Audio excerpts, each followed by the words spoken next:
This sitting is resumed. Honorable Member for St. Michaelis. Thank you, Mr. Speaker. I want to make the required adjustments. Sorry. Thank you, Mr. Speaker. I want to make the required adjustments to suit the moment immediately after lunch.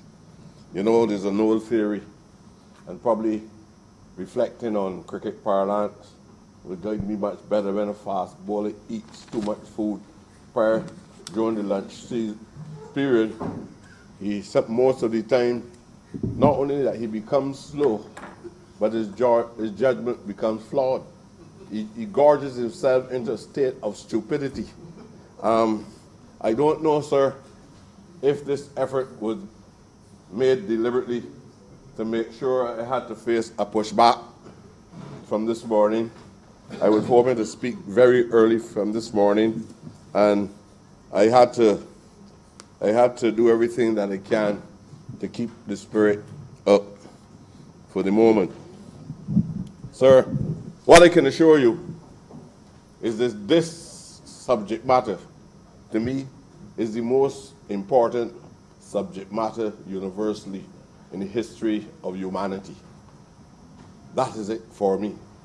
Other people will trivialize this debate. Some people will romanticize it. Others would hide behind the curtain and mimic and give the impressions that they're committed to this struggle. Black Lives Matter. I don't trivialize this matter.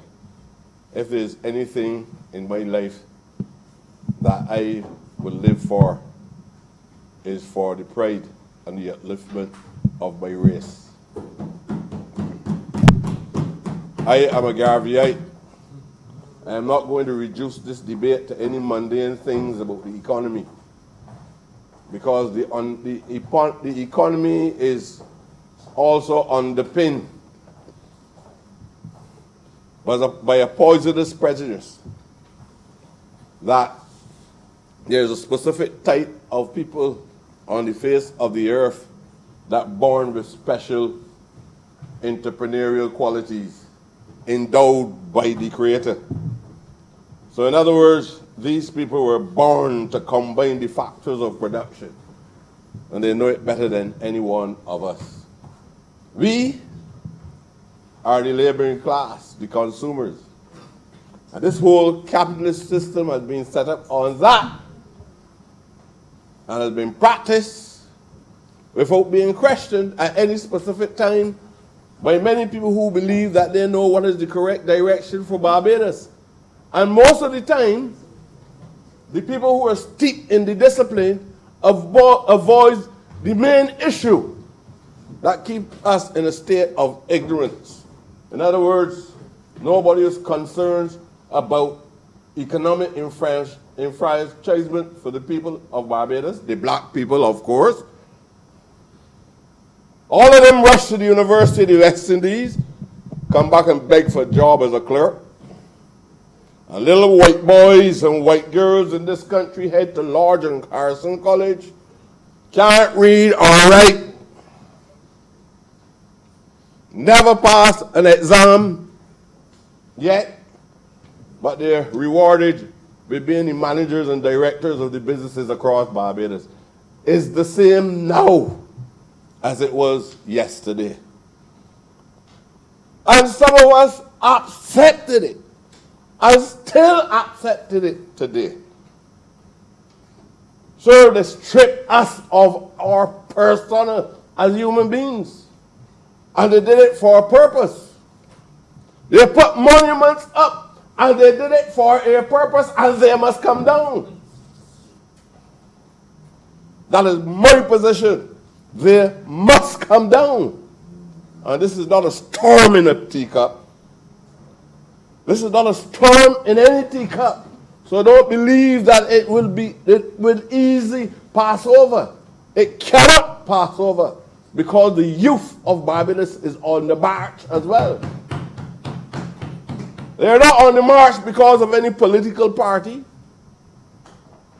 Children of professional black men in Barbados and women are on the march. I saw them. I interact with them. I was in that institution, that learning institution, called a march and a demonstration on 2 occasions.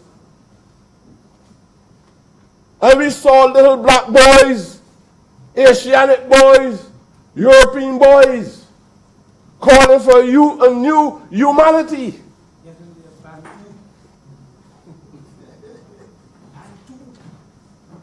We have no intention of continuing to believe that people who teach us that we were not Christianized and there came to save heathens from the continent of Africa. We're not going to go along with that. Even as a psychological scare, we will purge our minds of those things. I know, sir, when you speak like this in Barbados, you become an endangered species. People don't want you. People don't want you to talk this way. What is a rustic like him doing in the halls, on the halls or the precincts of an assembly like this one? It does not belong to you. The very people that we put out of here in 1951 are the very people who are critical of these black skins in here, expressing the truism of all that they have done to us. They prefer to see black skins but white masses. They prefer that. They want people to run neutral in all of these institutions across Barbados. You know, I don't want to be critical about anything that government say, because they will say that man, Trevor Prescott, always talking a lot of foolishness. I listened last week and I was talking to a young man, everybody talking about bonds.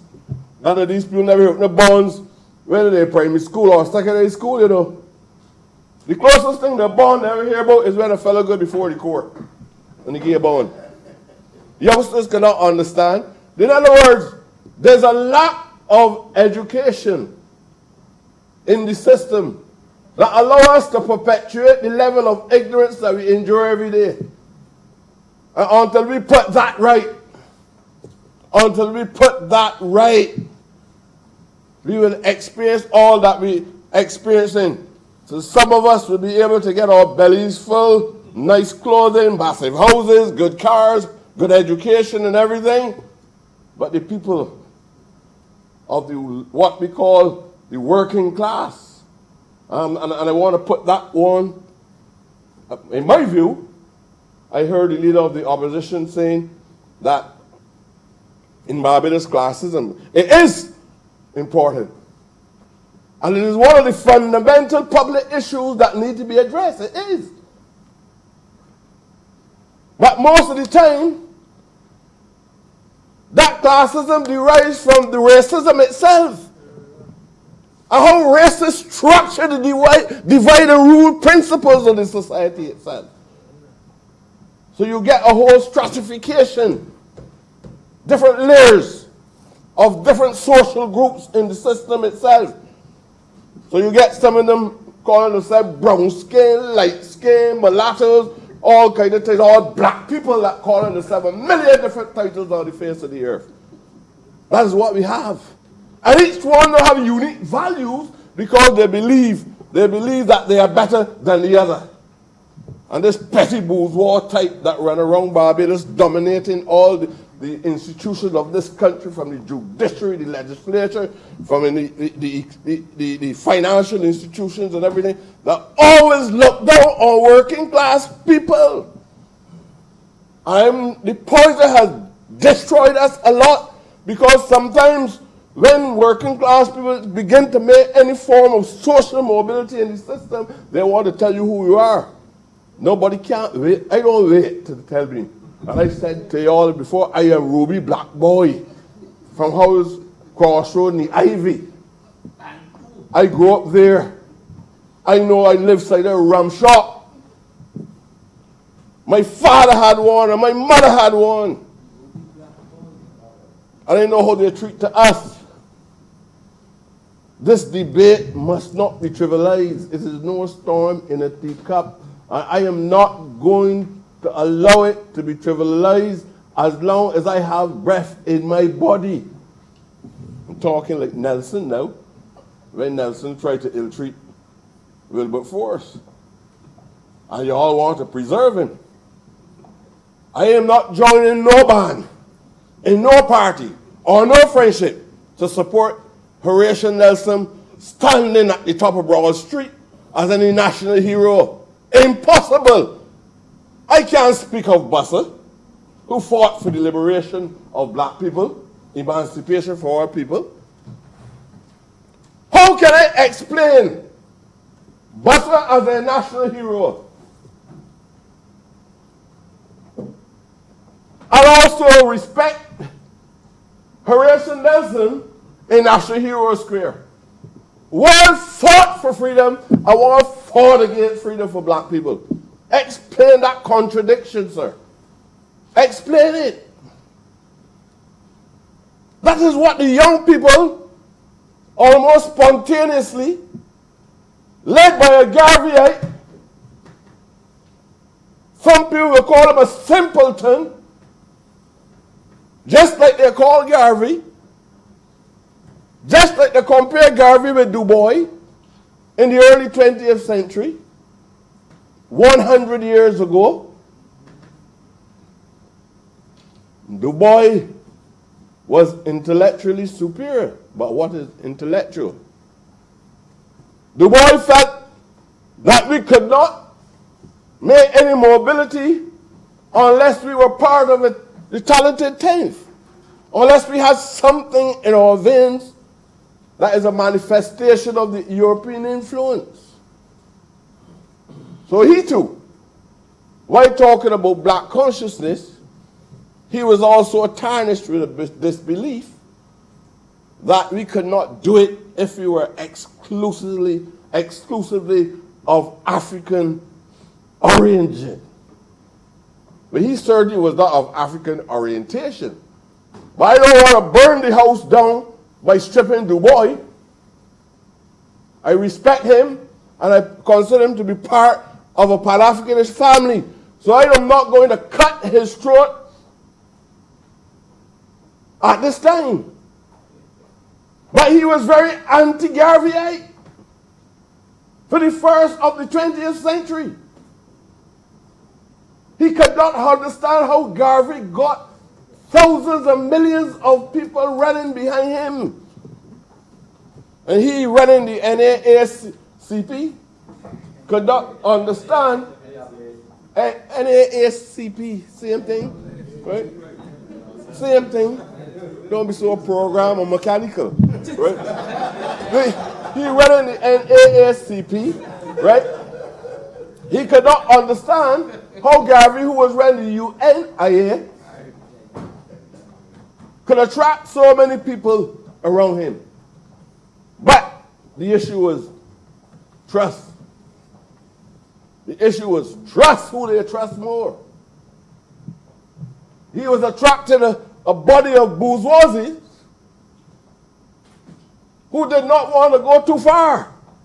I see it in Barbados in religion as well. One group going here, one group in African tradition, say we are an Orisha grouping. One group go a little close to the border, but not at the border. Say we are Baptist. And I want to compliment the Baptists, because the only, apart from the leader of the opposition who was there with the people, and I also had my colleagues, the honorable member, Mr. Kurt Humphrey, Minister of Maritime Affairs, and I had also South Central by my side in the march. All the people come first. And although we were not sure if all our colleagues would be fully supportive, I did notify the Prime Minister. She did not show any objection. And we went there. And I want to thank them. I want to thank Reverend Adderley for being there as well. And I wish more of us would have been there. And I hope that in the future, as they move on, we might send a message, because this fight is not a parochial fight. This fight is about race first. When you tell people that race first, they call you a racist. And all these bright people can't make a distinction between what race first means and what racism is. That is the danger in the educational system. Because other people don't have to talk about race first. They are first in their mind. They know that they are first. They develop ideologies to prove that they're first. Now you, sir, all of us, the offspring of heathens according to them, children of the cursed Ham, the Hamites, all of us, we are painted with a black pigmentation, so that wherever we go symbolically, we are unworthy of ascendancy. We beat them everywhere in the schools. We survive as vendors when they put obstacles in our way. We still survive. The system at the level of the government cannot continue to accommodate that kind of behavior. People try to rationalize an ideology to justify wrong over right.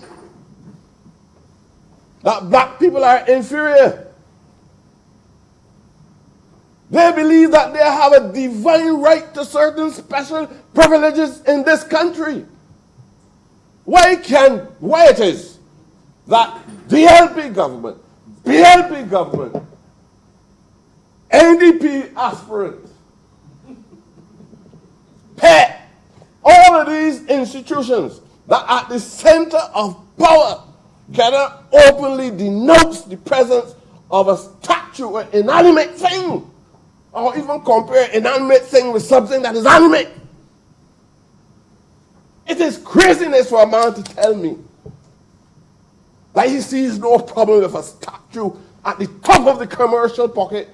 You think that the people who put it there think in the same way? You put Nelson at the top of the commercial pocket in the major and central street in Bridgetown. And then you put the neutral building at the bottom. So you walk down and you see that. You walk up and you see Nelson. You don't understand what it means? Huh? You don't have to read a textbook. There are a million textbooks tell you what it means.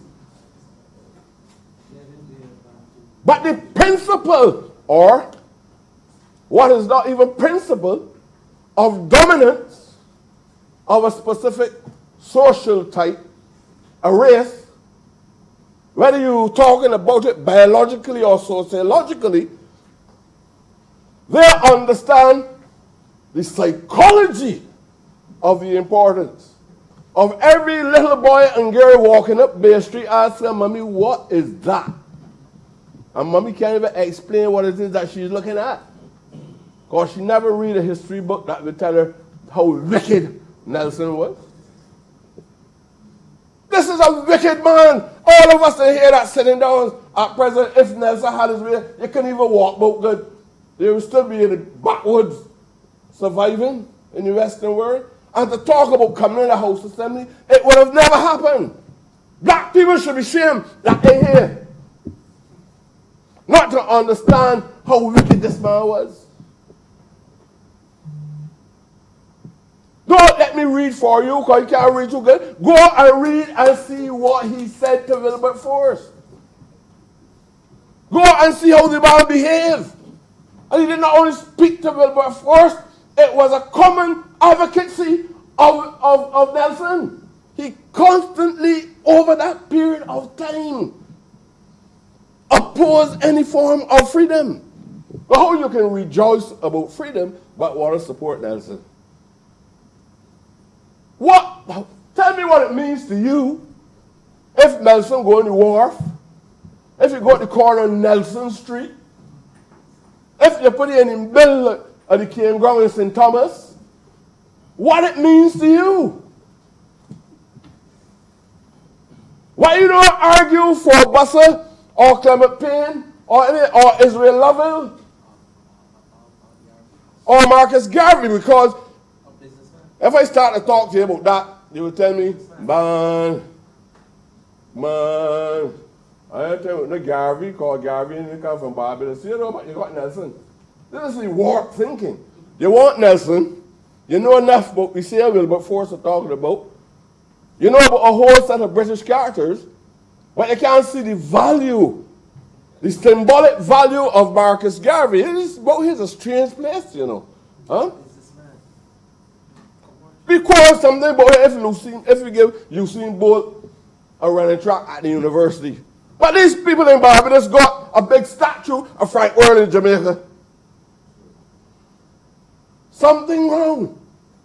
Something wrong, sir. I strongly believe that this is the hour, this is the moment.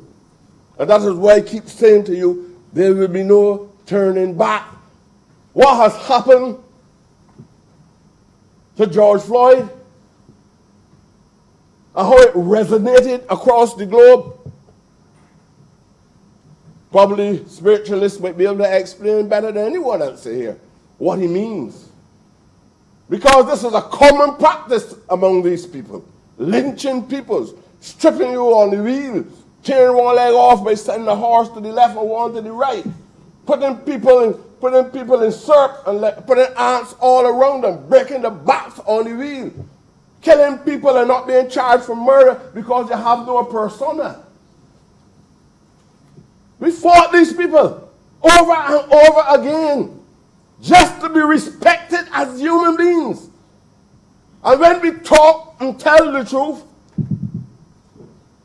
they then set, I want to use the word dogs, they set agents on you. And the agents look like us. Agents look like us. They don't even do it themselves. They never even did it from the plantation themselves. Because the man, you see him, overseer. The overseer was so cruel to the ordinary people, farm workers. They complain all the time. Overseer cruel. He walks around with a bull pistol and beat black women in the field as he liked, because he want to prove his loyalty to his master. So not only the master was cruel, I understand that in relation to class differentiations. I understand that in relation to class differentiations. But you can't let them off the hook. Because we also have a domestic issue. We belong to one common house. No divide on stupidity. Because the Americans made it very clear who is black and who is white. So the honorable member from Christchurch West with a light complexion, he can't talk to me and make me believe that he is not as black as I am. He is a black man. Southeast is a black woman. You, sir, is a black man. So I don't get fooled about mestizo and mulatto and all that. Black people, when they hit the United States of America, kicks butts and about to put his knee in your neck and look calm. A white murderer. Look calm and casual in murdering a man by putting a knee in his neck. And you want me to believe this is an academic debate? Huh? You could be so insensitive that you can't understand why black people in Barbados must pay attention to what is happening in the United States of America? You saw it. This is a modern time. It was the only man was 2 or 3 inches off of me, and I saw the man could not do anything. And the man called him for his mommy. Called him for him. Ease off, man. Call him, said, ease off. Murder the man. You can't understand that? And then you got Confederation statues all about the world. You can't understand where they pull it down. They pull down Marx. They pull down Marx, too, on the basis of a political ideology. There's a humanitarian cause superior to any political ideology. This is a humanitarian cause, sir. We witness all forms of discrimination, inequality, and things in this country. These people continue to perpetuate special privileges, even in land distribution in this country. I found myself in battle in recent times, and I hear some people that I was shocked that they could not understand the action that was taken, legal or no legal. You think that the people in South Africa could have allowed a apartheid system sanctioned by law to survive? Black people on their own continent could not survive on their own continent because a few white men, Boers and English, got together and passed laws that even if you want to go into the city of Johannesburg or the Waterland, wherever you want to go, you have to get there past the work and get back home in the pens that they had for black people living up there. Before 6 o'clock. And any time the police hold you without a pass, it was jail. So you want to tell me that Mandela did nothing, Steve Biko did nothing, Winnie Mandela did nothing? You want to debate on whether he was stronger than that if she was stronger than him, and who was more revolutionary, wasting time, you're ready to burn the house down. We have these problems. You want to debate whether Martin Luther King was more effective than Malcolm X and Elijah Muhammad and Kwame Nkrumah. Do you understand? You want to know the FAO, IMF, but you don't even know nothing about the African Union. We don't know the African Union. Everybody got all these acronyms about what this thing means. They got people know that got a special alphabet on these things. You know who inspired Nkrumah? You know what Marcus Garvey meant to Nkrumah? To Jomo Kenyatta? You understand the battles in Guinea-Bissau by Amilcar Cabral?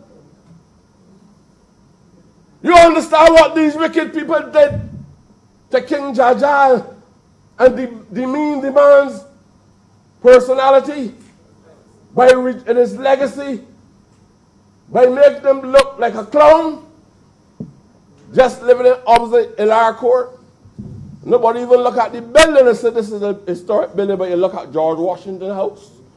And you went looking around for about 16 different buildings, and you end up saying this one is the right one. One at the corner of Beckers Road, I think, by the gas station, they had that George Washington for a number of years, and people got there taking pictures, got the wrong house. And you know where King Jaja lives. And you fool yourself so much. Yes, that the woman had a big botsy. And King Jaja used to come out every morning. I will let back alone because he watched the rhythm of the two jars. Right? That's what these people want you to believe about yourself. They went into Opobo and did the same thing. They forced Jaja into captivity only because the man said you would not have access to the land, or you would not have access to the main plank in the economy, which was the palm oil. And they said no. And like most black people, when they get an invitation to these houses, they go and eat up and drink up. You get invited for the ship. And the next thing you know, you're doing St. Vincent and in Barbados. You think these people easy? After Henri Christophe did the same thing in 1791, a country that was the first successful liberated black country. in the Western Hemisphere. If I on a ship, that's why I was a little cautious, sir. Just know that when you break, I had to go to lunch. I could not understand if this was tactical. I thought that I had a feeling. I did not eat much, sir. I had about two forks of sweet potato. I decided, no, boy, if the psychologist is correct, I would not gosh myself into foolish any form of stupidity at all. And I thought that I would find it difficult. And my friend, I won't tell you all what we had to do. My friend Adrian told me that a little medicine is important.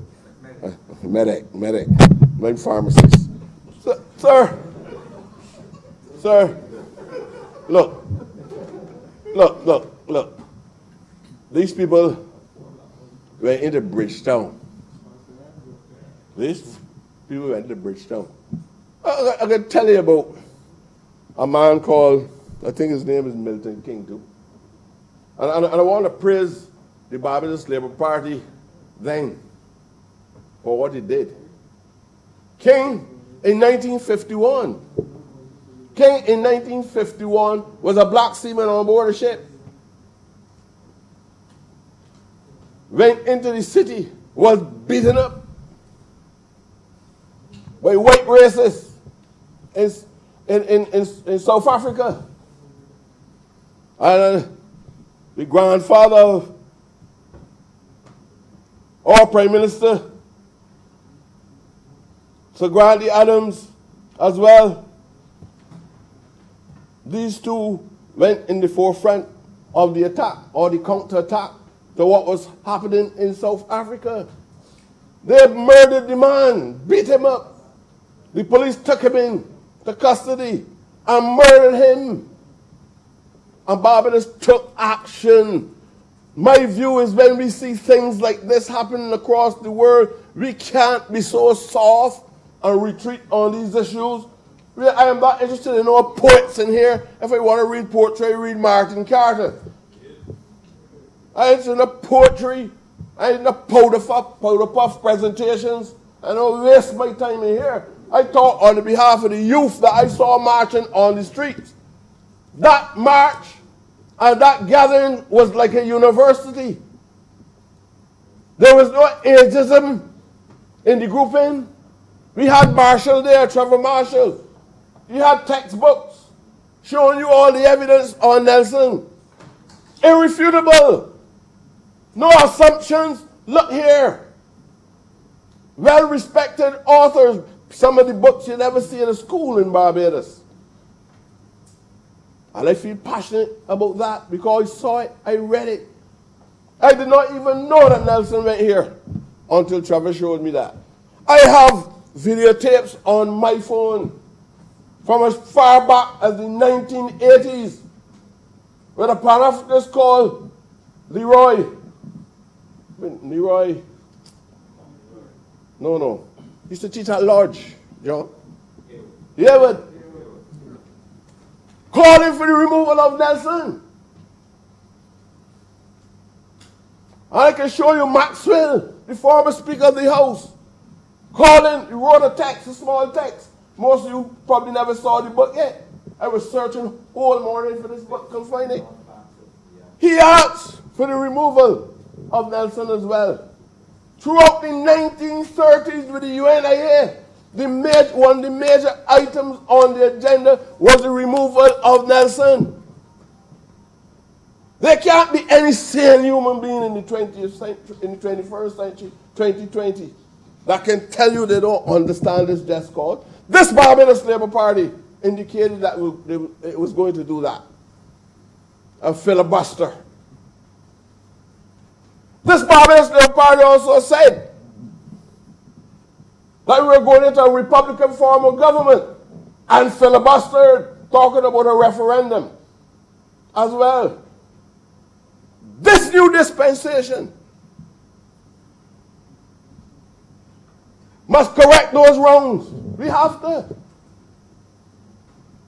We also put reparation on the agenda. We put reparation on the agenda We went to Chile, we went to South Africa. The present Prime Minister was part and parcel of that team and shared ideas on how we should attack the racists.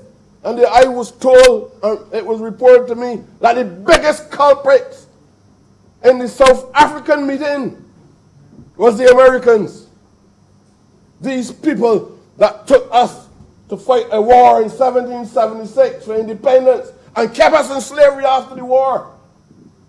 Black people went to war in order for them to own more land. 13 seaboard states, and they won the whole land mass. And then they also had the expansion theory that influenced them to go beyond. And what? Still was in slavery. So even when the British say go in 1834, not because of any humanitarian conscience, but because sugar was declining, they had already started to make preparations for the Industrial Revolution. They were shifting the economy. They set up land all across Barbados. All across Barbados, they sold out land. Carrington Village, they sold out Carrington Ivy. In 1889, they were selling all that land, subdividing it. Not because they love us, but because they were, every time we make a move in commerce, they undermine the move. They undermine the move. When we went off and they forced us in the early 20th century, 100 years today, this year, 1920. When we come back and send money back here from the Panama Canal, where the silver men, they call us silver men, you know. Huh? Black people were silver men. You were paid accordingly. But I had the most work to do. Between 40 and 60,000 black men left the women in Barbados and broke up the black family. Left women and children. Went off the Panama Canal. And less than half of that population survived and returned. You know when we pass the money back here, the remittances that they call it, that's a pretty word. We send back the money so that we can have some economic grounding in the society itself. They put restrictions on the friendly societies. Now you know what friendly societies are all about. We were just talking about a national friendly society called the SUSU, called the Meeting Turn. Overnight, they put restrictions on it. They did not allow us to buy more than an acre land. The ones who bought a whole plantation, they never even passed on any title deeds for the plantation. They stole it from them again.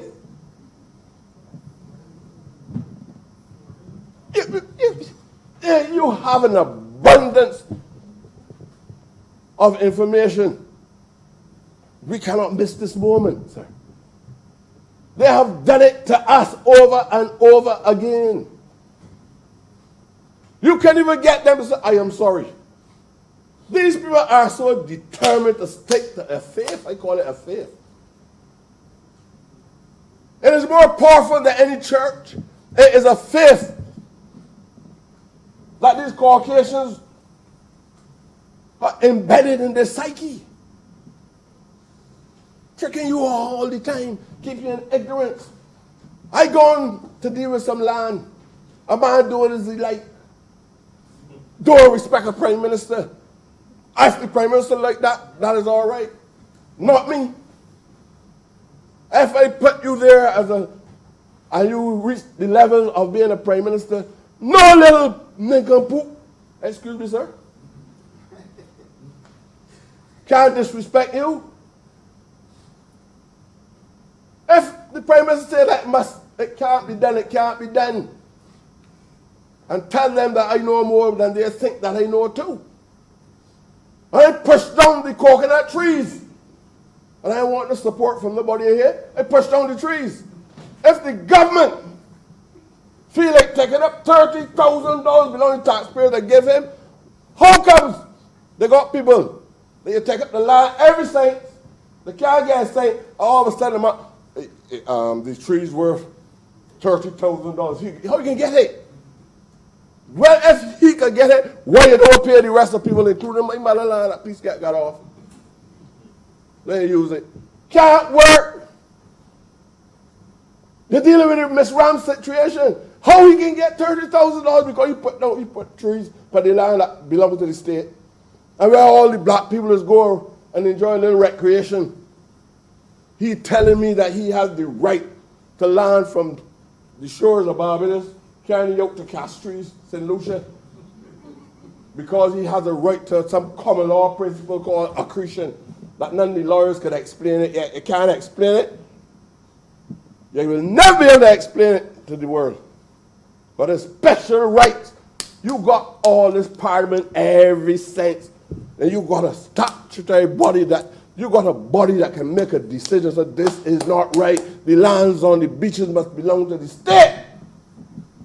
If you want to invest here, understand those lands belong to the state.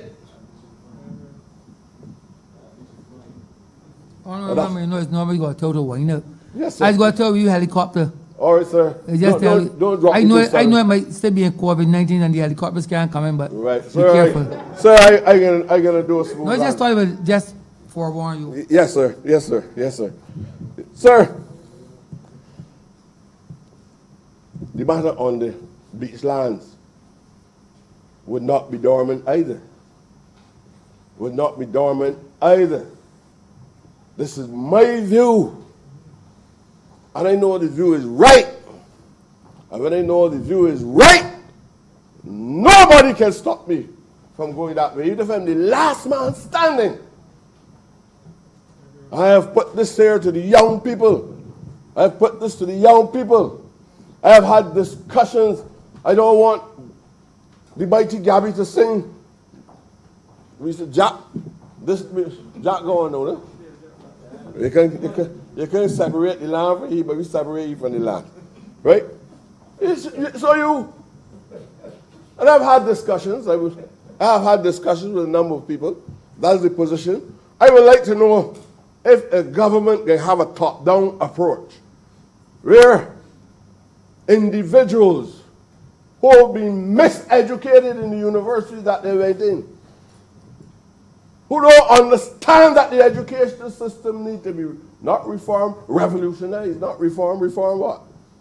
Revolutionized. Tell me what I said to you today that you see in any history book in Barbados. Not that the books are not there. Tell me any interpretations. Because any historian still has to be philosophical. He still has to interpret the material facts that he found. So when they tell us about emancipation and apprenticeship and all these things, but still down in Africa in 1884, subdividing the lands in Africa and cutting up the whole of the landscape and giving peace to France, peace to Portugal, peace to Britain, cut up Germany, all these people down in Africa. So it is about a race issue.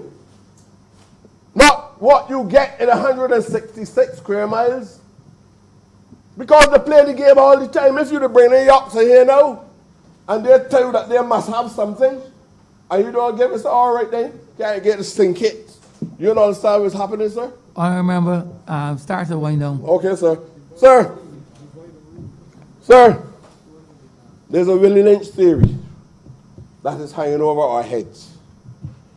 And the Willie Lynch theory is underpinned by simple lines: divide the black man and continue to rule. But a man who believes that he is middle class because he's put a little cream on his face to take out the bumps, or get a regular haircut and wear a suit and a bow tie.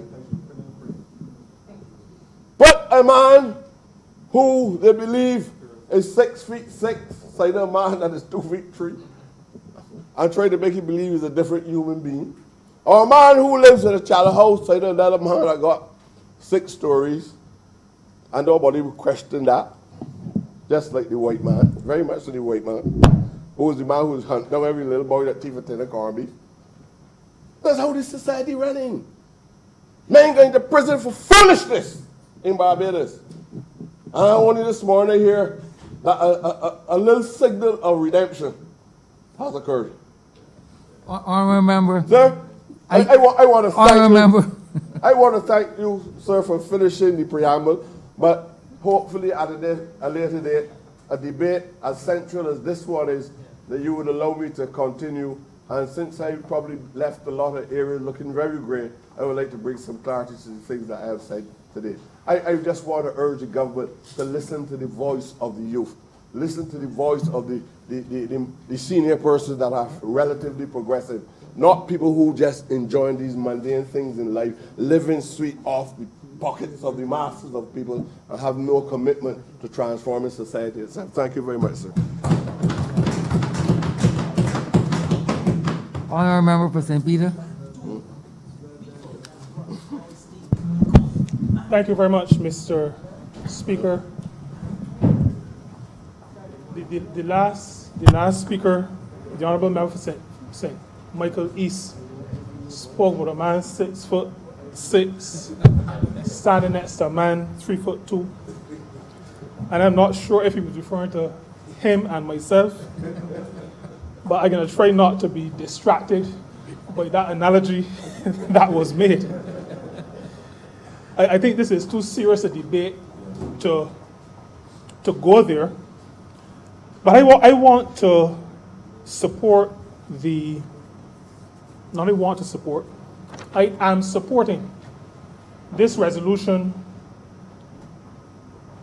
that is listed at number 4 on the order paper today. There are a lot of words in the resolution, 4 paragraphs, but I think it speaks to a critically important matter.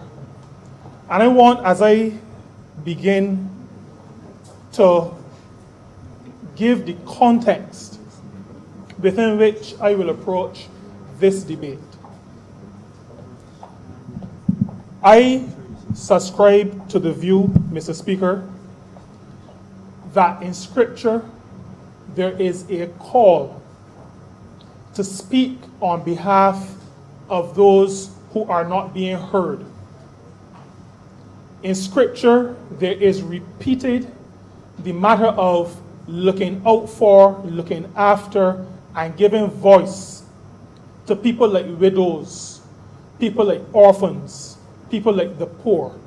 There is a common call for those who know better, those who have moral character, those who are ethical, to speak on behalf of those who are oppressed. I'm not preaching the sermon, but I will say that Jesus himself referred to a passage in Isaiah when he said that he was sent to deliver captives and to deal with those who were bound. It is in that context within which I speak. I also speak within the context of human beings understood by me to have been created in the image of God, all human beings.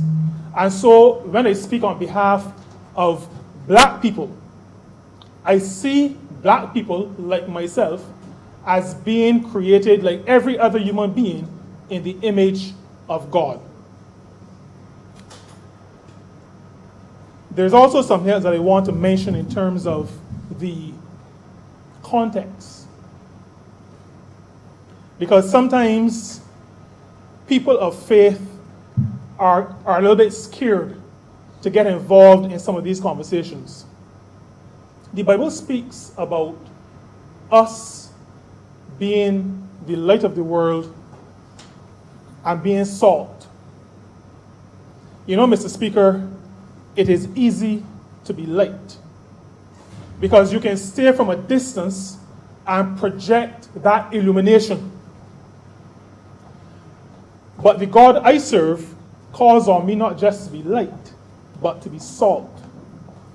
And for salt to impact, it has to get in there and interact closely with that which it intends to impact. And that is the reason, Mr. Speaker, why I join this debate today. Because I have an imperative placed upon me to get in close with issues like these and say what I think right-thinking people ought to be saying in relation to matters like these. I also enter this debate, Mr. Speaker, as the minister who has been entrusted with the responsibility for creating and maintaining the Social Justice Committee. Now, it is in its embryonic stages, but I need to remind this honorable chamber that this committee speaks to issues that affect people. It speaks to issues of equity. It speaks to issues of equality, for example, before the law. It speaks to the matter of giving voice, not to the voiceless, but to those who others refuse to hear, who others refuse to listen to and to give an ear to. It also speaks to the matter of availability versus access. Oftentimes in societies, sometimes including our own society, there is the view that once something is available, then why are you keeping noise? The thing is there, you can get it if you want. There is a significant difference between availability and accessibility. So that in Barbados for a long time, education was available.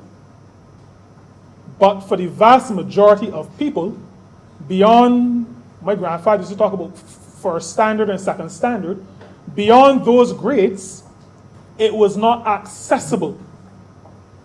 My father told me, my late father, why he could not go to the school he wanted to go to, because his father was a joiner, and he just did not have the money to pay the fees.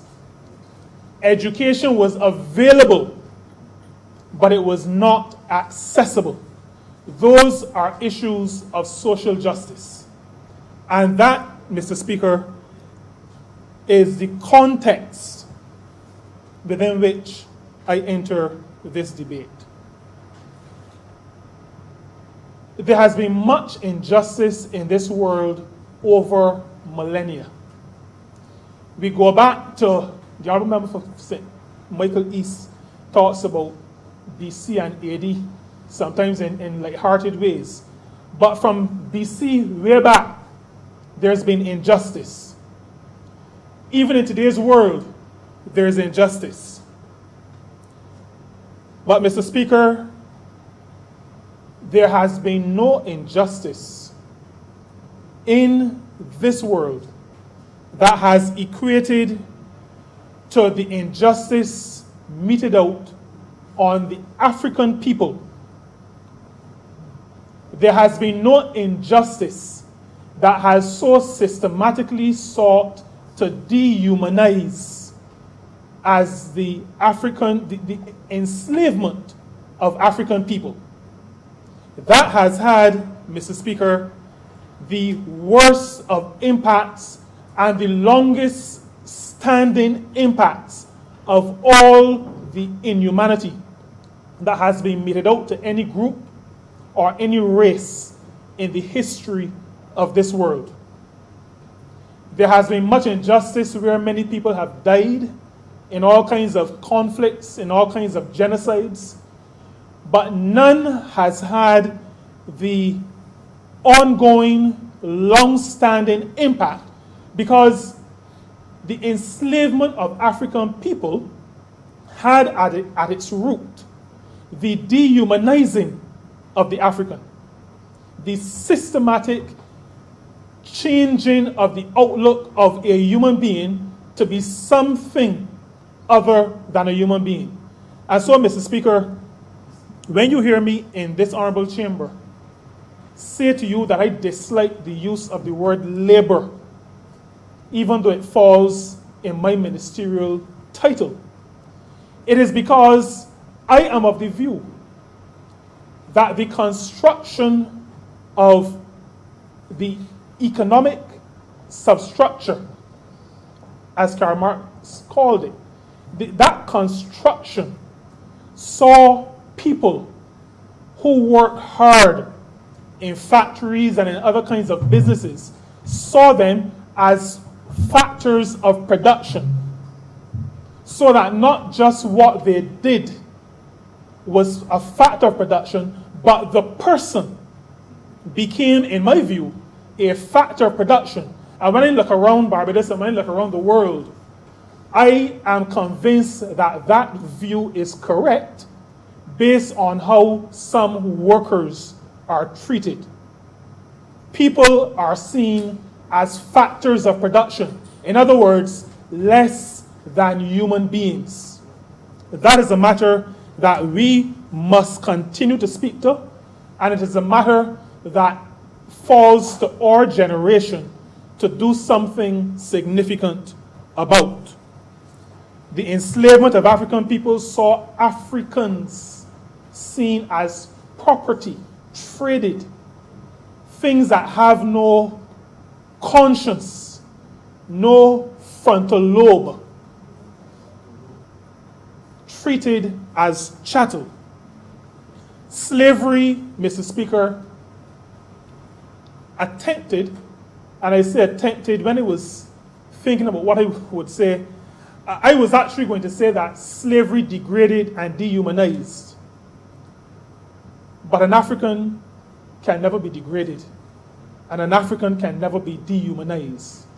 But the transatlantic slave trade sought to dehumanize the African, my ancestors, sought to degrade my ancestors. It did not succeed, but it succeeded in damaging our people. It succeeded in damaging how we see ourselves. It succeeded in damaging our family structures. The Honorable Member for St. Michael East spoke to the migration to Panama. But even before that, the use of men, strong men, as sperm donors, sperm banks, that all they were good for was to impregnate black women, to create more slaves, to support a heinous system, was part of the destruction of the African family unit. So that now we live in a world where the family unit, and I hear this in Barbados pretty often, the family unit of other races are held up as what the good family unit should be, without people who do that taking into account that the African family unit was just as good, but was systematically destroyed in this matter of the transatlantic slave trade. A deliberate attempt to destroy people, their self-concept, but also to destroy that unit which works to reproduce and make stronger and better the race from generation to generation. Racism, Mr. Speaker, builds on that matter that founded the idea of slavery. Because racism, as the foundation of slavery, has at its core a warped understanding that one race is inferior to another. It has at its core the view that African people are inferior to other people. And you know, that we could almost say that that is at best. At best, it sees an inferiority-superiority construct. At worst, it sees African people as less than human. And that is the essence of racism. And that is why, Mr. Speaker, from the time I was a young boy, hearing conversations and discussions about racism and race relations in Barbados, I've always held the view that there is no such thing in Barbados as reverse racism. It is not something we hear about now, but it used to be a hot topic in my house. But it wasn't my house, it was my father's house. But the only way, Mr. Speaker, I could accept that there is reverse racism, the only way I could accept that there's reverse racism is if I accept that white people or Indian people or Oriental people or some other people group are lesser than black people. Because that is the essence of racism. The view that one race is superior to another. Not the view that one race wants to be recognized as a race of people. That is not racism. Racism has at its core the view that one race is inferior to another. And so if I ever get to the point where I believe in reverse racism, it means that I believe that the other races are lesser than the African race, than the black race. Today, Mr. Speaker, and I don't mean just today, Tuesday, but today, at this time, I believe that we have come to a pivotal place in our history. We have come to a pivotal place.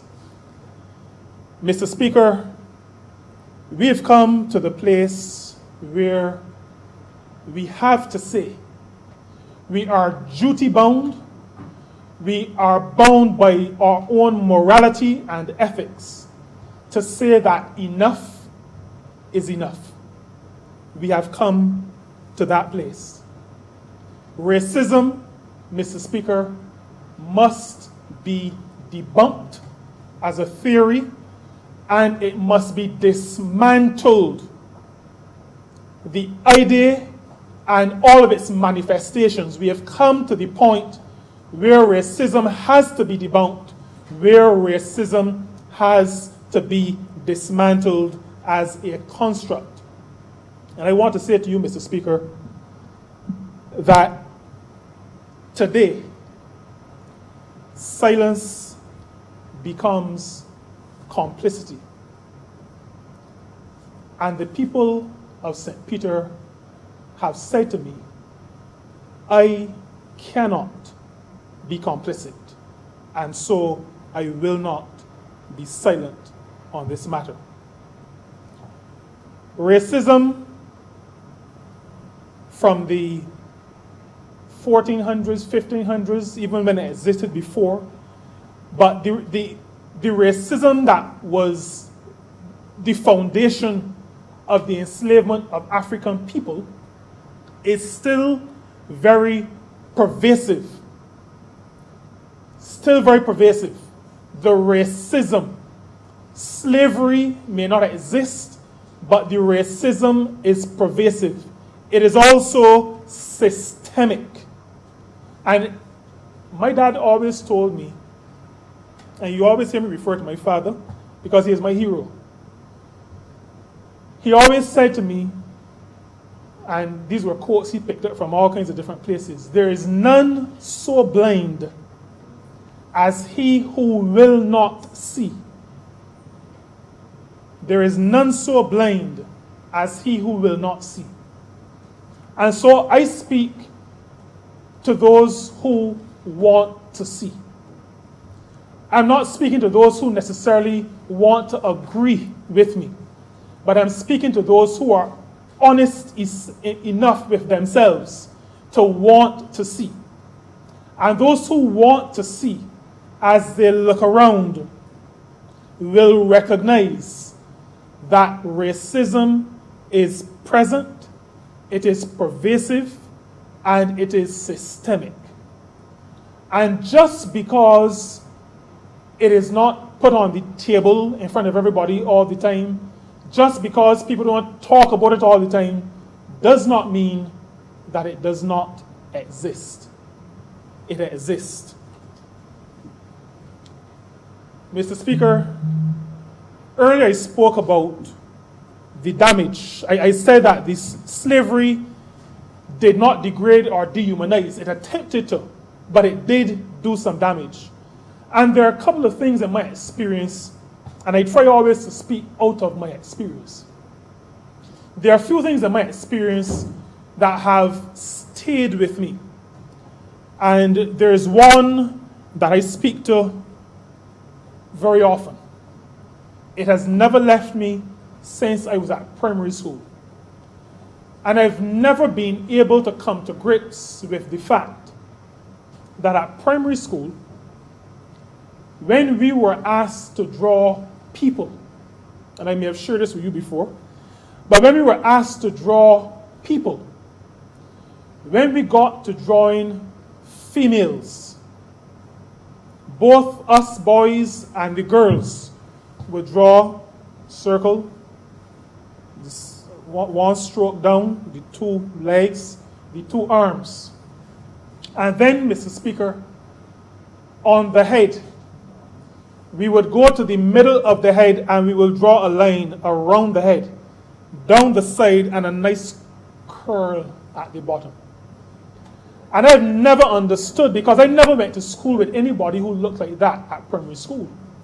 And I never understood why, when we were asked to draw people, we drew people who did not look like us.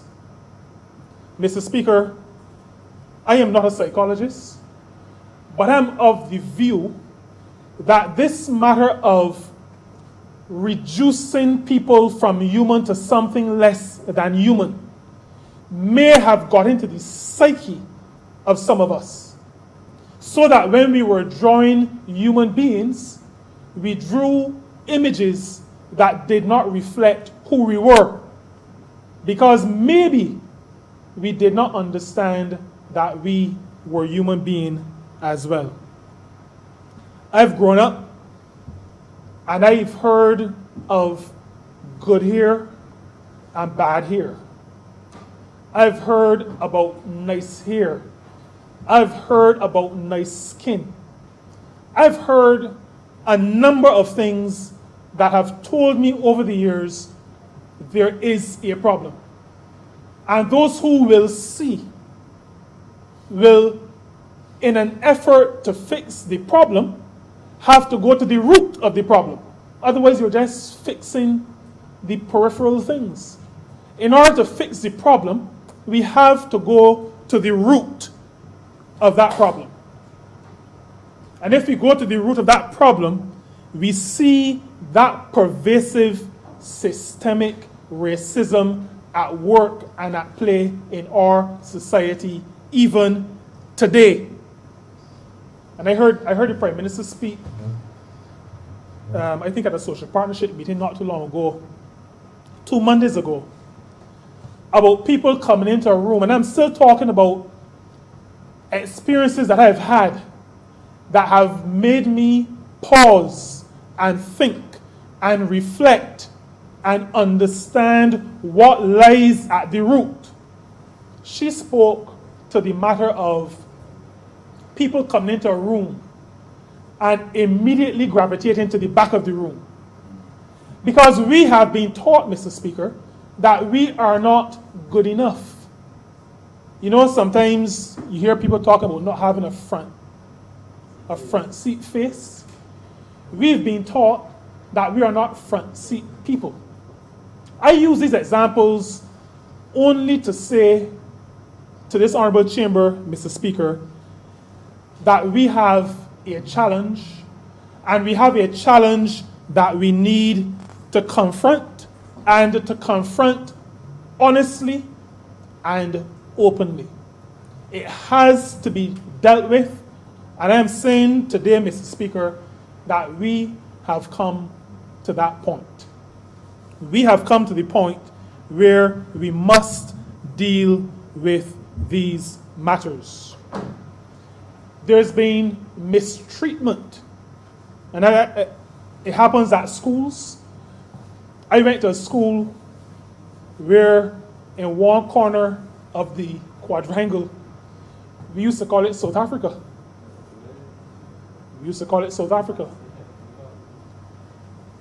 There's been, and there continues to be, sometimes differences in treatment based on what a person looks like, based on ethnicity, based on race.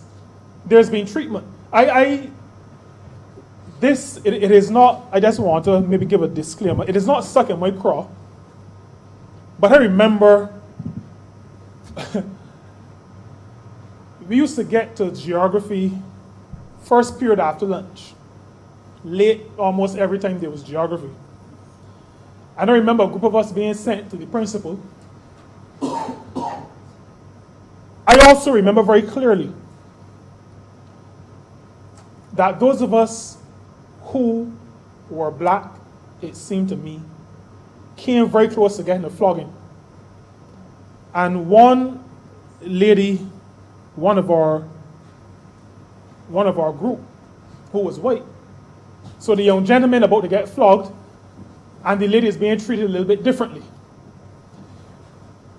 These are the things, Mr. Speaker, that have been part of my own experience, that informs my own view. So when I speak to a resolution that has in paragraph C or subclause C, Black Lives Matter,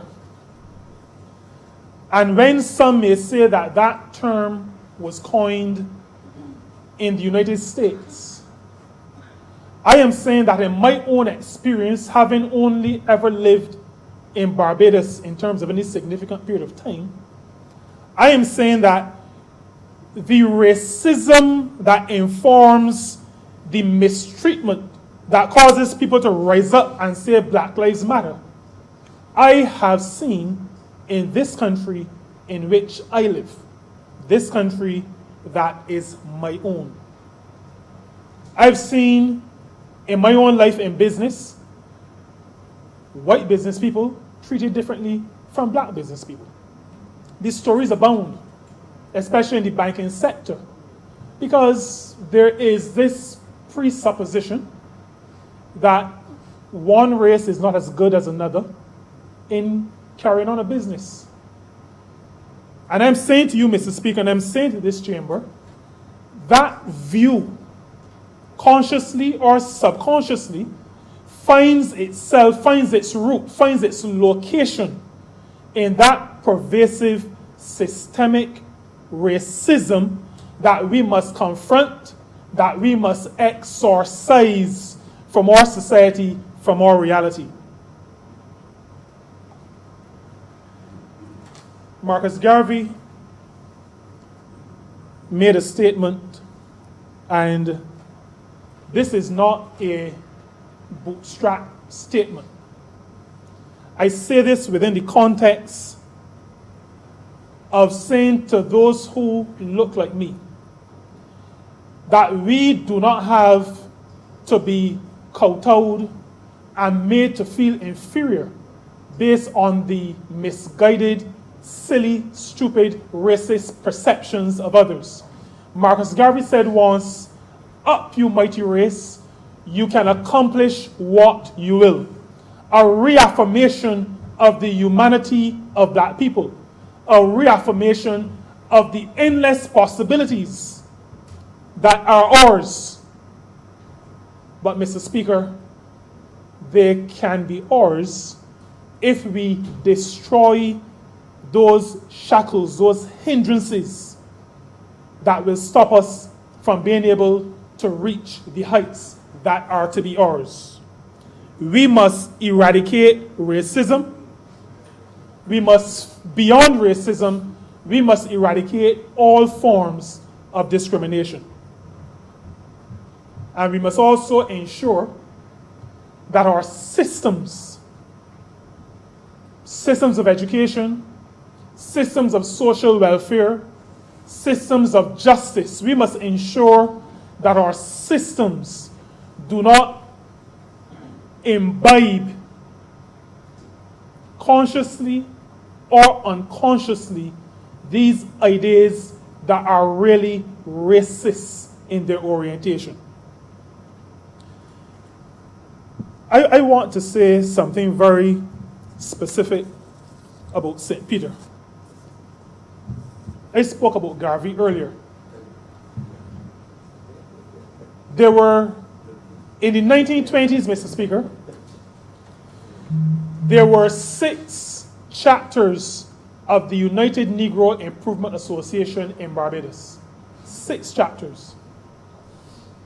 I want to say to this honorable chamber, including the honorable member for St. Michael East, that 4 of those chapters were in the north of the island. 4 of those 6 chapters, honorable member for St. Lucie, were in the north of this island. St. Peter was the locus for the Garvey movement.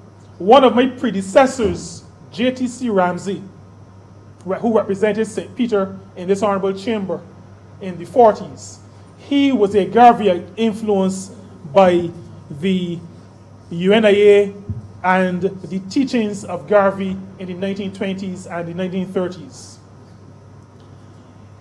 In order for a people to understand the possibilities, I think it is important for those people, that people, to celebrate its heroes. That people we have to celebrate our heroes. And so, Mr. Speaker, coming out of that understanding in the 1920s that would have seen the center of Garveyism in Barbados located in the north, when St. Peter speaks about the achievements of black people and the struggle of black people, we go back to 1675. And in just a couple of months ago, in February, recognizing before Black Lives Matter became a movement, at least the movement that it is now, in February, we were celebrating the struggle of black people to break the shackles of racism and chattel slavery. And so in our celebration, we had a lecture called From Coffee to Owen Arthur. Because we recognize that we have to assert ourselves. We have to shake off the shackles of slavery. We have to do everything that we can to break those bonds, break the bands, and dismantle this racist thinking that still pervades our society. That is why, Mr. Speaker, we on the 28th of that same month, February, honored one who sat in the place where you now sit and renamed the Spitesong Bypass Road after KNR Husbands, so that that road is now known as the KNR Husbands Highway in honor of the first black person to be the Speaker of this House of Assembly.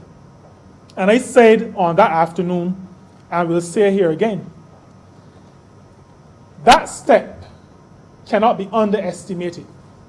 In 1948, when KNR Husbands sat in the Speaker's chair, you could bet your bottom dollar, and your dollars may go pretty far, but when you get to your bottom dollar, you could bet your bottom dollar that those who did not look like Doc Husbands would have made comments like, well, he only got to dirty up the chair. Look what his Speaker chair come to. Look what we come to in Barbados. That is the kind of era within which he lived. And that is why we in St. Peter do not underestimate the fact that a man who lived and represented our constituency, our parish at the time, was able to become the first Speaker. And that is why we celebrate him. Because we are saying to ourselves, But we're also saying to those who would be the perpetuators of the racism that still exists in this country, that we are going to celebrate our own. We will celebrate our own. In the struggle of workers in this country, which is the struggle of black people, because the vast majority of workers in this country have always been black people, people of African descent.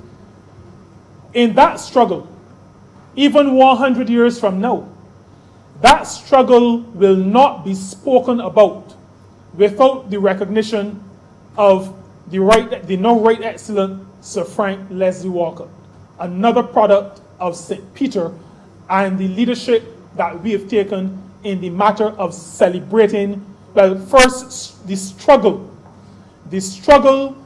to break the bonds of racism, and also the struggle to put ourselves out there as leaders in this society. And so, Mr. Speaker, I want on this day to make a call, because a people must have visuals as motivators. I want to make a call for a monument to be erected in Speightstown in honor of Kofi, who was, even though we don't want any monarchs in this country, Kofi was in that planned slave uprising, the uprising of enslaved people. Kofi was supposed to be crowned king in Speightstown. We want a monument erected in Speightstown in honor of the struggle of black people in this country against racism and against slavery, racism in all its forms and slavery in all of its forms. That monument we want in Speightstown for two reasons. One is that Kofi was to be crowned king of Barbados in Speightstown. But it also needs to be in Speightstown, Mr. Speaker, because out of Speightstown was exported the worst form of slavery. And Mr. Speaker, in some respects, that may have been a contributing factor to the death of Mr. Floyd. Because out of Barbados was exported the dehumanizing, nasty chattel slavery into the southern United States. We need that monument in Speightstown as part of our atonement and part of the cleansing of the collective mind of the society. In our practice of government, Mr. Speaker, we... Honourable member, you have 2 more minutes. I can't remember speaking for as long as the Honourable Member for St. Michael East. But honourable member, I am the controller of time. Yes, you are. I am the sole arbiter of time. Yes, and I realize this reminds me that words that are spoken can really get into the subconscious mind. So the 6'6" versus the 3'2". But I will wrap up, Mr. Speaker. I will wrap up to say that this government has treated so far, and some of these things have been mentioned before, we've treated so far in what I consider to be an evolutionary way to redressing the imbalances that exist in this country. The matter of planning gains, that's been spoken to before. Education, in terms of access as opposed to availability. Under the last government, it was available but not accessible. We've restored accessibility, because I've always been of the view that if you have to pay for education, the rich people will still be educated. those who will not be educated are the poor people. And if you are 95 or 96% of the population, you can do the math. Access to land is another matter that this government has been addressing. The matter of having credit unions at the table at the social partnership, Mr. Speaker, is a matter that should not be underestimated. Because for many years, as a matter of fact, that act was a signal act, even though, we as a party, the last government used to celebrate all kinds of little foolish things. And we have done some significant things, but we don't push them so much because we're so much focused on leading and governing that we see these things as par for the course. We've had for many years the banking system at the table. But those institutions that hold the wealth, or at least the funds, of ordinary Barbadians, we have not had at the table. This government has invited and have placed at the table as equal partners with the commercial banks, the credit unions of this country. That is what this government is all about in our approach to the matter of dealing with dismantling a system that is both oppressive and repressive. I want to end with a quote. Maybe I end how I began. I'm ending with a quote from a leader in my denomination. He is the Director of Public Affairs and Religious Liberty at what we call the General Conference, our headquarters in the United States. And he made a statement just 2-3 days ago in a meeting we had, and this is what he said. His name is Dr. Ganoon Diop.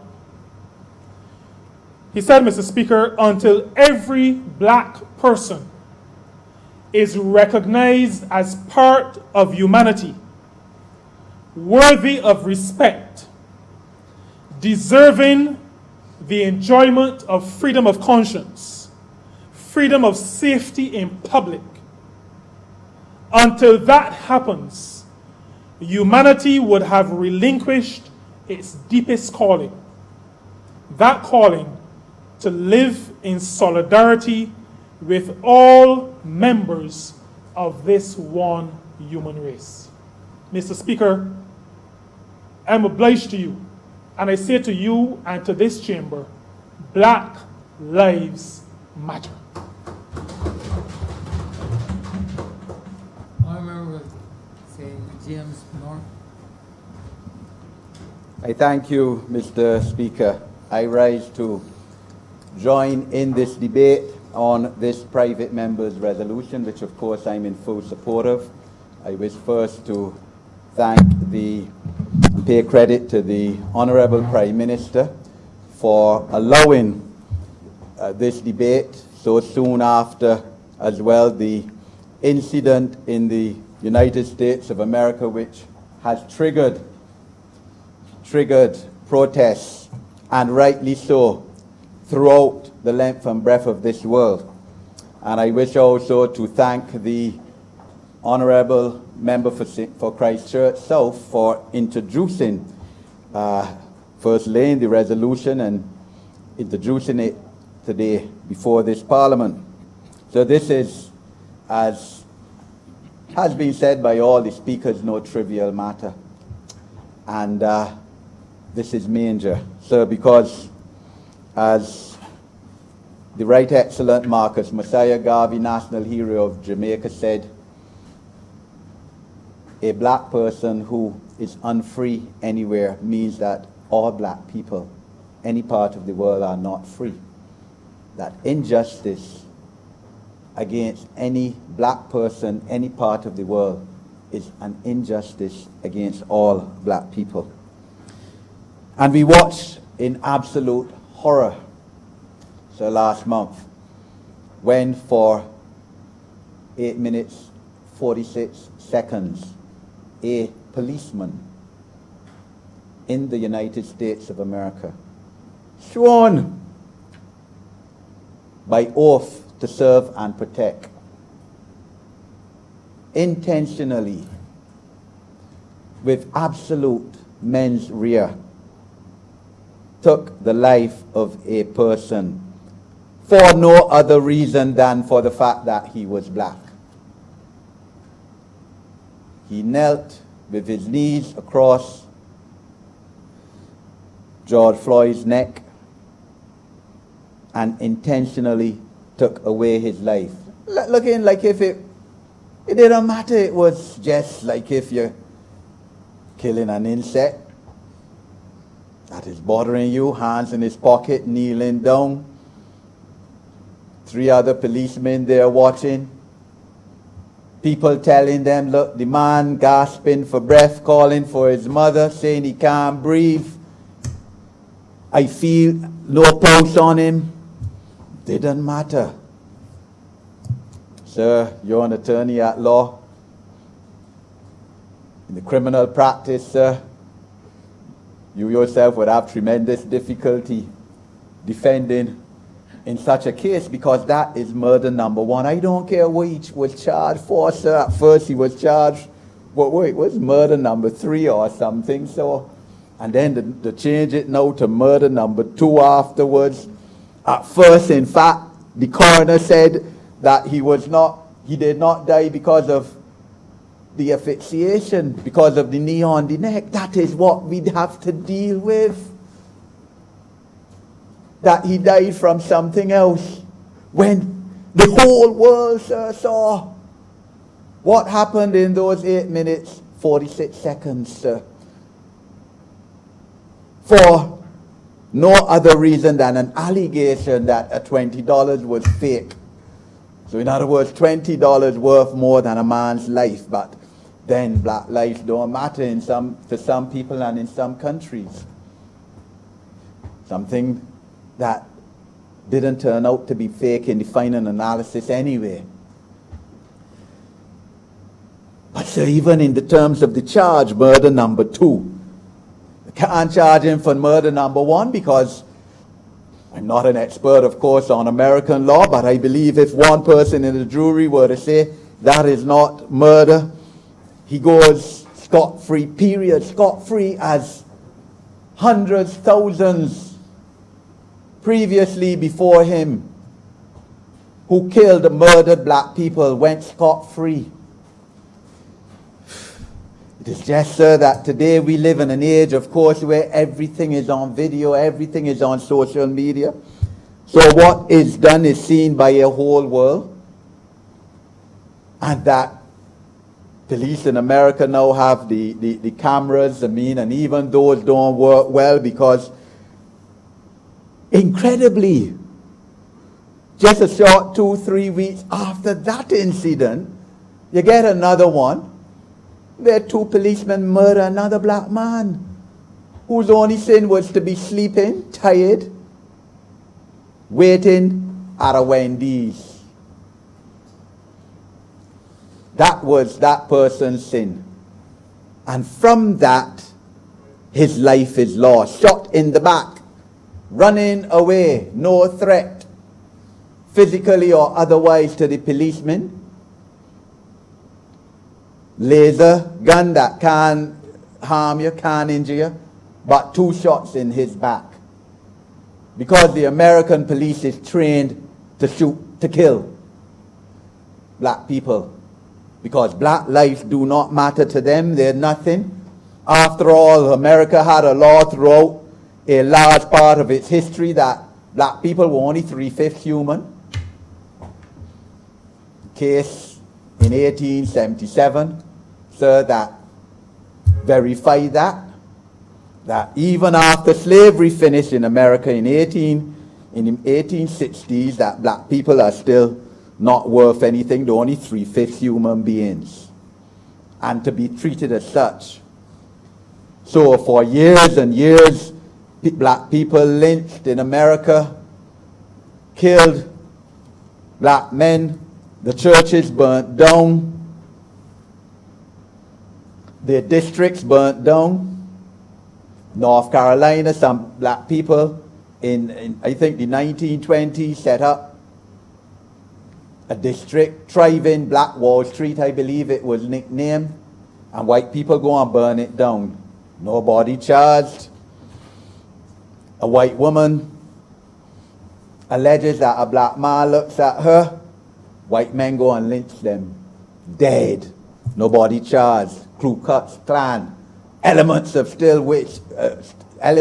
which still exist in the United States today, sir.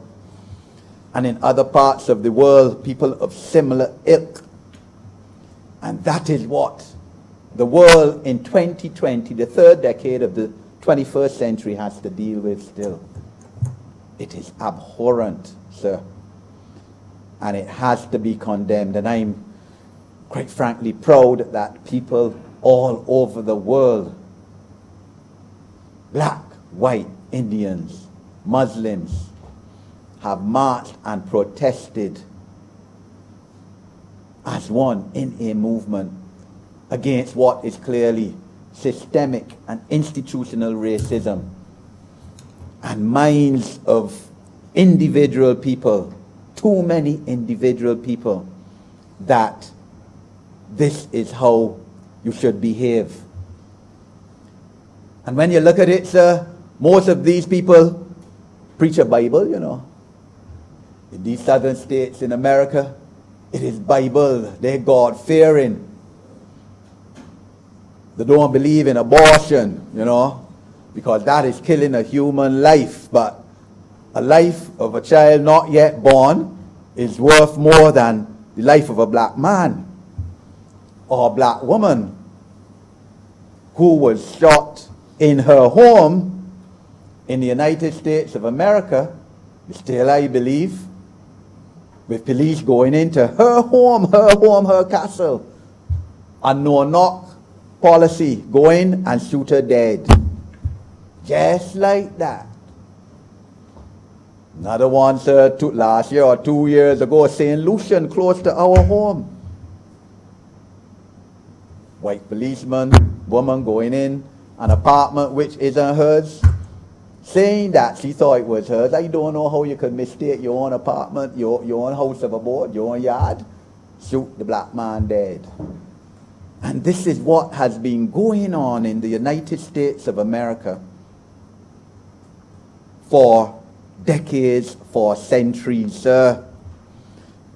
And only now, as I said, because everything is on social media, this phone device with camera transmits to the whole world that something is happening. If not, all of these policemen, all of these people will be getting away still with this. Because you had an incident, sir, again about 4 months ago. A black man jogging on the road, keeping fit, sir. Why did that this morning before I came here? Jogging on the road. And a father and son in some truck take out the gun, corner him, call somebody else, man dead. Because he should not be jogging out there. He has no right to be there. And then tell lies that the black man was attacking them. Not charged, no charges laid for 3 months until other evidence comes out to show that they are lying. So in other words, a whole system, sir, institutionalized against black people. The police, the prosecutors, the judicial system, sir, and you know the judicial system, because I don't understand, sir. The concept defies my understanding, sir, and experience. How you could have a judicial system where you have to be elected, sir. You gotta run for the post like a politician in the United States. That is what it is. So that itself breeds corruption at the bench in the United States of America. So everything slated against black people. And America, happy, sir, with that at the political leadership level. One of the top United States politicians, when asked to say that Black Lives Matter, he can't say so, sir. The words can't come out of his mouth. He says all lives matter. He can't say Black Lives Matter, sir. You know from that how he feels, sir. You don't have to have or be a genius and Einstein to understand how he feels about black people if he can't come to say that, sir. But the reality, sir, is that black people are at the bottom economically of about every society in the world, sir. And this is something, sir, that, you know, the Honorable Member for St. Michael, he said it, that this is the moment, sir. Quite frankly, I believe that if this moment is lost, by the time most of us in here die, sir, not much can change globally. If this moment is not taken by the crux of its neck, no pun intended, sir, and utilized. Because black people throughout the world, in virtually every country in the world, sir, are at the bottom of society economically, sir. In some places, yeah, blacks have the political power. That is true. But not the economic power, sir. Here we had a last decade, sir, where you had an all-black government. That is true. But at the whim and caprice of corrupt practices, sir. And you know, it's not lost on me that the former Prime Minister, he used to say, sir, on many occasions, even in this Parliament, how you have corruptors and corruptees too, where he knew what he was talking about. In other words, that you shouldn't only blame his ministers for being corrupt, but you got to blame those business people. He used to say those words, business people, who corrupt them. And we know who the business people are, who used to corrupt a black government. A black government, sir, in the last decade, between 2010, 2008, and 2018, Democratic Labour Party, sir. So that is what we have to deal with, sir. And that is what has to be addressed. The fact that black people are at the bottom of the economic ladder in every society virtually in the world, every country, even where they have political power and domination, sir. It will not happen here, sir. You heard the member for St. Michael South Central speak just before lunch on the issues of transparency and accountability and integrity, sir, which has to inform this government, which does inform this government and must inform any future government of this country, sir. But we know the genesis of this, sir. A period of slavery starting 500 odd years ago, where Europe systematically underdeveloped Africa, the Caribbean, and Asia. Period of colonialism, the worst period in the history of mankind. And you know, the Jews, sir, talk about a Holocaust, and I'm not, sir, in any way belittling that, sir. And I understand the Jews, sir, their fight for their race, and I admire that, sir. But 6 million people dying, sir, in a short period of time when millions and millions and millions of people, black people, died all over the world through colonialism, sir. Those who didn't die, sir, physically died from other things, sir. And the depression and the deprivation and the inhumanity, sir. Man against man. In the name many times of the church, sir. And I'm not getting into any fight with the church of England, sir, the established church here today, sir, the Anglican church, but they have to make reparations too, sir, and apologies just don't cut it, sir. The honourable member who just spoke from St. Peter spoke and drew the reference up to 2 weeks ago. Yes, I was there. The Honourable Prime Minister speaking about people being, not wanting to come forward. And we hear that all the time, black people. And all of this is part of the psyche that we have to fight. That a lot of black people don't feel that their place is at the front. That they naturally go to the back, and you have to tell them, come up to the front. And church has a lot to play in that, sir, because as we know, Church of England, as defined by the Anglican Church here, where black people couldn't sit in the front pews, they were reserved for white people, sir.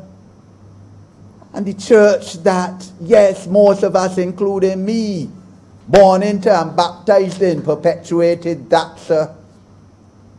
And of course, the church and the state were the same. Up to 1968 in Barbados, when you had legislation disestablishing the Anglican Church, separating it from the state, sir. So the church has to, in my opinion, sir, further examine its role, sir. And the church in Barbados too, the Anglican Church, the traditional church, sir, still own a lot of land, sir. Still own a lot of land that was obtained from the blood, sweat, tears, and death of black people, sir. The slaves, and coming up even after slavery, sir, where you had located lands at where, you live on the plantation land, you had to work on it. So, and if you leave the plantations, employ, sir, you had to take up your chattel house and leave the land. And the church has to examine its role and determine, sir, about giving the land that it has to the descendants of the slaves whose ancestors were responsible for the church obtaining all this land. Not only in Barbados, sir, but all over the world, sir. The Catholic Church, one of the richest institutions in the world. So, sir, this is where we are, and this is what this debate is about. Because racial discrimination and oppression has to be overcome, sir. We can't be in 2020, sir, having to deal with this. And sir, a lot of people see me, I suppose, they don't know me. I still, even though I'm a public figure, like to maintain some privacy, sir. People see me, see me someone always smiling, sir. Not always smiling a lot, but no, I can be very serious, sir. And I would want to speak about what informs me, because like the honourable member for St. Peter, sir, as he said, it is a question of your character formation, sir. I mean, at age 16 months, sir, my parents took me to England. My father went there to study law. I lived there for 5 years, sir. 16 months to 6.5 years, sir. The formative years of my life, of my mental capacity, my psyche. Early to mid-1960s. And everything I remember about England in that period was based on race, sir. Based on race. A white man, I in a bus with my mum a day, and I remember these things, sir. A white man telling my mum, oh, he's going to be a bus driver, and my mum saying, no, he's going to be a lawyer like his father and grandfather and uncle. White man was so embarrassed that at the next bus stop he got off the bus. White people spitting at you in the road.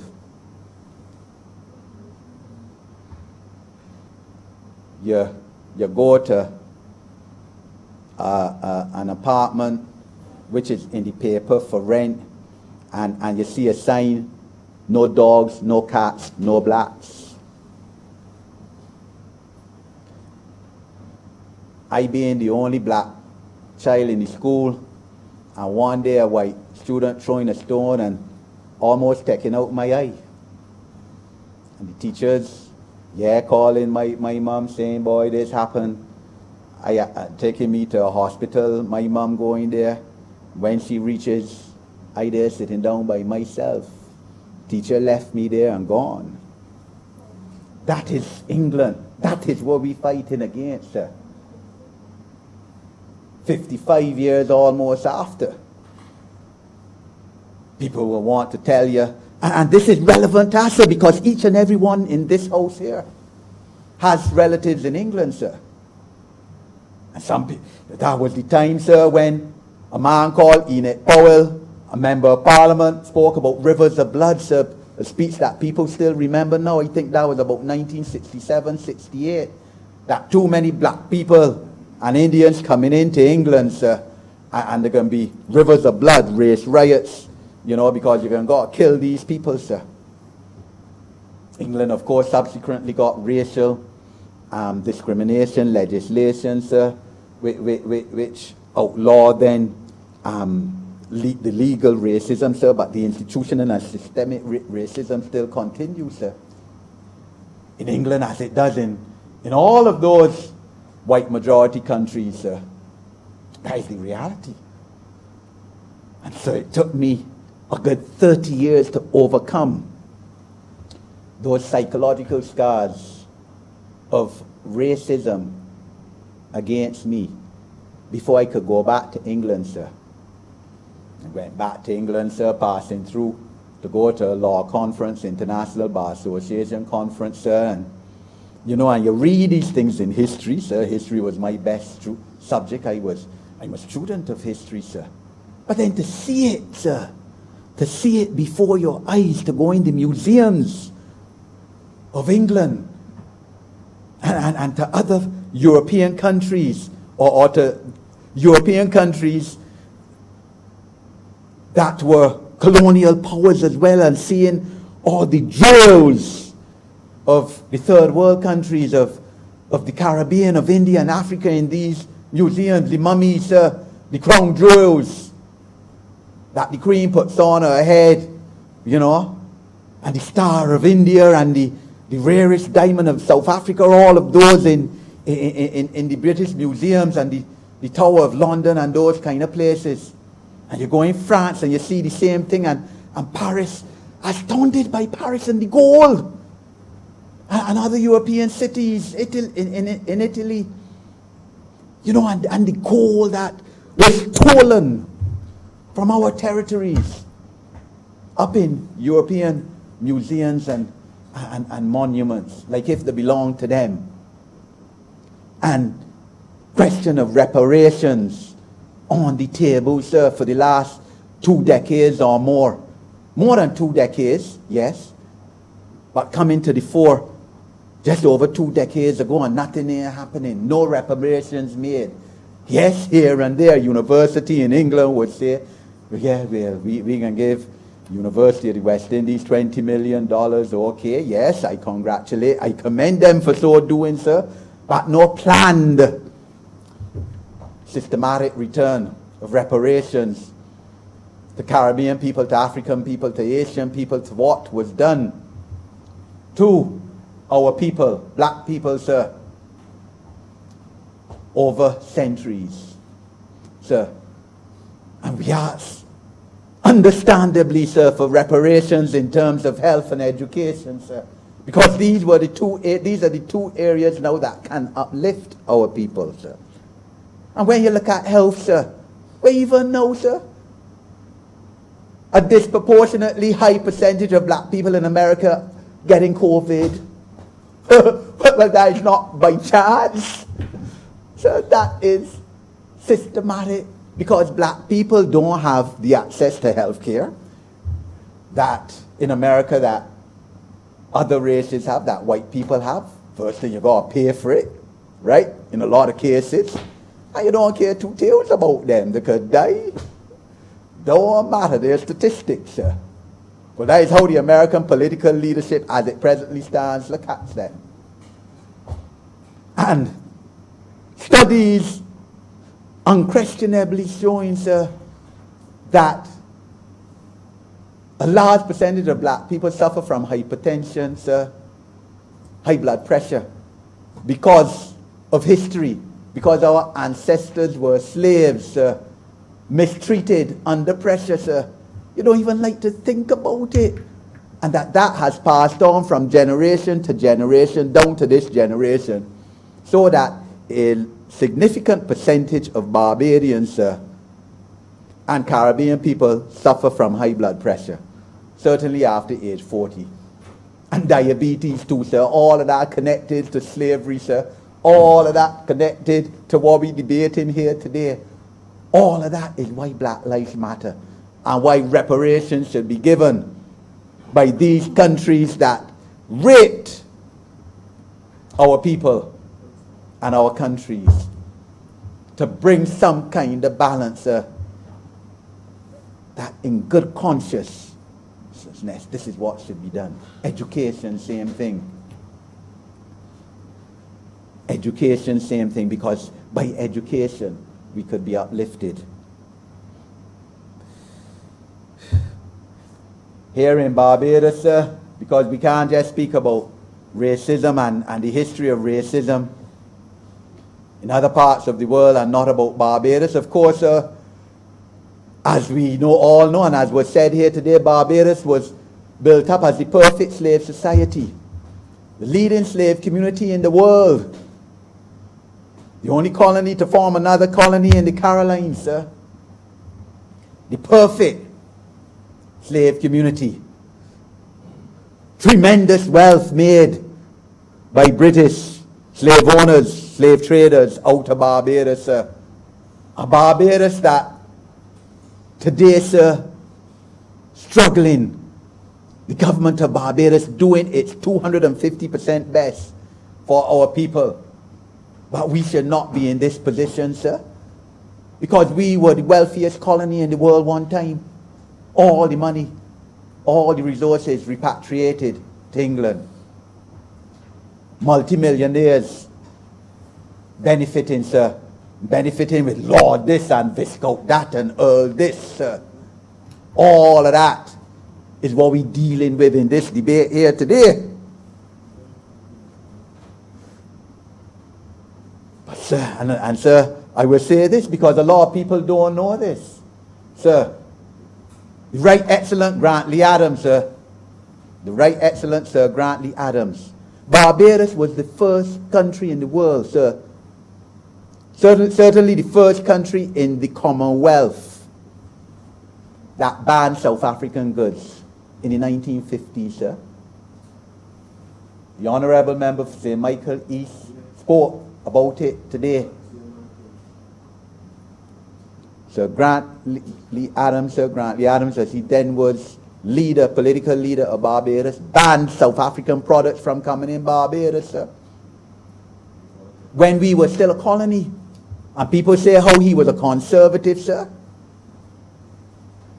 And that is why, sir, as a student in Ottawa in 1985, I marched, sir, in front either the United States or the British, I can't remember which one, High Commission embassy there. Because at that time, of course, Britain's Prime Minister was Margaret Thatcher, America's President was Ronald Reagan, could not understand why they should sever economic ties with South Africa, sir. Nelson Mandela in jail since 1964. And his colleagues in jail. And England and America supporting the apartheid regime of South Africa, as Margaret Thatcher said, is her kith and king, white people in South Africa, so she ain't going against them, sir. I marched an afternoon with others, sir, and this is not, sir, a white black thing here now, because they have white people, sir, who, as I said, marching all around the world, protesting against this here too, sir. And Barbados would find itself left behind, sir, if, as the Honourable Member for St. Michael East said, we do not seize this moment here now. That is the truth, sir.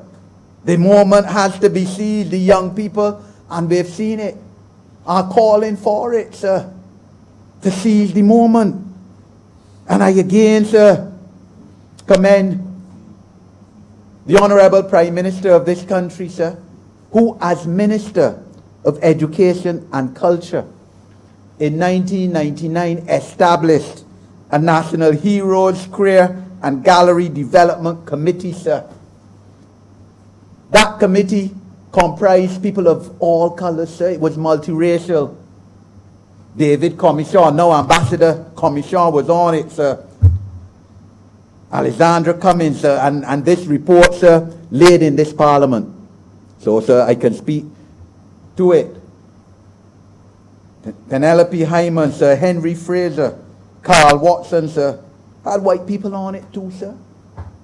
Recommended the removal of Nelson's statue, sir. That is 20 years ago, sir.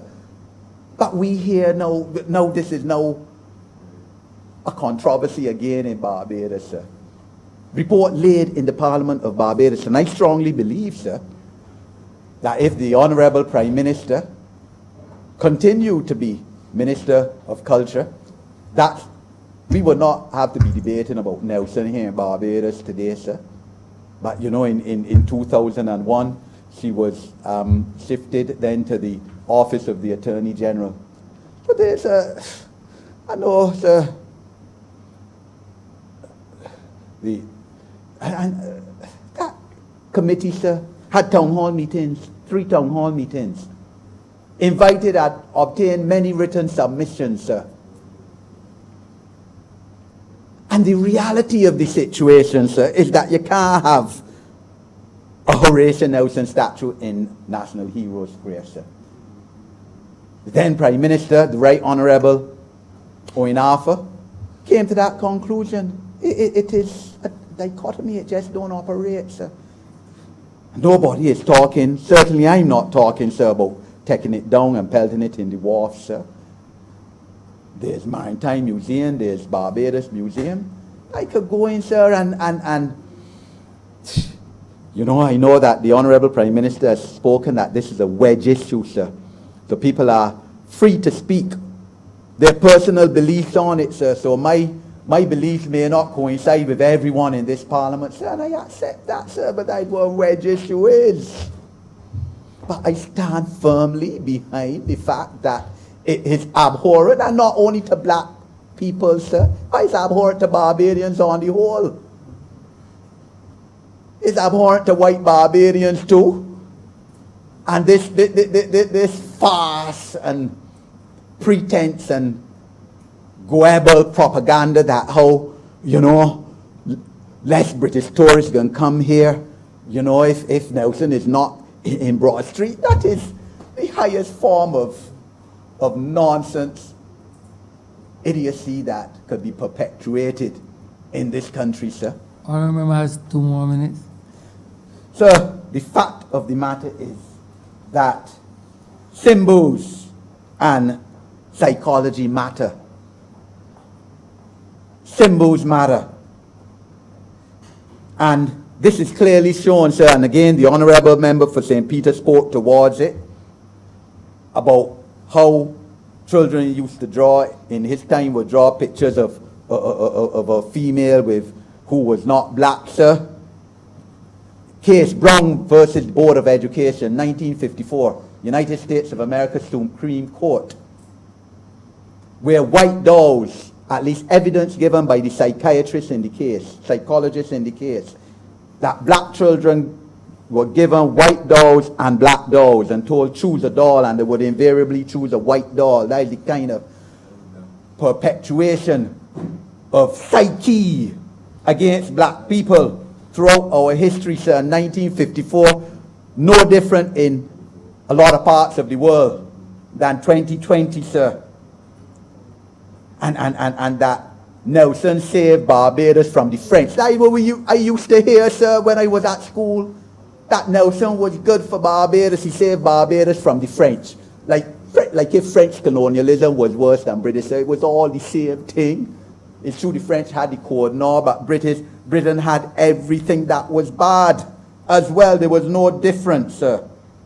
It's abhorrent, and it continues today, sir, in terms of how the OECD treats towards us as a people, as a country, fighting to build up our international business system, our international financial services, sir, which they encouraged us to get in the late 1970s. And at every step, shifting of a goalpost, sir, and blacklisting us, sir. No whitelist, blacklist us, sir. All of that part of the psyche and the symbolism to keep black people down, to keep us at the bottom. Because there's still this inherent feeling among a lot of white people that they are superior to black people, sir. This racism that has to be abolished, sir.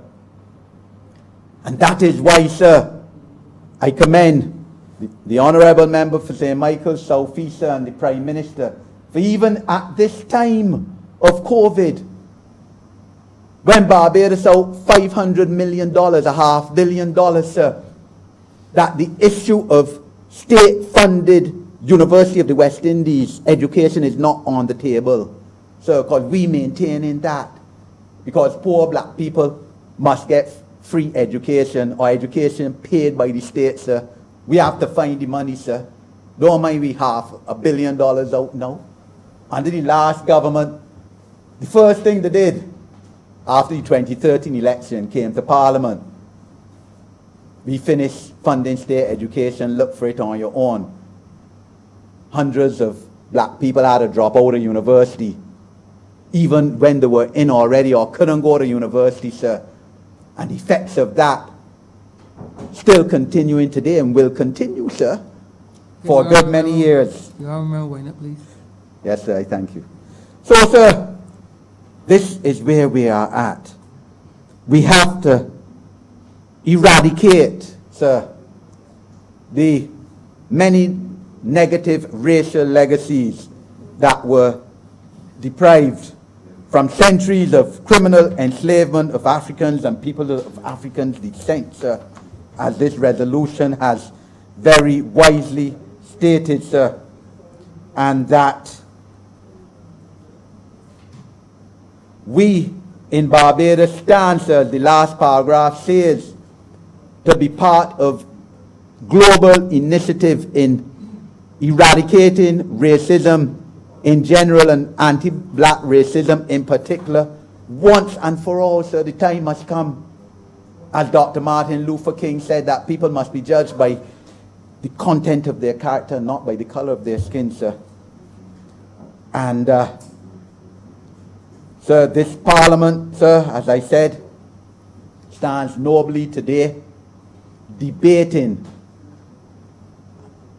potentially sensitive issue, sir, but an issue in which all people in Barbados, sir, have to join hands together, sir. It isn't them and us, it is all people. Every right-thinking person in Barbados has to collide their brains, their efforts, their wills on this particular point, sir, and condemn racism wherever it shows its ugly face, wherever in the world. I'm obliged to you, sir.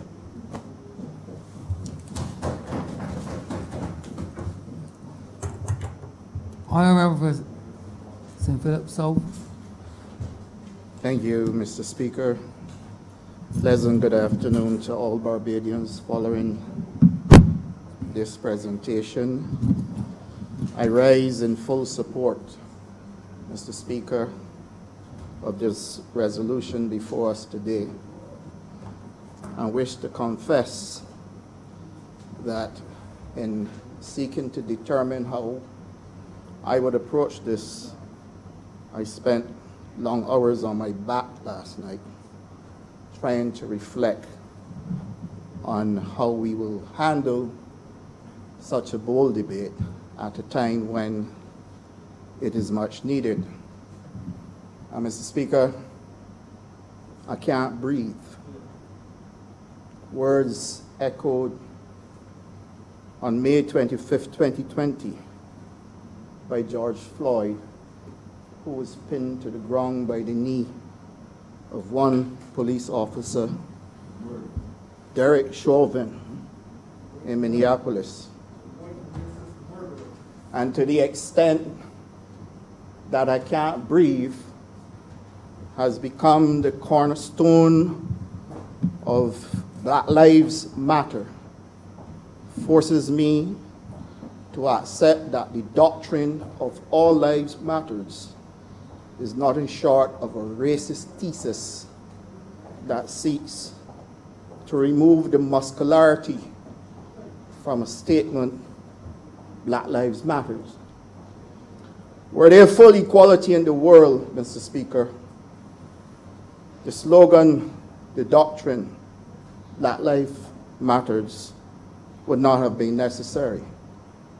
But if I am to reflect, sir, on the fact that all lives matters, tell me, why was there ever slavery? Because I would have difficulty understanding that the very being only differentiated from you by color has been used as machinery and part of an ownership structure and economic ownership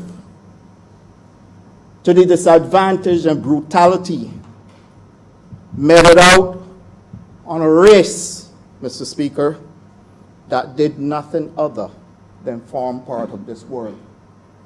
And perhaps, Mr. Speaker, it is on that I would like to remind this honorable chamber of a period when which, on October 15th to November 7th, 1962, where a champion of black people went on trial in the old synagogue court in Pretoria, South Africa. And all he did was dare to say that the rights of the black man is just as important as the rights of any man under any other shade. And I struggled last night, Mr. Speaker, sir, because I know black people for achieving greatness. Black people have proven against all the odds that when called upon to perform, none can touch the greatness of black people. Mr. Speaker, I draw your attention to when all of the powerful Olympics teams perform well, in the front line will be black Americans standing hand on chest, reciting Star Spangled Banner. And that in this very place, you can have George Floyd repeat the words, Mr. Speaker, sir, of Eric Garner, who uttered those same words in New York, July 17, 2014, when he too was being apprehended with brutal force and was placed under police brutality to give away the last breath, the oxygen that only the Father controls, was taken away and his life went. In the twinkle of an eye, uttering the same words, I can't breathe. Mr. Speaker, I would have been fairly consoled if action was taken then and that we had seen the end of these dark days. But Christopher Lowe, Mr. Speaker, July 26, 2018, in Fort Worth, Texas, uttered the same words, I can't breathe. on the same type of police brutality. Mr. Speaker, you will think that after all this, we would have seen the end of such cruelty meted out against a race that did nothing other than seek to hold its place in this place we call our world. And Mr. Speaker, there are others. Mr. Speaker, Xavier Ambler II, March 28, 2019, Austin, Texas. I can't breathe. On the police force. Mr. Speaker, Derek Scott, May 2019, Oklahoma City. And then, Mr. Speaker, Oklahoma City. And then Brian Williams, September the 5th, 2019, in police custody in Vegas. Mr. Speaker, this is not by accident. Mr. Speaker, this cannot be classified as anything other than extreme hatred meted out against the color of a human being who has demonstrated nothing but greatness for all America in Carl Lewis and Michael Jackson. All America in people who have made America great long before in the Temptations and the OJs, Mr. Speaker, sir. The day when Motown was king, run by black people. And that to this day, after the great contribution of black people to the economic welfare of a nation, you can find black people having to recite, "I can't breathe," only to give away the last breath of oxygen that has been given by none other than the great architect of the universe.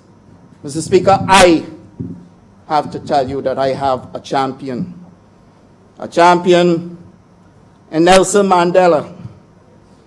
And I say so because in spite of all the challenges, Mandela said, and please permit me to quote, Mr. Speaker, "I hate the practice of race discrimination, and in my hatred, I am sustained by the fact that the overwhelming majority of mankind hate it equally. I hate systemic inculcation of children with color prejudice, and I am sustained in that hatred by the fact that the overwhelming majority of mankind here and abroad are with me. I hate the racial arrogance which decrees that the good things of life shall be retained as the exclusive right of a minority of the population, and which reduces the majority of the population to a position of subservience and inferiority, and maintains them as a voteless chattels to work where they are told and behave as they are told by the ruling minority. I am sustained that hatred by the fact that the overwhelming majority of mankind, both in this country and abroad, are with me." And he closed by simply saying, "Nothing that this court can do to me will change in any way that hatred in me, which can only be removed by the removal of the injustice and inhumanity which I have sought to remove from the political and social life of this country." Back in 1962, Mr. Speaker, and I am hesitant to tell you that I would be still on nipples of the mom at a time when this type of hatred towards black people took place. And one man stood up and called it for what it is. I don't think that I have to be flashy or about a very simplified and innocuous debate Mr. Speaker, sir, because that is what it is. You have to call it for what it is. It is extremely innocuous in that we are speaking to an issue that should never exist in the 21st century. And the fact that we have to stand in this honorable chamber today to discuss this matter speaks to boldness on leadership, first of all, because this is a debate that could have taken place before. And I have just called off a chronicle of many cases that could have prompted this debate before. But Mr. Speaker, I am resolved in my mind that any walk to freedom must be a walk built on the words of the same Nelson Mandela. And he said, our march to freedom is irreversible. We must not allow fear to stand in our way. And Mr. Speaker, it is significant that today we note this, because a walk to freedom, Mr. Speaker, is not a conversation about how well or how bright we can sound, how intellectual we are. A walk to freedom must understand the struggle of those people who end up having to do crime for survival, Mr. Speaker, sir. And that I have spoken to this before simply because I saw it with my very eyes as a boy growing up. I didn't have to be here, Mr. Speaker. The pressure that you go through in your life, where you grow up with struggle, Mr. Speaker. Struggle to see grandma with a down basket and a hoe going to the plantation to weed, and that there was no bathroom facilities. And so that if nature called on you, the only place you can resort to is the cane fields or the bush. Today, I, as Minister of Agriculture and Food Security, will bring an end to the notion that people working in the field shouldn't have proper bathroom facilities. Mr. Speaker, I have seen many things as a businessman, and sometimes I feel a little bit loath to mention my experience in business, because I understand the cut and thrust of politics as well. And I do understand that were you to be able to extol the successes you've had in business, you are fingered in a more severe way simply because you dare to speak on the challenges that you face in order to be able to achieve something called success. But I want to say to all Barbadians that our reality still resides within our hands. And the fact that Ambassador Dr. Anthony Gabby Carter gave us that beach's mind to signify that even if we want to share our country with people, that our reality is that we should not be excluded or blocked from access to our beaches.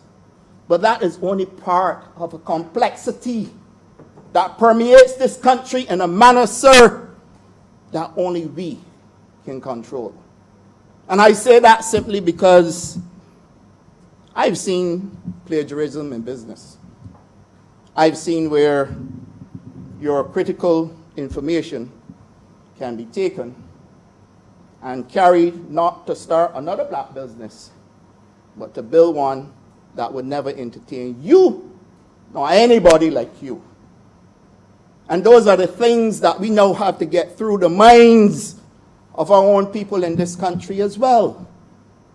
Because there's a reality check that we must also look into.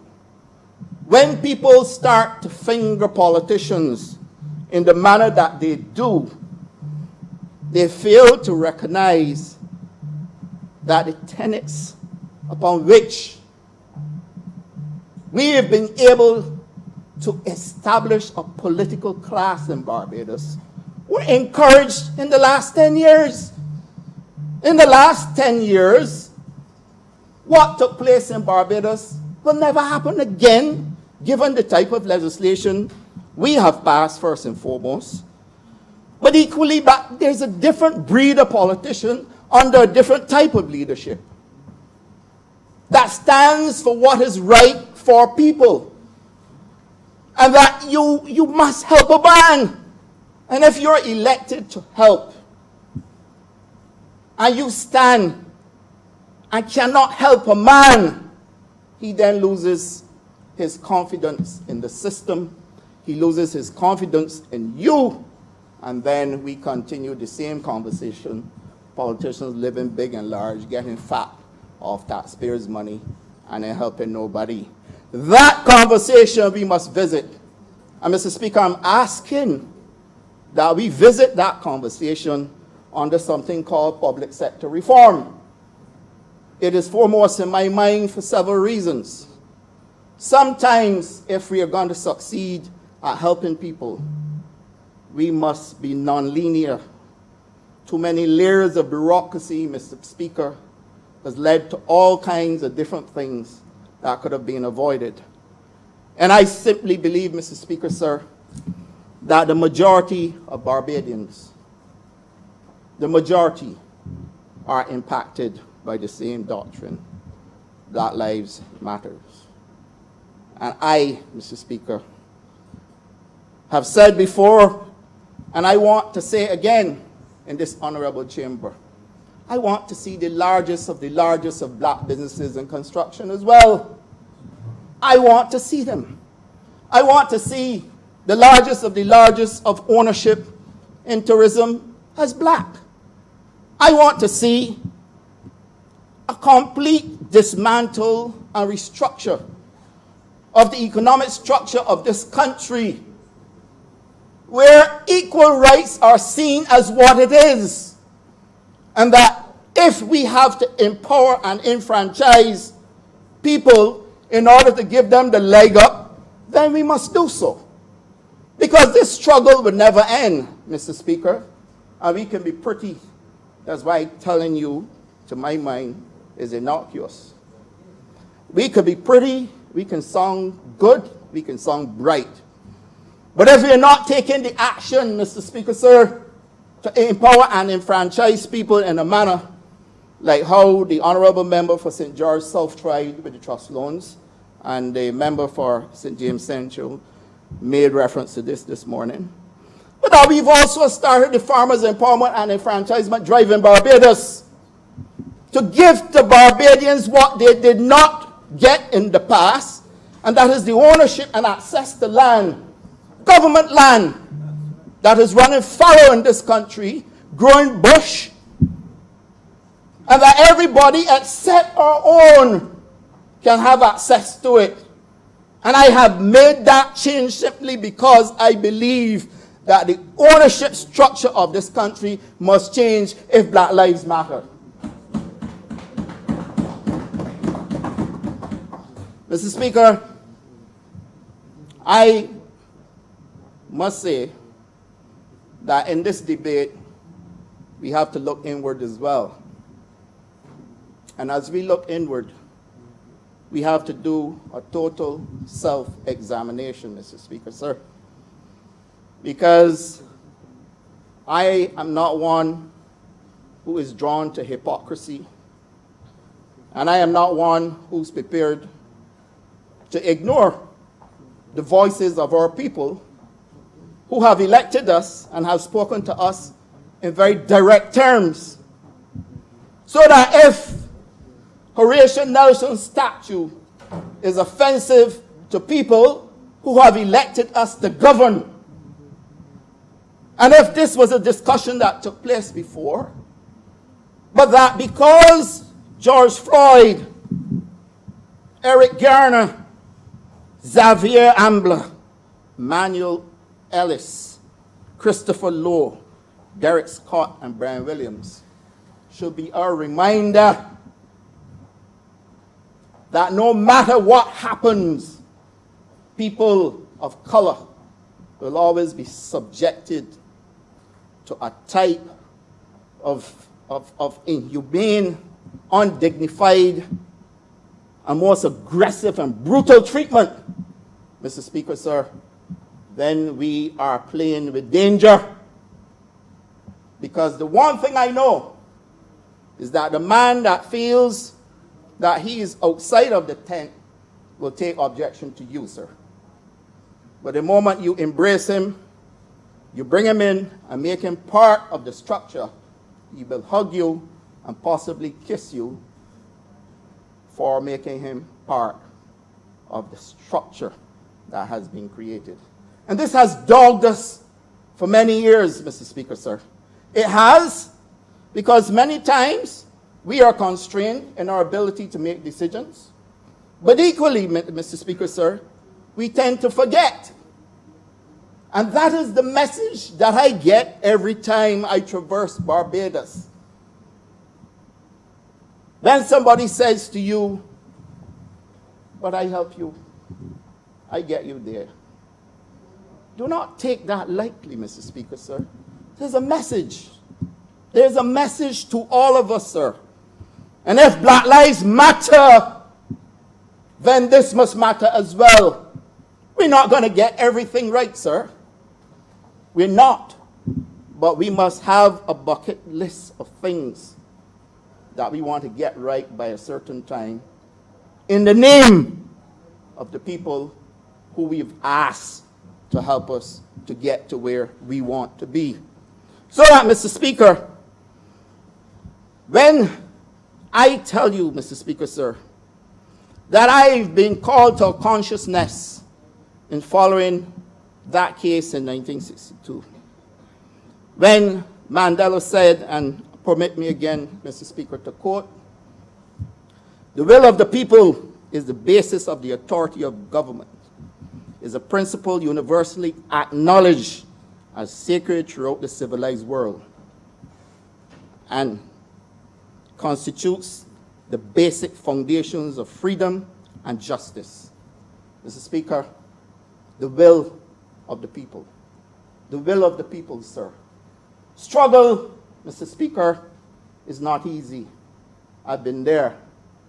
And I have alluded to the fact that it is only perseverance, sir, and an admiration for people like David Simmons, now Sir David Simmons, who have treated people like human beings.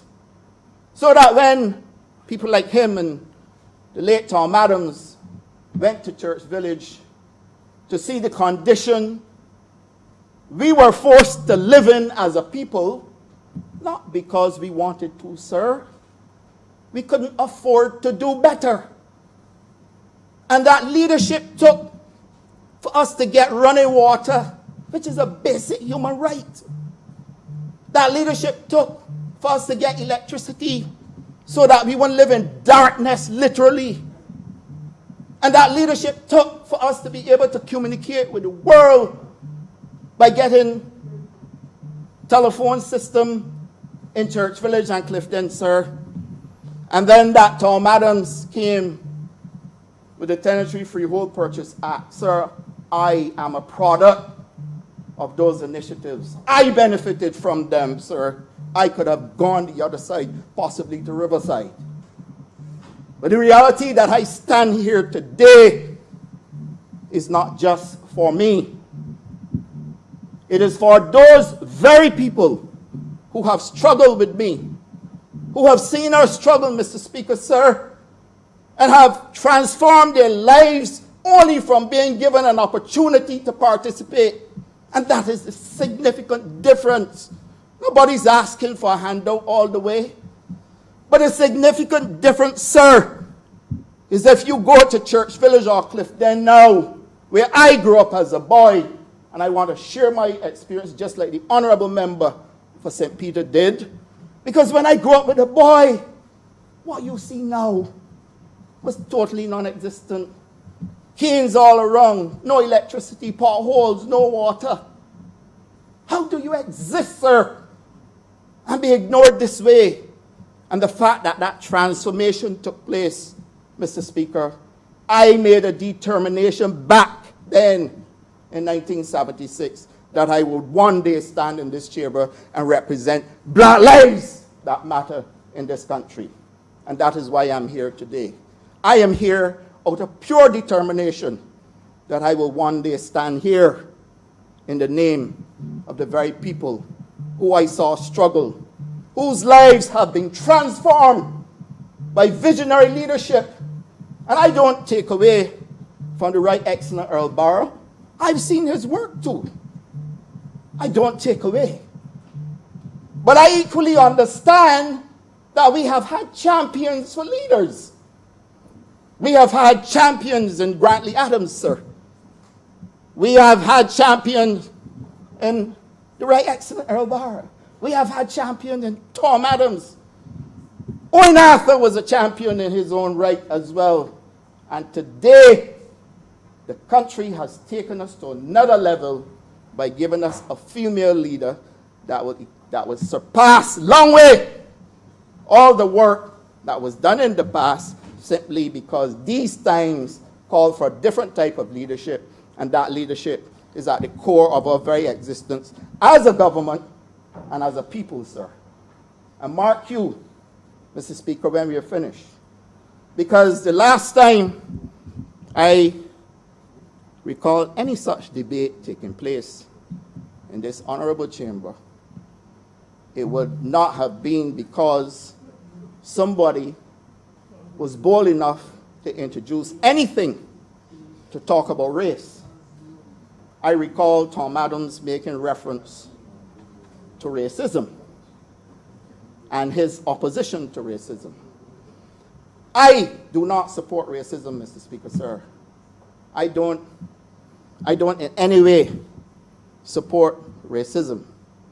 But I support the rights of a race, Mr. Speaker, sir. I support the reality that if you have to struggle, Mr. Speaker, to be considered equal in this world, or to be considered human being, then I support your fight, and I support your reality to be able to be part of a structure that is inclusive of you, and that you're not outside only because your skin color is different.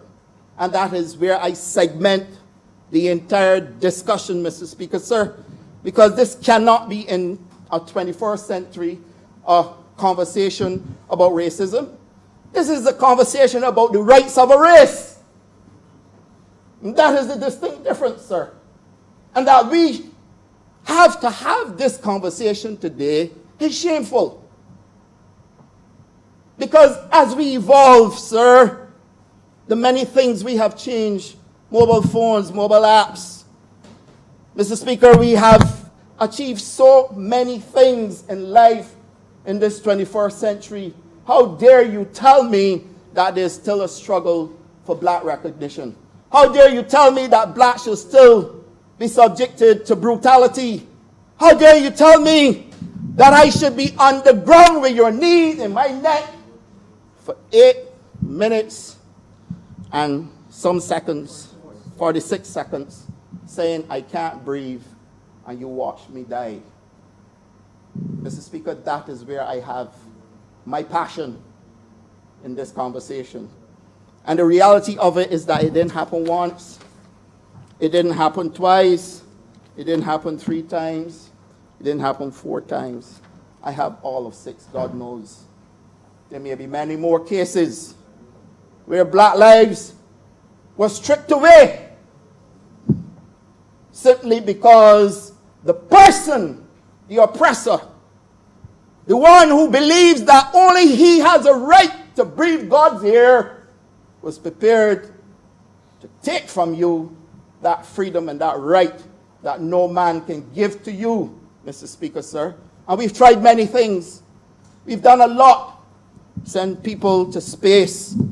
We have created some of the best aircrafts in the world, and I know for sure that trials have already been done for planes to even fly without captain and pilot. We have achieved a lot, sir. But how do you tell me that we have achieved so much and we still have a struggle for blacks to be part of an ownership structure and an existence? that they themselves had no control over in the first instance, when nobody other than the grand architect of the universe created the space we're in, sir. None other. So that when you had in 1625 the arrival of the Portuguese in Barbados, and then that you have colonial control in Barbados, 1627, going into a massive sugar industry. But that the same ones who then went to the African continent and took a free man, enslaved him, brought him to the Caribbean to be a servant under the most inhumane conditions in the world, sir. And then on the plantation, you had to be a Genghis Khan so that you got greater sap to produce more. You are a special fella. You're a special fella. But that you, Mr. Speaker, sir, then otherwise you're nothing more than an inferior being in the sight of the very owner. Black sisters being dragged from a pen and raped for the pleasure of a man who bears no love and has absolutely no emotional attachment. But rape is a serious thing, Mr. Speaker, sir. But because you can attach the title ownership, you can do as you like. And Mr. Speaker, I don't hate nobody. I don't. I want to make that clear. I have moved away, sir, from what has taken place. I will not erase from my memory what I know. But equally, I understand, Mr. Speaker, sir, that the one thing we have to do now and do it well is to make sure we do not have to hear someone else say, I can't breathe because the color of his or her skin. And one night, I was going through Netflix, and I saw this. They bring up these slides of different movies and documentaries, and I felt for some comedy. And this one that Chris Rock came up, Tambourine. It is riddled with expletives, but it makes sense. And the honorable member for St. James Central is smiling because clearly he has seen it already. But you know, he made the comparison that if in the police diary they reach a point that they say, oh shoot, we are 16 blacks, we got to take a white now. Then you would start to believe that this is nothing more than police doing their work. But that doesn't happen, sir. And that Tambourine, to me, is a complete documentary. People call it a comedy. It's a documentary for me of what actually transpires in a society where the color of skin determines how you jostle for space. And in your jostling for space, you got to bring something to the table. The prowess of black athletes, Mr. Speaker, sir, cannot be ignored, because Star Spangled Banner must mean something at the Olympics. So the prowess of black athletes must mean something.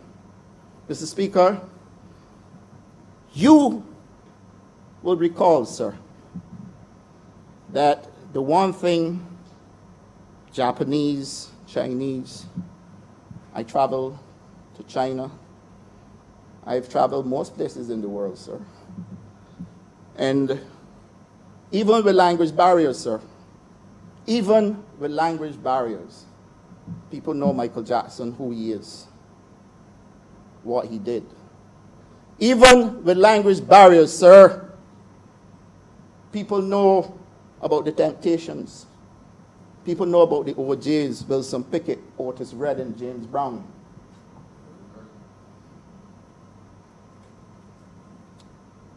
People know them, sir, even with language barriers.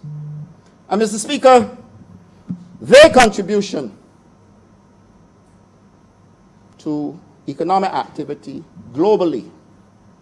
Globally speaks to a gift, and it speaks to a contribution that can very well be better made if we stop suppressing and stop seeking to control and restricting the talent, the power, and the right to existence of persons of black skin color.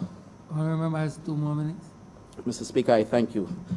Mr. Speaker, I want to use this 2 minutes to anchor my contribution this way. I saw Al Green. There was a concert for Al Green that I saw. There were 2 black people sitting in front row. So they had front row faces. They were young. Not many people knew who they were at the time because it's an old concert that was being aired. Obama and Michelle Obama. Barack Obama and Michelle Obama in the front. If I had seen that 10, 20 years ago, their faces would have made no difference to me. But their contribution has forced me to recognize who they are. The contribution of black people has forced the world to recognize what black people can do. And I'm saying, Mr. Speaker, we have to dismantle and unshackle ourselves, and I'm coming home now, sir. In St. Philip, in the constituency of the Honorable Member for St. Philip North, we have a park called King George V Memorial Park. But further down is Bailey's Plantation, from which Bussa came. And I'm calling, sir, just like the Honorable Member for St. Peter did. I am calling, sir, and the Ambassador, Dr. Anthony Gabby Carter, would have heard me discuss this with him before. I want it to be called the Bussa Memorial Park. And if we can't do that, call it Jim Wedderburn Park, because he was the one Barbadian that made it to the Olympics. And if we can't do that, sir, call it Ambassador Stetson Wiltshire, Matt Fingal, and John King, because these are icons of St. Philip, sir. And with that, sir, I want to thank you. I'm obliged to you. Honorable Leader Government Business. Thank you, Mr. Speaker. I rise in support of this resolution brought by the Honourable Member for Christchurch South, and with the input of the leader of this country, the Honourable Prime Minister, to support this resolution, which I believe all honourable members feel very passionate about this afternoon and throughout the course of today. Sir, we haven't come here with a light burden on our shoulders. I strongly believe that, just as the honourable member who just spoke had a lot to think about last night, I think for the last few weeks, as we all would have watched repeatedly the video footage of George Floyd with a police officer's knee in his neck, shouting for his mother, shouting that he could not breathe. I think it has impacted on each and every single person who has watched that video, regardless and irrespective of whatever race they may be. I recall, sir, that when I was growing up, you know, as the Honourable Member for Christchurch East started to speak, St. Michael East started to speak about earlier, you know, there a lot of times we don't quite understand why people say things that they do. But as you get older, you start to realize the intricacies of Barbadian society, and you understand you put things in a historical perspective. And I remember when I was at primary school, Because of my complexion at the time, and I was a lot paler than I am now, sir. I haven't been able to be in the sun as I would like recently, but that's also because of COVID. But I remember being teased as a child because anytime the grass was being cut, my sinuses would act up, I would start to sniffle, and my nose would go bright red. And the children would taunt me and say, Santia, you're Rudolph the red-nosed reindeer. They would also say, this is a white child. Basically, I would be taunted and stuff that I was lighter than a lot of the other children. Fortunate for me, within the household that I grew up in, I come from two sides, I suppose, of Barbadian society. I have, on the one side of my family, I have the Redlegs, what they would call the Eki Beckys from St. John. I often used to remark to the former member for St. John and say that I had more roots in St. John than she did. And on the other side of my family, I also have family in Edgecliff as well, Clifton Hall. And I would often realize that, obviously, with having the history that I did, it wasn't about picking sides, but it was also in my household about understanding where you had come from and having a strong sense of being, a strong sense of self, because whether people would taunt you and say you were white or you were brown or you were pale or whatever, growing up, I understood who I was and where I came from. To this day, sir, I still hold very strong to my history and my understanding of history and of self.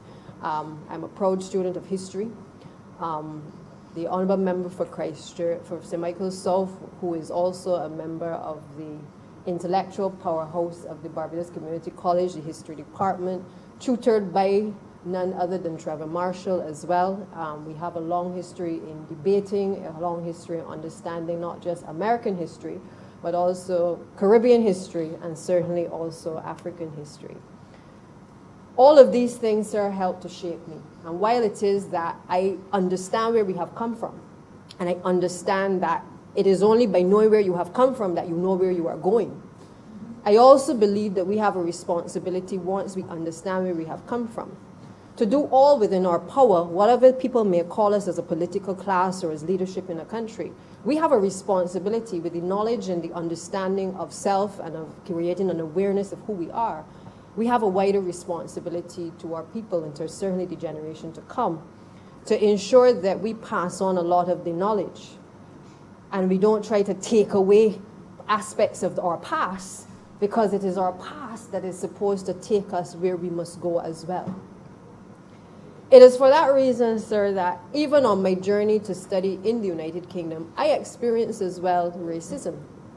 I experienced what I consider to be an indirect racism because I was no longer pale or Rudolph the red-nosed reindeer, but I was now described by British society as mixed race, of mixed parentage, because for them, once you had a lighter complexion, you were now broken down and classified a little bit more. It took me back to where I was as a history student, where I understood what the words of William Lynch meant, a planter from the United States, who basically said if you try to break down the black race in such a way that you separate them by the basis of their color, that it would divide the black race for generations, 300 years. And I believe now we are seeing more than 300 years that we have been divided on the basis of color. So there were octoroons, there was all of the different permeations of what color was when persons had a lighter complexion. There was the separation of persons on the plantation. They pulled out people who were of lighter complexion to be able to oversee other persons, and they continued to perpetuate a social divide amongst our people, sir.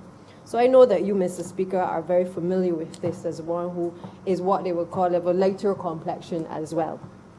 But I think all of us understand, whether lighter complexion or darker skin, all of us understand the struggle of the black race. All of us understand in one way or the other where we have come from, and again, certainly where we have to go, sir. I recall also having an aunt who left Barbados to go to the United Kingdom to work. And I remember her telling me constantly that when she first went to the United Kingdom, the racism was a little bit different. It was such that there were signs that she would see when she went to secure employment that said that there was work available. And from the time she walked into the establishment, the sign would be replaced with no blacks allowed. And the honorable member is shaking his head because I know he's been raised in England as well, so he can appreciate this. It, however, did not stop our people, sir. And I say this because while my aunt understood that what racism was, and she understood what a race that was different from hers was trying to do to her and to her people, she was the most positive person that I've ever met as it relates to ambition and about education and making sure that all of her children were able to have a sound understanding of Barbadian society, of where they had come from, of their struggle, and also a responsibility to give back to country and to give back to community as well. During the time that I was in the UK, armed with the information of all that I had seen there, the indirect racism, the direct racism which my family members had experienced when they were there, I was in some ways a bit conflicted because I came from a Barbadian society, sir, where we had prime ministers that looked like us. We had black people who were in power, who controlled the House of Parliament. And I remember the first time I saw a white garbage man, somebody white picking up the garbage, I was dumbfounded because I could not imagine that white people picked up garbage. I remember remarking this, sir, and my family, smiling and stuff because it was such a culture shock for me on my first few trips to the United Kingdom. But it also led me, sir, as I saw the indirect ways in which racism existed in the United Kingdom and the way in which people of African origin were not only treated or disrespected in some way, but the way in which the very system itself almost seemed to be set up in a way to keep them down. And for many of them, sir, they did not have that connection to the Caribbean that I did, certainly not the connection to know that black people in the Caribbean had been doing very powerful things and very great things. I remember my small cousin at the time, she was only 9 years old. When I asked her what she wanted to be, sir, she said she wanted to be a bus conductor. And it was because the only other image that she had known within the family at the time was a godmother who was a bus conductor. By the time I left England, having lived with her for 3 years, she went on to the university and she studied law. I say that, sir, in a context that while I fully appreciate that we have to know where we have come from, we also have to be empowered by our past and the struggle of those who came before us to also know where we are going. So as we stand in solidarity during this session today, sir, in relation to this particular resolution, I want to remind Barbadians that while we stand in solidarity with the movement, Black Lives Matter, at this point in time in American history, we must also be reminded that Black Lives Matter in Barbados as well. Because while they are in a movement against a brutal scene towards a black person, and while they are reminding us that even after the Million Man March, several years ago, sir, almost 20 years ago, the Million Man March took place, Nation of Islam and others took to the street to mark a march against injustices against the black race, the black Americans being locked up, brutalized, killed by the police. 25 years later, we are still here in the same position, talking about it, advocating about it, empathizing with what has happened. And I remember watching a video over the course of the last couple of weeks of a black man in the company of other black men, in particular his son. And this gentleman was ranting and raving about the fact that 25 years ago, he marched along with others with the Million Man March. His son would probably now end up marching again in protest against George Floyd and others. And things had not seemed to have changed despite taking to the streets and protesting and exposing to the world all of the things that have been going wrong with the black race. And I pause, sir, because I realize it isn't just about us saying what the wrongs are, but this debate really is about what each of us are doing to change the course of time. Because we can talk, we can complain, we can advocate, but if at the end of the day, when we sit down, we have not transformed a life, we have not educated a generation, we as the policymakers have not been at the forefront of effecting change in Barbadian society, sir, it doesn't matter what we say in this debate here today. I looked at a lady called Shirley Chisholm, who described, and I think most of you would know her Barbadian roots and her connections to the Vauxhall Primary School, raised in Barbados, and also was the first woman to have run for the Congress in America, as well as for President of the United States. Sarah Shirley Chisholm made a comment about racism. She said, racism is so universal in this country, meaning the United States, so widespread and deep-seated that it is invisible because it is so normal. Sir, I hope that we never reach a point where we believe that the things that we know to be wrong become normal. I think we have a responsibility as politicians, as leaders of this country, to ensure that we educate others about their history. I have a beef, and I'm glad that I have the opportunity as education minister to be able to make the changes that are necessary, but I've had a beef for a long time about our educational system.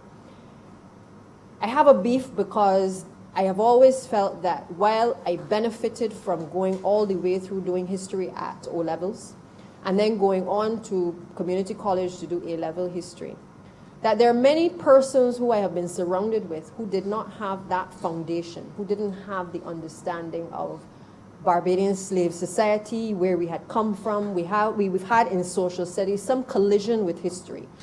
But unless you take the journey to continue your education, oftentimes there is a gap after the emancipation period and post-emancipation, where there's no other history that is taught unless you go on to the University of the West Indies or you go overseas to be able to engage in some course on history. And therefore, a lot of people don't quite make the connection as to what our true history really is about and where we have come from and what Barbadians have actually achieved. I feel that if we are going to rename buildings and we're going to put up statues, we also have a responsibility to tie that into educating our people in the schools. We have to ensure that you're not just painting a building and naming the building, but as recently happened, and Sir Anthony Carter would tell you, when we did a mural recently on one of our schools in the city, on which his image is on the building, I made the point that it was no longer about just painting the buildings, but it was also about making sure that every single child understood the struggle of the people who were painted on the building, that they understood that they could also themselves achieve not just the greatness of those who came before them, but that they too would be able to understand and to shape their world to be able to surpass the greatness of those individuals. And so I strongly believe that, as we have been looking at in the Ministry of Education, that we have a responsibility to revamp the entire curriculum. Had it not been for COVID, we would have started a conversation about the 11+ examination. Because I think the Prime Minister is on record, I think so am I on record, that we have to let go of some of the things that have kept us from our colonial period. We have to recognize that having been educated, that time has now come for us to be able to dismantle some of these systems that we have held dear, but also those systems that have perpetuated the differences, that have made some black people believe that their life doesn't matter because they went to a particular secondary school or because they went to a particular primary school. We got to dismantle those notions that the creative arts don't have a place within the mainstream educational curriculum. Because we all enjoy the music, as do the same white people and all the other people, all the other races enjoy our music. But when it comes to us as a people, being able to appreciate it and to make sure that every child may be able to explore its own creativity, we shudder at the thought because we've been brainwashed into believing that every child must be a lawyer, every child must be a doctor, every child must be a vet. Sir, and unless we recognize that in our own transformation in Barbados, we have to look at our own black lives of children mattering. That children must not come out of school without certification. That the system that we have set up and the structure we have set up that ensures that the same children who are getting and underperforming in an exam are going to the same institutions repeatedly, then it means that we haven't accepted and internalized that black lives matter, that those lives matter. That's what this debate is about. This isn't just about George Floyd. This debate is wider than that. This debate is not about saying the white people did this and the black people did this. This debate is about what we do in Barbadian society. The very fact that we're even in this chamber debating this, because I don't think that the other Caribbean territories and many other countries have not taken this on board, speaks volumes about our leadership. It speaks volumes about our seriousness. But the proof is really going to be at the end of the day in what we do in our respective ministries to make that transformation happen and to be able to ensure that our young people are equipped with the knowledge about the Panama Canal and about the people who left Barbados to build out the Panama Canal, because it's not taught in our schools.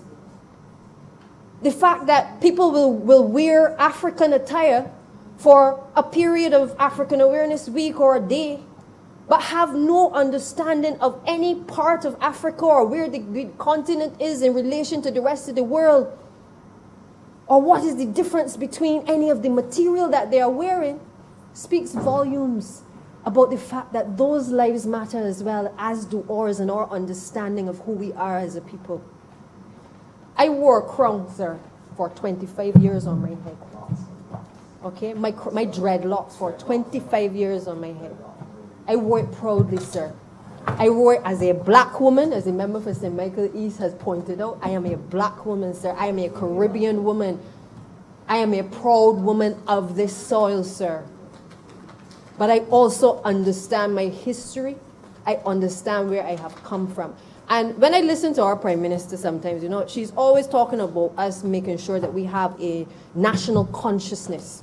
You know, when I think of the Barbados Labour Party and what we have done and what we started at the beginning of this year to do to make sure through the regathering concept that territory by territory in this country, parish by parish, was able to identify and to uplift persons who had contributed to this country, to each parish, and to create an awareness of who we were as a people, who we are as a people.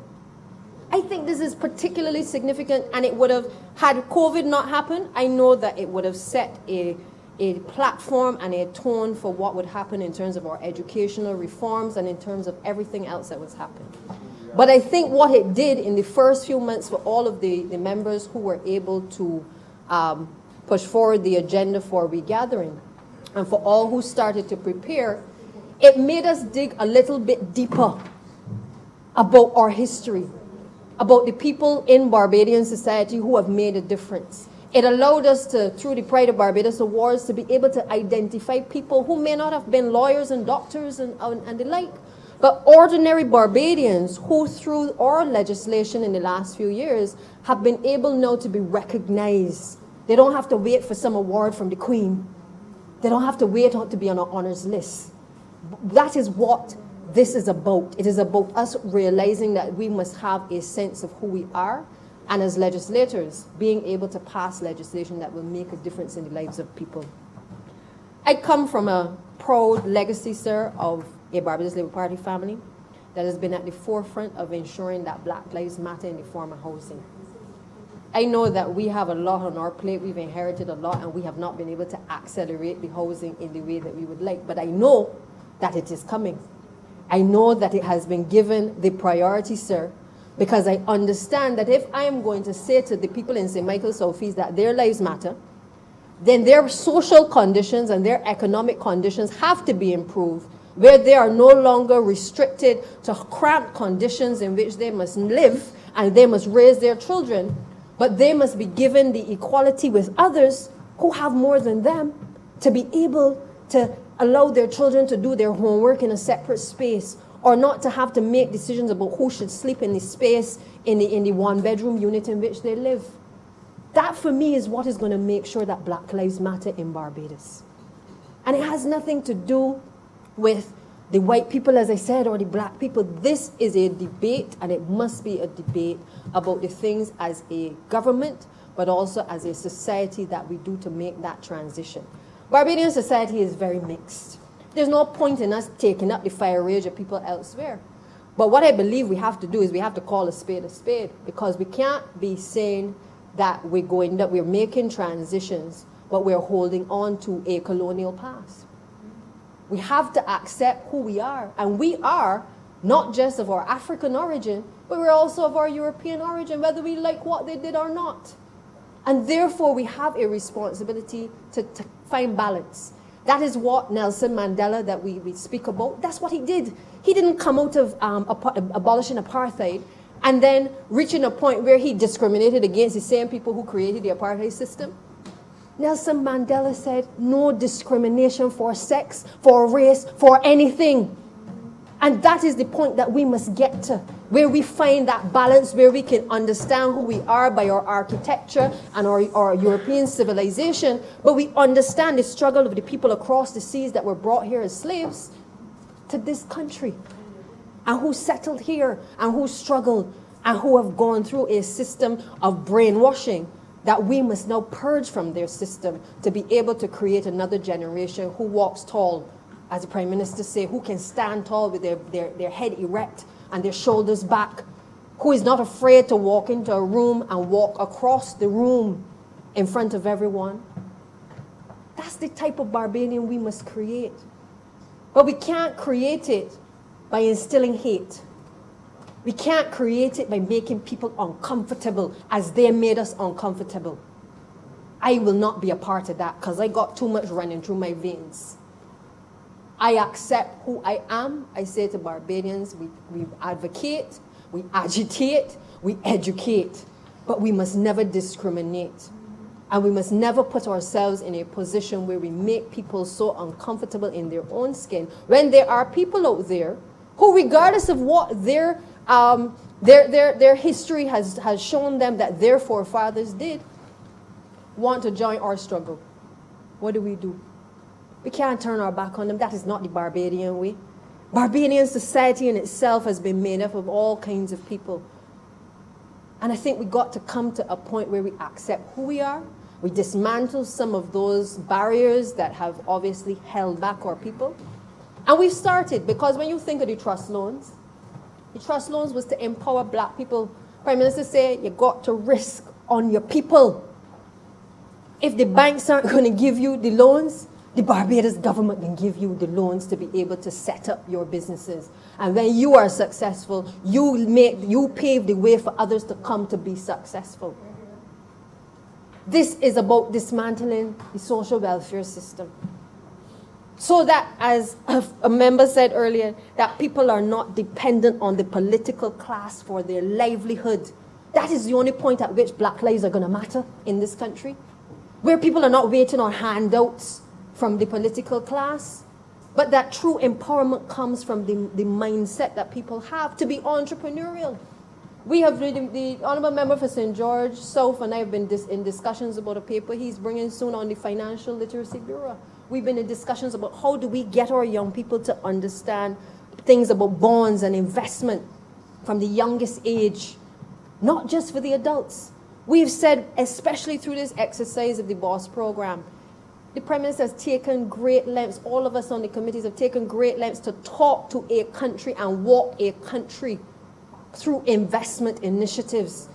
Because it is something that, under a different era, would have been out of our reach, would have been something that would never have been put on the table to be discussed. It would not have been a part of a consultation that black people would sit in a room and talk about and even want to be able to ask more questions about.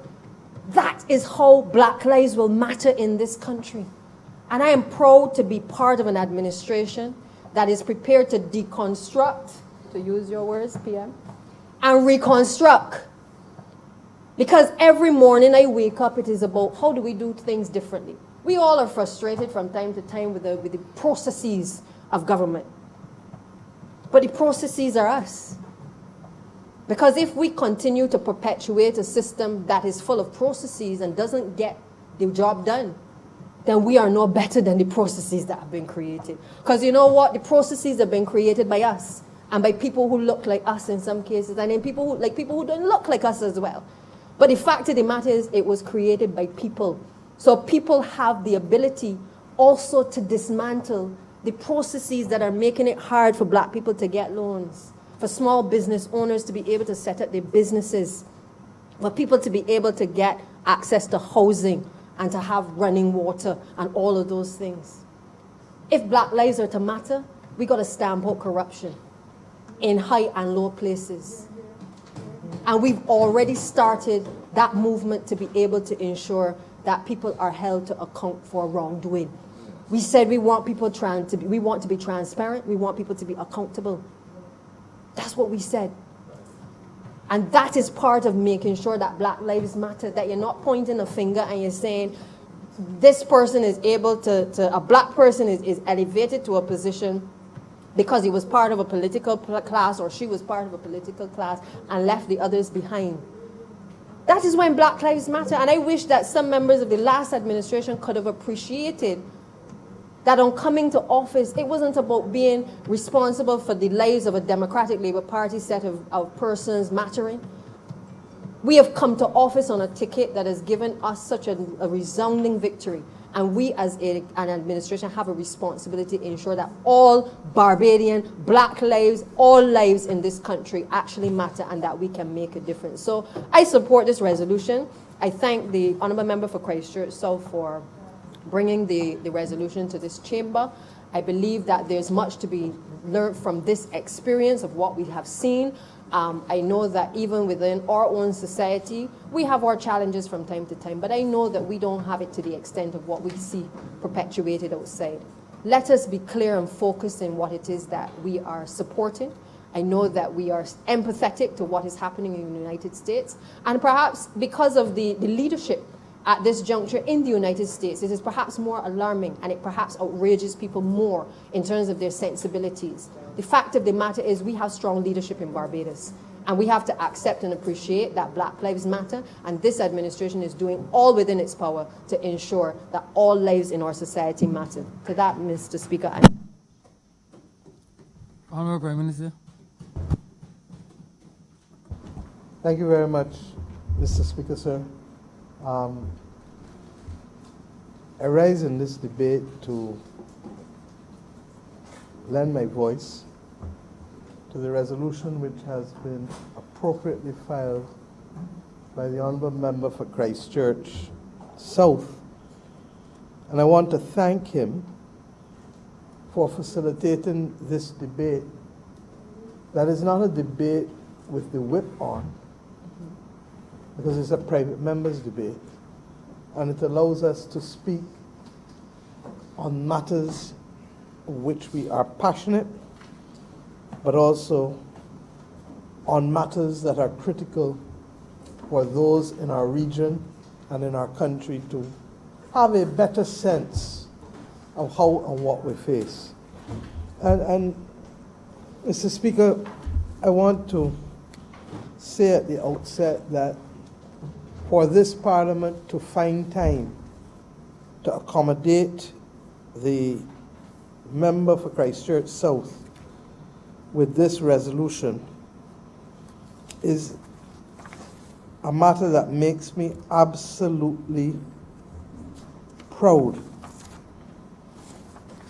because over the course of the last 30 years in my political career, and indeed before, I've never had to wonder about where I stand or who I am.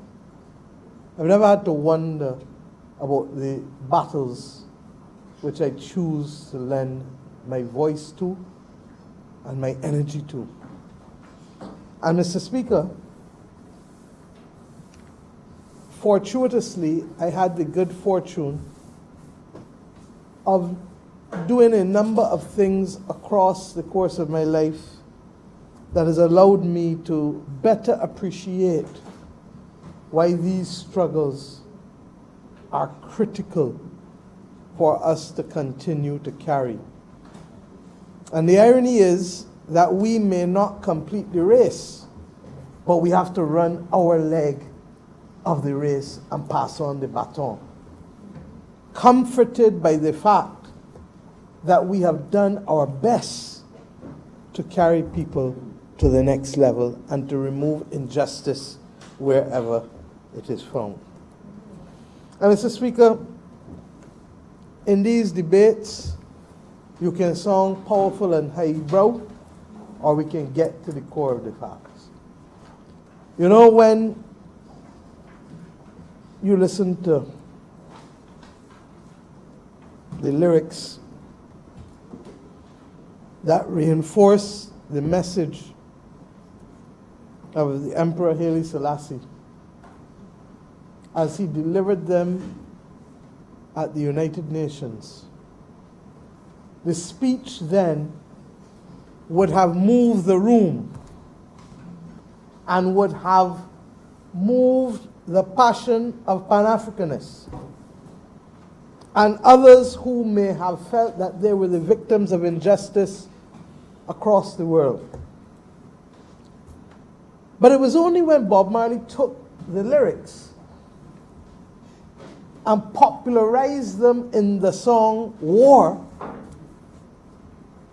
that we were able to start to see those lyrics cause people to think differently, until the philosophy which holds one race superior and another inferior is finally and permanently discredited and abandoned. Everywhere is war. Now, when those lyrics were sung, they are so fundamental and basic that it is difficult for anyone to disagree with them until the philosophy that holds one race superior and another inferior transpose that now to the reality. By holding one man superior and another inferior, one woman superior and another inferior. That is what, regrettably, the Americas in the post-European colonization of the Americas from north to south, that is what was imposed on us as a philosophical construct. And when you hear people talk about Barbados being the first postmodern experiment in racism, many of us know about it more than we are prepared to talk. Mr. Speaker, sir, I have given more speeches over the course of the last 30 years on this matter than I can probably remember. And there are times when I have done it with anger. There are times when I've done it with pride. And there are times when I do it with almost tears, reflective of a construct of power globally that does not know how to make real at the international level even that which they fail to make real at the national and domestic level. I don't think that there is any image in recent times that has been more heart-wrenching than the sight of a boot on the neck of a tall, large, big, black man. And to hear a man call for his mother, in the way in which George Floyd called for his mother, is what I think more than anything else has sparked the emotions of a global community,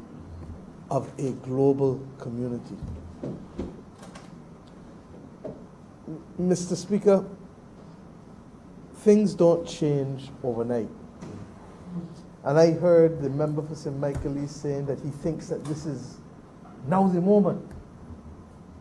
I pray it is the moment, and we will work towards it.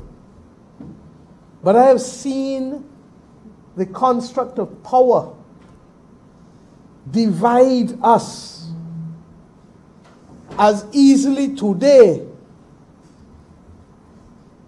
as they did centuries and decades ago. I have seen the absence of solidarity in the small things that we do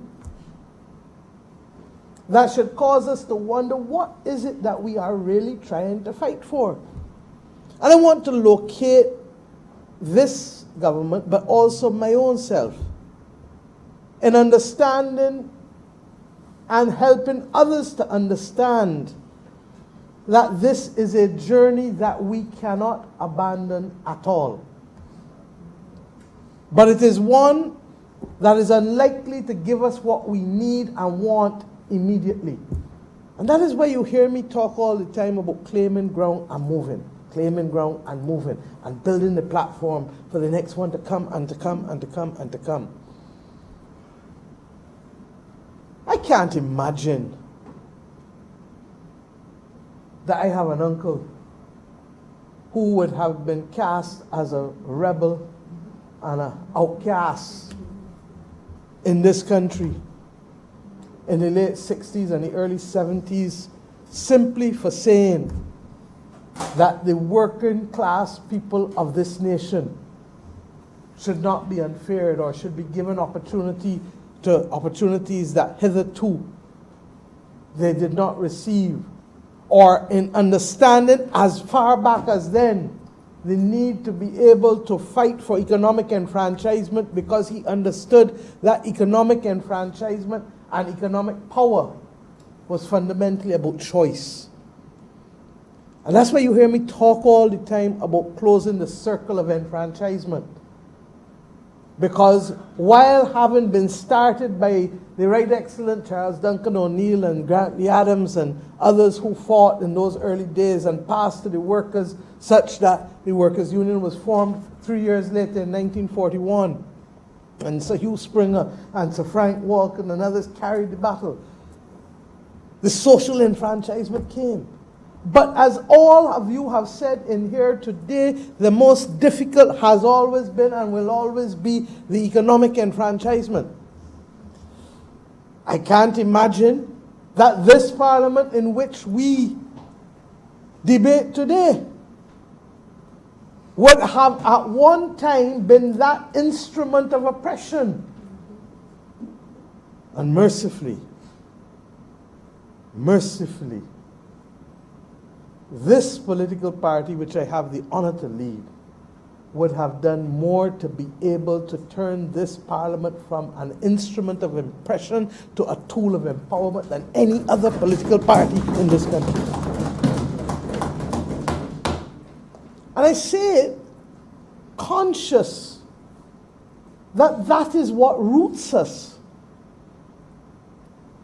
But having removed the vestiges of legal discrimination for the most part, and I say only for the most part, because the Honourable Member for St. Peter has to bring before this Honourable Chamber two pieces of legislation.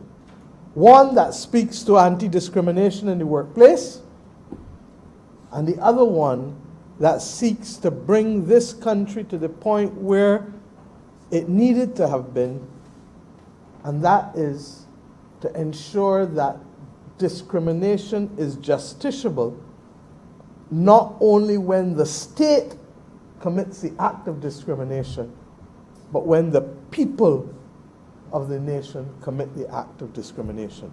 And Mr. Speaker, you know better than most that while the fundamental rights and freedoms of our Constitution impose that in a limited way on the state, there is no such imposition on private individuals in Barbados. It is wrong. But it will be dealt with. And the Honourable Member for St. Peter, both as the Minister of Labour, as well as the Minister responsible for the Social Justice Committee, and I hope that it will secure the support of the Honourable Leader of the Opposition, because he too, I know, was one who put forward to me the concept of the Social Justice Committee.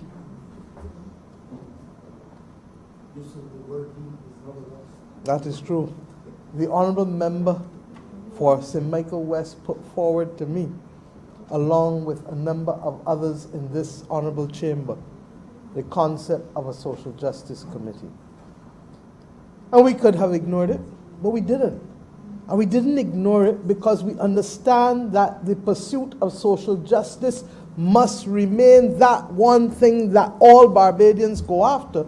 Because when you have a history as we have, that has divided us, that has torn us apart, that has discriminated against us, individually, collectively, that we need to have the continuous understanding that we must never embrace a philosophy that holds one race superior and another inferior. And Mr. Speaker, if we recognize that then we recognize that social justice is not only about the legal vestiges of discrimination, but it is about the practices of how we treat one another, the failure to provide opportunities, the ability to be able to discriminate, even if not in a tangible way, but the manner in which we treat to other people. And that's not on. And so much did we recognize it, that is one aspect of the coin. The other aspect is the continuous undermining and degradation of the environment within which our people must function. And what do I mean?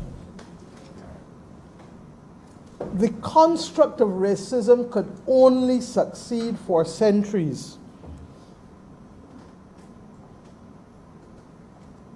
if it was allowed to permeate every aspect of human activity, physically, mentally, socially, economically.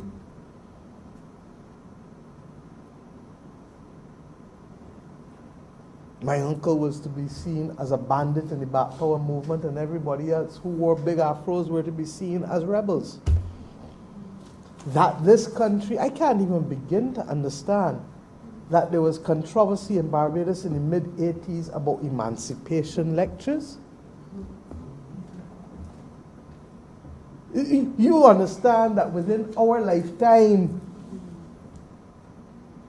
that this country was almost torn apart as to whether there should be an emancipation lecture.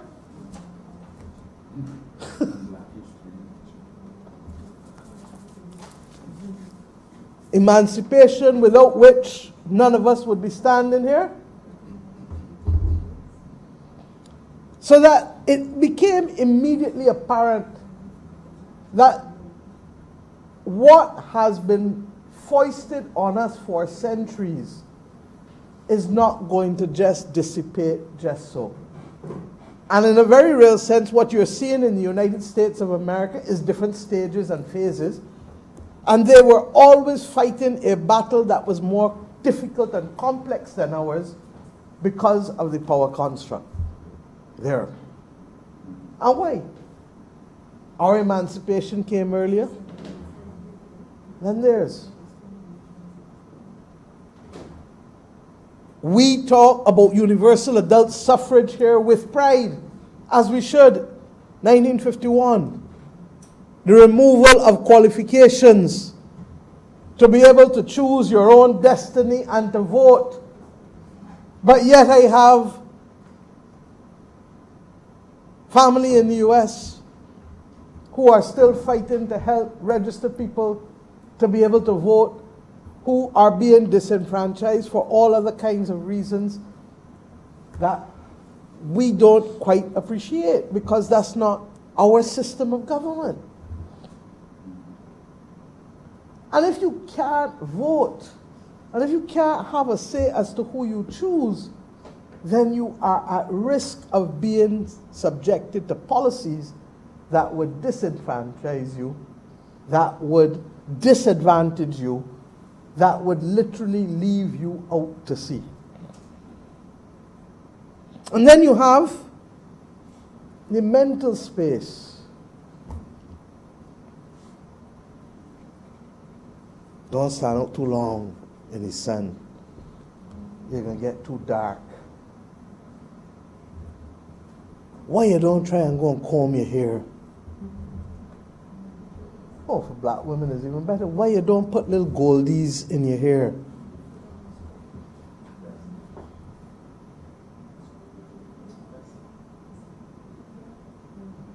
Last time I spoke about the bleaching. And I'm saying to us, the one thing we're not going to be able to do in today's world is to block information. In any event, our race does not tolerate censorship well because of the deprivation that came for centuries for us. But we have to root our people. And it is our obligation to root our people. It is our obligation to educate them. It is our obligation to be able to create the opportunities. And that is why, and I've heard, remember for St. Michael East, who referred to tangentially the World Conference on Racism. For a year, I led that for Barbados. And I've made the point before that the only reason I didn't end up in Durban was because of internal domestic cabinet reshuffle. On the day before I was to travel, when I became Attorney General, and I asked Sir Hilary Beckles to take over for me, and I thank him for carrying the battle well. But I know what it was to be in Chile and to go into a room.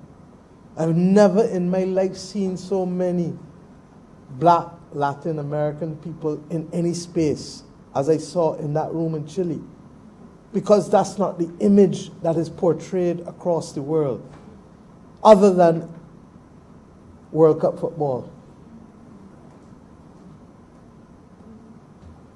Other than World Cup football. Or a few other sports. And we made the point that we have a real issue that has to be discussed and resolved with respect to reparations. That is not a spiteful battle. That is not meant to be a wicked battle. But is meant to recognize that you cannot extract wealth from these nations over and over and over and over and over, carry it somewhere else, and then tell you, make your way with what you got. And when I make you independent, there is no development compact to give us the opportunity to fill the void from the continuous extraction of wealth, not to mention the social disgracing and the personal bad treatment that went with it. And we have to be able to hold now our own as a people, confident that we have come far, but that there are still aspects of our own society where the vestiges of discrimination and in some instances hatred reside too comfortably for us. And we have, not just as a government, but we, when I say we, I mean Bajans, all of us, have to undertake that responsibility, especially with respect to how, one, we treat each other, and two, how we treat to the unit of strength and success in our society, the family. And I don't mean the normal nuclear family, I mean the big family, the village. And Mr. Speaker, I pray that we will continue on this course. Why does the Covenant of Hope have as its first objective settling the issue of national consciousness, the renewal of our identity? Because, Mr. Speaker, I have been on this earth now long enough and seen what it has done to too many people who could be more, who could strive for more, but who have a difficulty because of the extent to which they feel that they are not equal to or good enough for. And all of these are part of the things that cause us not to be able to do more as a country and reach further as a nation and as a people. And Mr. Speaker, in addition to that, that is why we've said all the time that they're going to be difficult conversations. I don't know how many members in this House have read these 2 volumes, but you need to. And you need to read them not as a Bible, but you also need to read them as a reference point to see how far we have come in the 20 years, but equally to be reminded of how much further we have to go. And this is the report of the Committee of National Reconciliation that Sir Keith Hunt would have chaired. The Cabinet on the 1st of July 1999 would have set up this committee. And Mr. Speaker, it was delivered in December 2000. It is to my regret that the country does not embrace it and use it as a platform for deeper conversation. Because the reconciliation is going to be, yes, on race, but there's also going to have to be an understanding and reconciliation on the basis of age. And one of the things that stood out in this, and I see it so clearly in front of me, the difference in perspective of those who are younger, who are not frightened to ask for change in the world, and we are seeing it in the United States of America and in almost every other country that has seen people get up and speak. They're saying enough is enough. And when you hear me call for a global leadership initiative, it is not because I don't believe that countries are irrelevant, but I recognize that the United Nations was established 75 years ago at a time when there was no independent nation called Barbados. There was no independent nation called Ghana. There was no independent nation called India. Or they were just, India was just coming. India was 48. So that you set the rules of global engagement before we existed, before you saw us. And I'm not sure if that's the reason why they still don't see us sufficiently. I say I give a speech of lamentations as a black woman, as a black leader, as a leader of a black nation, because the power continues to be constructed in a way where our voices are marginalized, and where the oxygen that we need to fuel economic growth is diminished. And this is the level of countries I'm talking about. No, I didn't even get down to individuals. And that the framework for economic deprivation, the taking of oxygen that is necessary to fuel economic growth, is removed from the room, such that the nations, the young nations of the world, the small nations of the world, have to ask themselves, can I breathe too? Or is it that I am simply to be here and to be counted and noticed 2 or 3 times a year? Namaste, namaste, namaste. Good to see you. And that's it. Or do we matter sufficiently for us to take on the battles? The Caribbean countries have been calling for a vulnerability index for 30 years. I have spoken ad nauseum about it. And why? Because if you say you can't go to this bank, you can't go to that bank, you can't borrow for this, you can't do for this, you've effectively constrained me. How different is that constraining of us as a country from the constraining of an individual who does not feel as though they belong because whatever they do in the system, they are criminalized and penalized and sent on a path from which there can be no redemption. But even God provides redemption.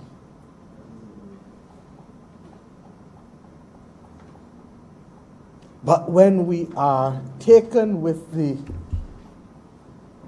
elixir that makes us forget, and we're given some freedoms that make us fat and make us drink and make us do all of these things, or when we are the subject of divide and rule, then it is easy to continue to bear the pain of these injustices. It is easy to continue then to ignore the fact that you really ain't getting nowhere. And as far as we go, as far as we carry this nation, the injustices of the global society will continue to constrain us. Because however much you say that we are a sovereign nation with certain rights under an international order, there are some who are more equal than others. They're called the Permanent Five in the Security Council. And the rest fight for that vote. Divide for that vote. But we are all equal. Then there are those who say only certain members shall have nuclear power. No, I don't think anybody should have nuclear power. But how do you think others feel when you accord to yourself certain benefits and you say to the rest, none shall eat, none shall have, none shall do? And therefore, I ask myself, what have we done to continue to deserve this? And when are we going to realize that the power of the people is greater than the people in power? Internationally and nationally. And that we have a responsibility to bring our people along. But as we bring them along, we have a responsibility that we must root them too, and they must be rooted. Because if we do to each other that which we should not do, then how do we distinguish ourselves from those who did to us? And that's the point the member for St. Michael Southeast was making. And that is why I say all the time that I am a New Testament girl. I really am. I believe in the power of love. I believe in the... I hear Ambassador Commijon talking now about the humanizing spirit of the Caribbean. I believe in these things so much.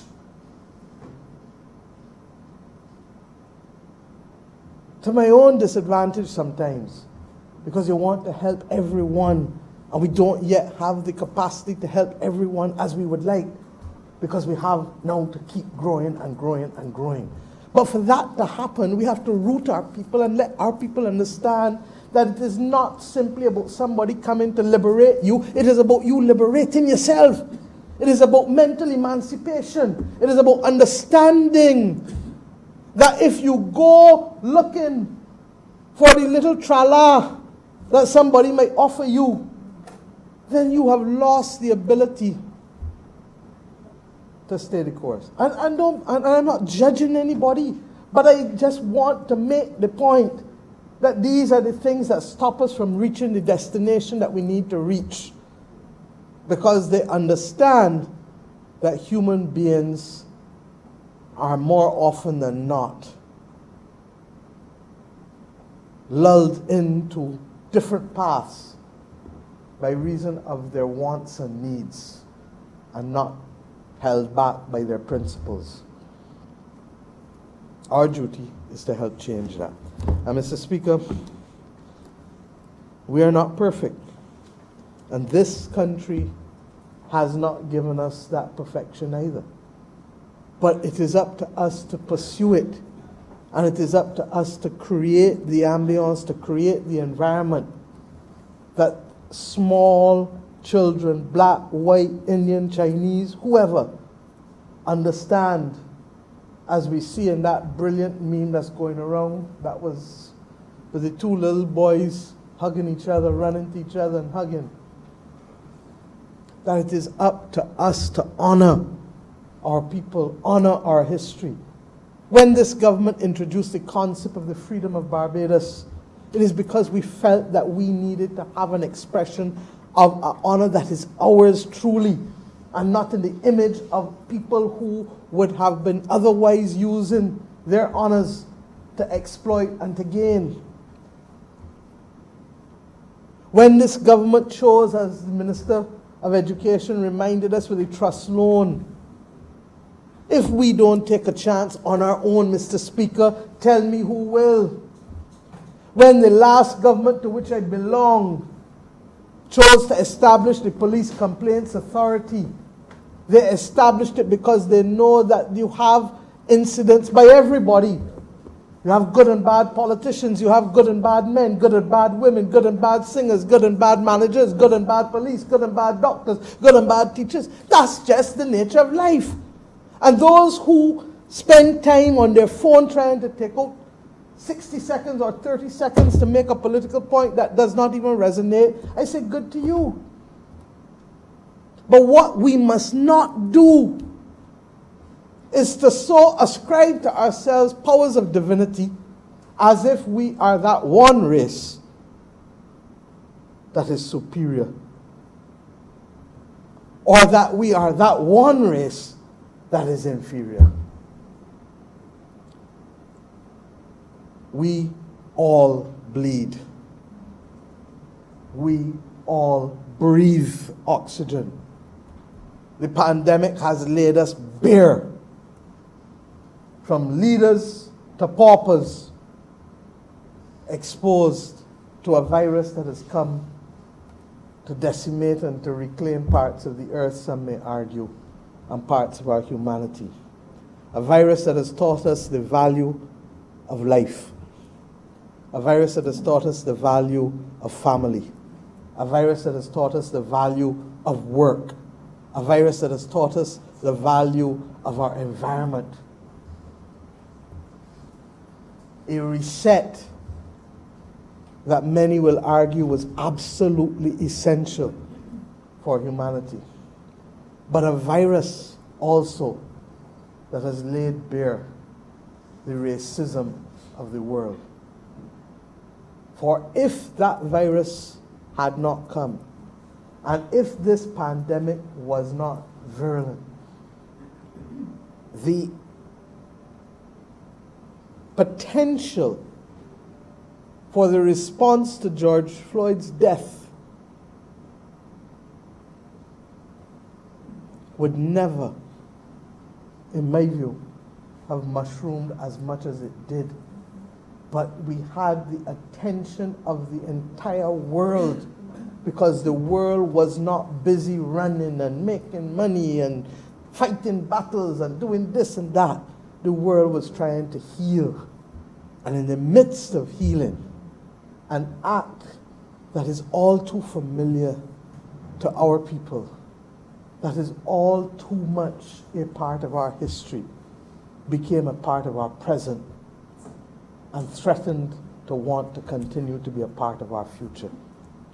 Mr. Speaker, no human being is perfect, but human beings must aspire to treat each other with dignity and with empathy. A young girl with great courage stood by and taped what happened. Was she conscious of the consequences for what might befall her for what she did?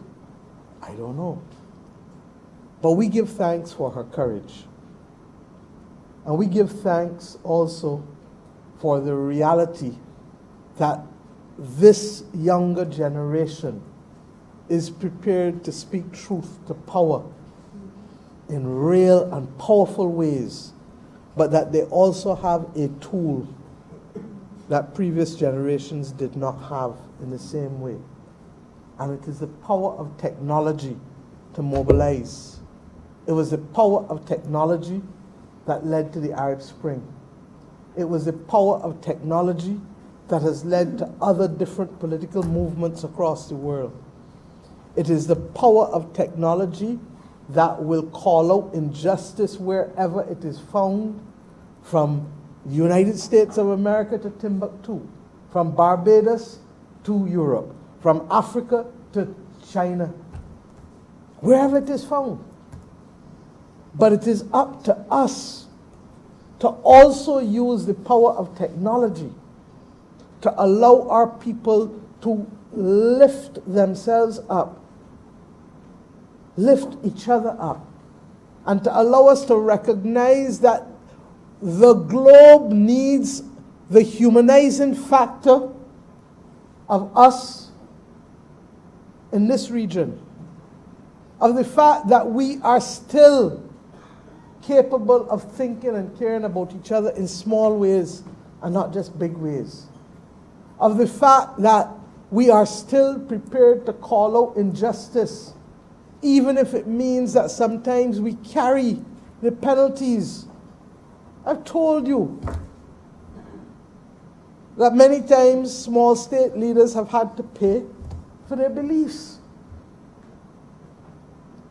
But the mark of our successful journey on this earth is not the wealth that we amass in cash, but it is our ability to look into the mirror and to see ourselves, to love ourselves, and to remain principled to the things that matter, knowing that sometimes you may fall, but get back up and dust yourself off.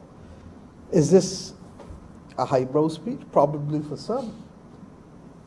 But is this fundamentally about what this journey on this earth is about? Yes, it is. I have said enough to show that even in my short space on this earth, in this country, I have seen the differences come. But I also say that as we pursue the additional progress that we must make and to create the opportunities for our people, that I don't want us ever to be so powerful that we forget who we are, so powerful that we forget the journey. And sometimes when I hear the ease with which others are prepared to lay off people in this country, I ask myself, for real, were you really carrying that much pain that you had to drop everybody just so? Or could you hold on for a little bit longer? Because in this season, we will not succeed if everybody insists on their absolute rights. Because there just simply is not the capacity to entertain it given the disruption that has been caused by this pandemic. And what therefore matters is coming together as one people with one mission and recognizing not that a little bit content is great gain in a way in which we were told that, because that was told to us to keep us down, but recognizing that the pursuit of all that you want to the exclusion of everyone else is a perfect recipe for anarchy. Is a perfect recipe for anarchy. And that is why our humanity is structured in such a way for us to care and to empathize, because it is in that caring and empathizing that there is first and foremost the most important thing to me in my life and in my judgment of people: generosity of spirit. If you do not have a generous spirit, you cannot walk this life easily and add value to others, and quite frankly, benefit from others. And that generosity of spirit requires an inner confidence in who you are, and the ability to look into the mirror and love yourself. And I want to remind us just of one paragraph from this document, because even as we come to grips with the horrific murders yesterday, we have to understand that this country cannot continue to bear the weight of mental health problems anymore. And that there is no disgrace in treating people physically for illness. There must be no disgrace, Mr. Speaker, for treating people mentally for illness. And we have seen 9 people, I believe the Honorable Attorney General reminded me, in the last 15 months, lose their lives in this country. 9 people, at least, at the hands of 3 people whose mental capacity was at the very least questionable, if not more. And Mr. Speaker, that mental health requires more than not being bipolar. It requires more than not being schizophrenic. It requires wellness. And for wellness to happen, it requires first and foremost accepting who you are and loving who you are, warts and all, strengths and all. And if I have to pass judgment on what is the greatest difficulty that we have in this country, it is that we have not sufficiently rooted our families to love each other, to take care of each other, to be peaceful with each other, and to remove the other disorder of public health. Not COVID alone, but violence. But violence. And if we're going to do that, then we must call it for what it is, when it happens, where it happens, how it happens. Yes, for the boot on George Floyd's neck.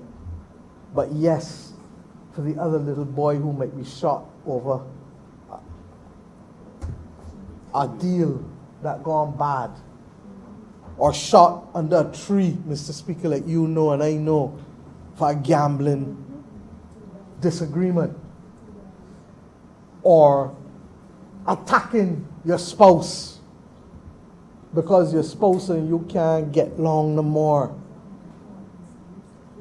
The disease of violence, the public health disorder of violence, is rooted fundamentally out of, in my view, lack of identity. Lack of identity. And that is why this government, and I pray to the point of wanting to cry, that those who have responsibility for leading this country going forward will continue to recognize that the most important thing is rooting our people. We are accustomed to gale force winds. We are an island, 166 square miles, the northeast trade winds blow over us. But because we are accustomed to gale force winds, we have to root our people and to root them such that they may swing with the winds, but never shall they break, because they know who they are and they know what their responsibilities are and not simply their rights. And Mr. Speaker, this will not be achieved by a single electoral term. It will not be achieved by a single government, but it can be achieved by a people. And I pray that whether it is the voices of those in here in this parliament, or whether it is the youngsters who want to be global citizens with Bajan roots, or whether it is the elders like those who we should not see in the gallery, but who we see who are most honorable. And since I don't want Westminster to choke me, I will say the most honorable Anthony Carter. Whatever it is, we have to settle on a mission that there has to be a culture of love and a culture of peace to raise people in a way where they can go out and do well, do good works. Forget about Christianity then if you don't want to hear good works, to understand Ubuntu. Go to the Quran. Whatever religion you come from, there is a fundamental coincidence of interest on the issue of love and of caring, of peace and of goodwill. And we somehow speak about it only when we are in a building designed for it, a church or a mosque, or we speak about it when there are certain ritual events. But we need to speak about it daily in the small things that we do and in the large things that we do. And I end therefore by saying, a culture of peace must be based on a firmer foundation than the absence of conflict. These are the words of distinguished Barbadians who met for just under 18 months and who at the turn of the millennium, black and white, old and young, and read it into the record for the purposes of the future. Chaired by Sir Keith Hunt, the Right Reverend Rufus Broom, former Bishop of Barbados, the great distinguished elder who has now left us, Professor Kamau Braffett, Ambassador David Comijong, he's now ambassador, he wasn't then, David Ellis, Sir Alan Fields, Mr. Ishi Kesaram, Sir John Stanley Goddard, Reverend Gerald Seal, Joy Workman, Senator Sir Roy Trotman, Senator Trotman as he then was, Sir Roy Trotman as he is now, and Chantal Monroe Knight, who was perhaps the youngest of them all. And they said that a culture of peace must be based on a firmer foundation than the absence of conflict. Did they have the foresight to know that that absence of conflict would not necessarily necessitate peace in the land of our birth? It is as prescient a statement as I know. And they went on that this observation underlines the importance to Barbados of building a strong sense of community across all potential fault lines, demarcated by class, race, ethnicity, gender, religion, or political affiliation. And I will add to that the taboo sexual orientation. You cannot have little boys and girls in this country worried about the fact that people will not like them because of their color, or their height, or their size, or their gender, or their class, or their sexual orientation. Because when we do that, we do not get the full potential from them. George Floyd's daughter will not see her father. But we know of so many others in our own family who were the victims of separation and who could not be there for each other. And hence, if we knew that that was part of our past, how do we remedy it for our future? How do we accept responsibility for each other and each other's children?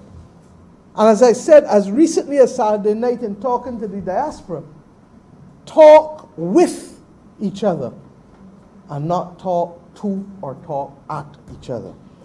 And Mr. Speaker, I hope that this resolution will spur in the minds of all that if each of us, as Mahatma Gandhi says, be the change that we want to see in the world in which we live, then perhaps the member for St. Michael East might not be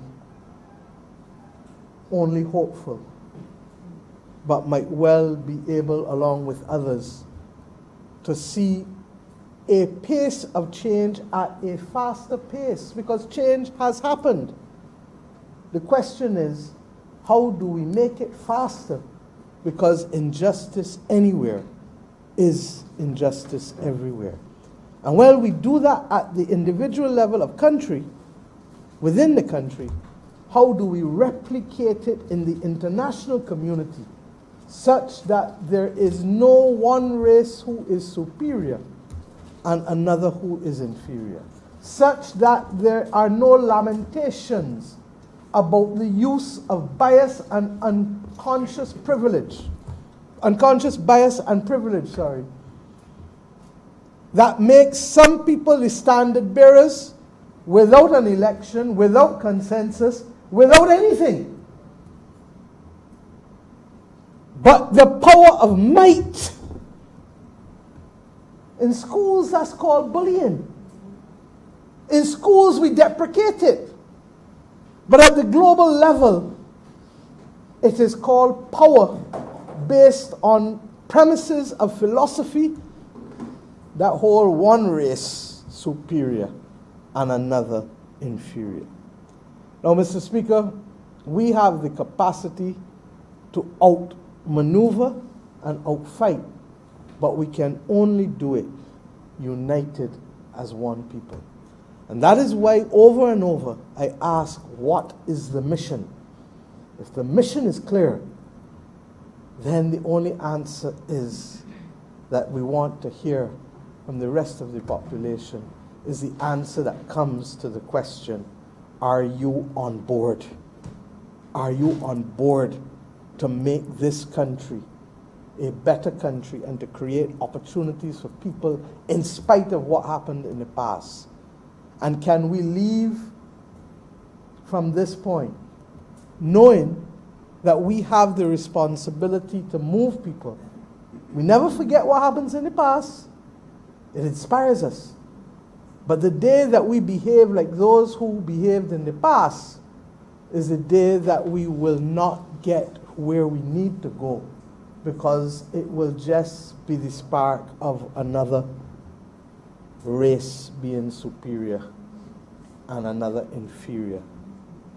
And me say, that is war. It was war 2,000 years ago.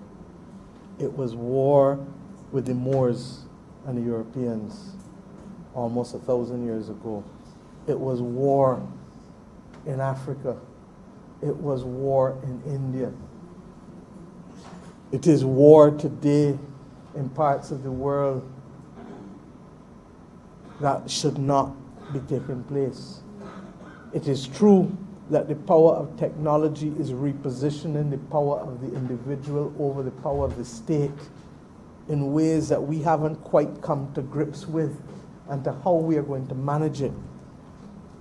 But if we lead honestly and fairly and give people opportunity, then I truly believe, Mr. Speaker, that the power of the nation state that is being circumscribed by those who believe that they belong to a superior race will be complemented by the power of the individuals globally, their nation states and ours, who say that I have the capacity to reason, I have the capacity to know that I bleed no differently, I breathe no differently, and to that extent, I will not tolerate injustice anywhere.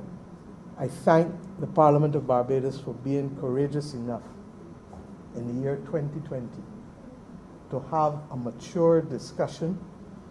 It's not easy, but the blows of the cat o' nine or the mutilation that went with the institution of slavery was not easy.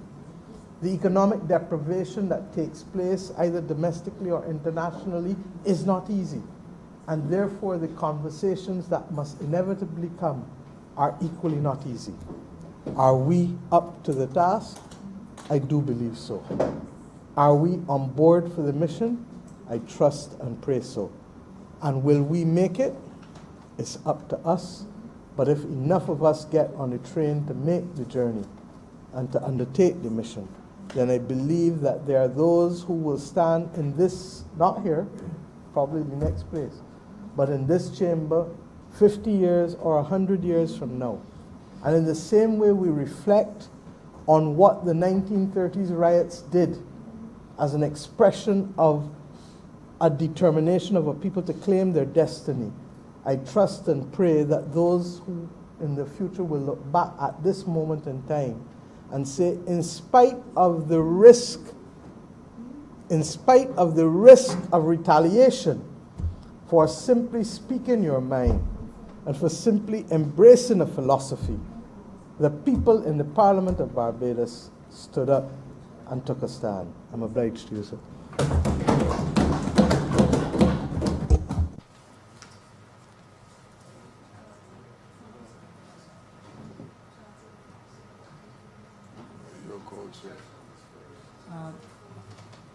Can you all give it to Honorable Member for St. Philip North? Please? Yeah. Thank you, Mr. Speaker. Honorable Member for St. Philip North. It won't be long. First off, I want to extend my sympathies and condolences to the families of Mr. James and Griffith that lost their lives so tragically yesterday. My heart, although I don't know you, my heart is with you. This is one of the hardest speeches I will make because I'm speaking after the Honorable Prime Minister. And that is by no means fun. Anyway, we shall go on. I too am aware of the instances of the blatant and absolute disregard for life through racism in the United States. I too agree with the members of the House who repeatedly added their thoughts with respect to the murder of George Floyd, and I agree.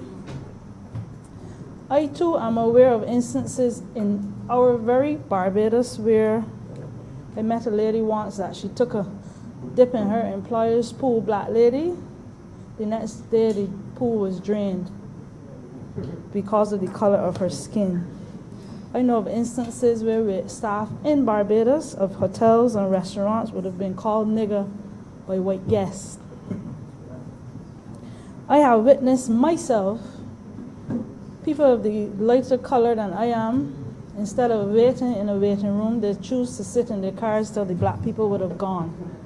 I got to the point where I told a receptionist of mine, if you go to the car to retrieve her, do not come back. You have to demand respect for yourself.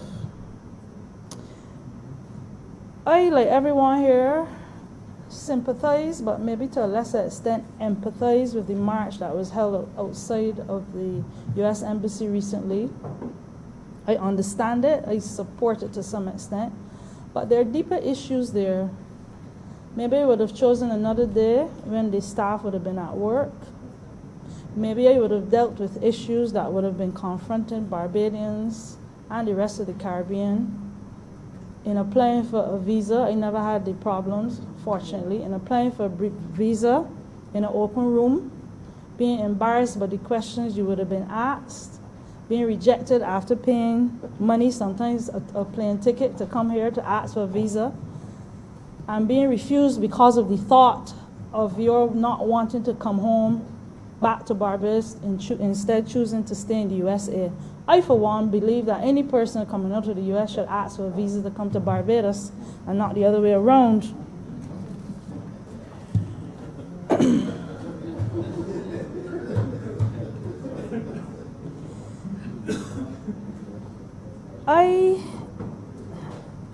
But as the Honorable Prime Minister would have said recently, I had, like everybody else, had a few hours of wait from 3 o'clock to maybe 5 o'clock this morning. I'm able to sleep with the thoughts of how to present this. And I too had to have a look in the mirror for our people. Yes, there's blatant racism out there. We don't see it in the obvious ways in Barbados.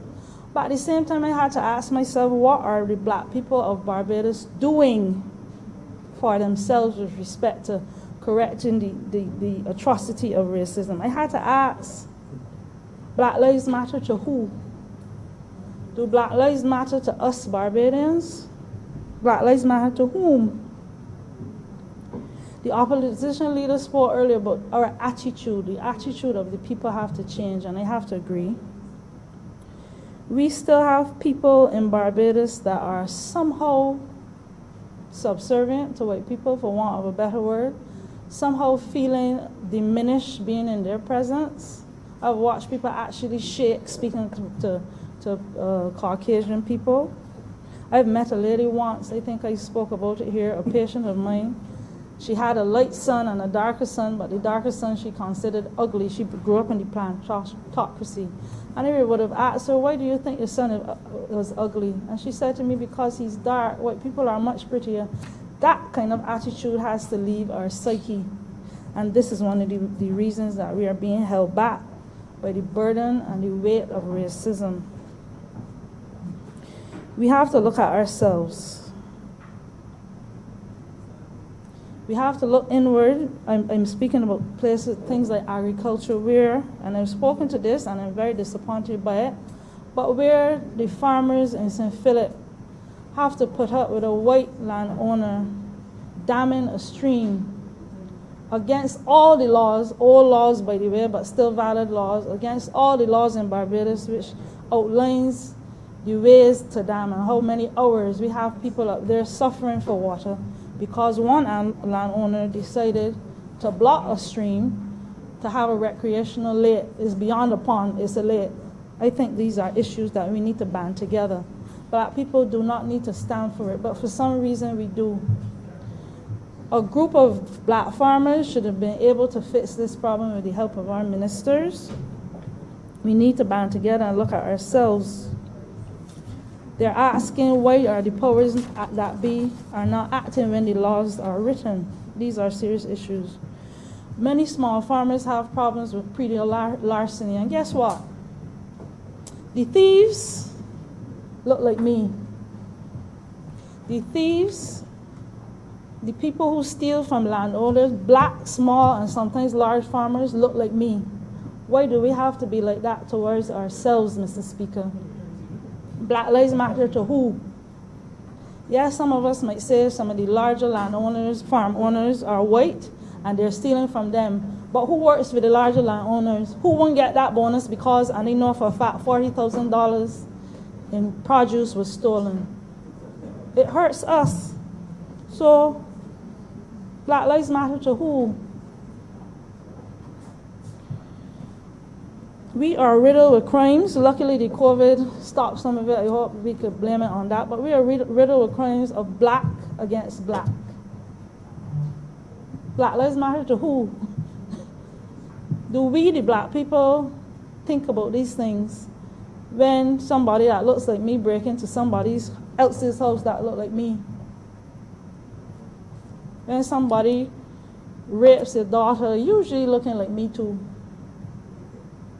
when you have a problem like that and the police officer comes and tries to negotiate with the parent of a 5-year-old victim of rape, negotiate with a parent for them to sit down and talk with the perpetrator so that no arrest will happen. Black Lives Matter to who, Mr. Speaker? I try not to get passionate with this, but it's hard. It's really hard. We have black people, I assume, I don't know if they have the assailant, but more than likely, who decide to break into houses like the one in River in the dead of the night or the early morning, however you choose to look at it, to kill people that look like them, black Barbadians. It makes you wonder, Black Lives Matter to who? To whom, for want of better English. We need to invest in the police force. We need to appreciate what they do. We need to add to the police force. We need to spend some of the resources to them. And I also ask, and there's a perception, and I'm happy that the Minister of Education is who she is, because I believe she means well. For many years, many governments, people consider the tongue schools. That's what rural people call them. Anything out to St. Philip is tongue. White people, schools, large schools in tongue, are perceived as being better and are treated better. But we have a good Minister of Education that I know she's fighting to correct that ill. How many? We have, I think the last number I heard is 6,500 black students. I'm assuming black. Has to be mostly black students. Would have been lacking for IT equipment for school. How many of those were black people? You know what's the problem? Black people have a tendency not to support themselves. Black Lives Matter to who? My mother always said, I'm going to use the proper word this time. Look at the Indian man that is selling clothes. He starts with a bicycle. His family gets together, and then he has a Suzuki van. Family gets together, and then he owns a store in Swan Street. How many black people do that? Why can't we emerge out of the racism? Partly because we accept it. We do not support each other. Many races consider black people to be like crabs in a barrel. Everybody crawling over them. We need to get out of this mentality. We have made progress. Everybody's talked about free education, regardless of who is taking the claim for it. And many of us would not have got this far without it. We do well in school, sitting beside the white student. And I'm not racist by any means. This is observation. We do better than them. We go on to university. A lot of them play the fool. I knew some.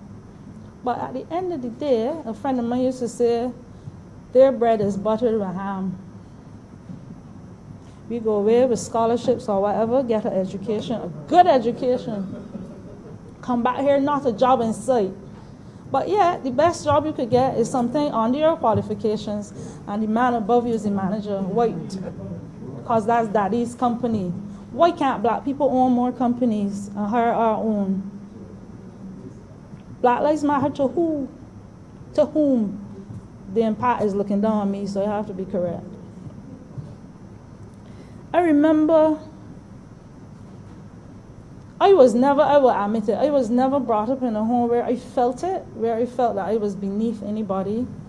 But I was raised by parents who, looking back now, would have been conscious of where black people belonged and where white people stood in the community. I have a sister, a twin.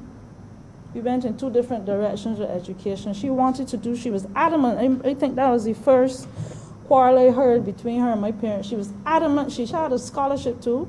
She wanted to do chemical engineering. My father said chemical engineering to come back here and do what? Work in a factory. It was real for him that even though she comes back with those qualifications, the white class owns these places. She changed her career that same day for the better. He brought us up to be entrepreneurs, and as at this point, I have to give kudos to the Honorable Member for St. George South and the Honorable Member for Christchurch West Central for the initiatives that they are bringing, and I am very grateful. Black people, black children, black young adults need to see these things happening for us. because Black Lives Matter to us. Thank you. And then we speak about, with all of that, we speak about brain drain. But if you could find a job overseas that will pay you twice as much as you could come back here and find, the brain will have to be drained. Because the truth is, if I were in that position, I'm not sure what I would do.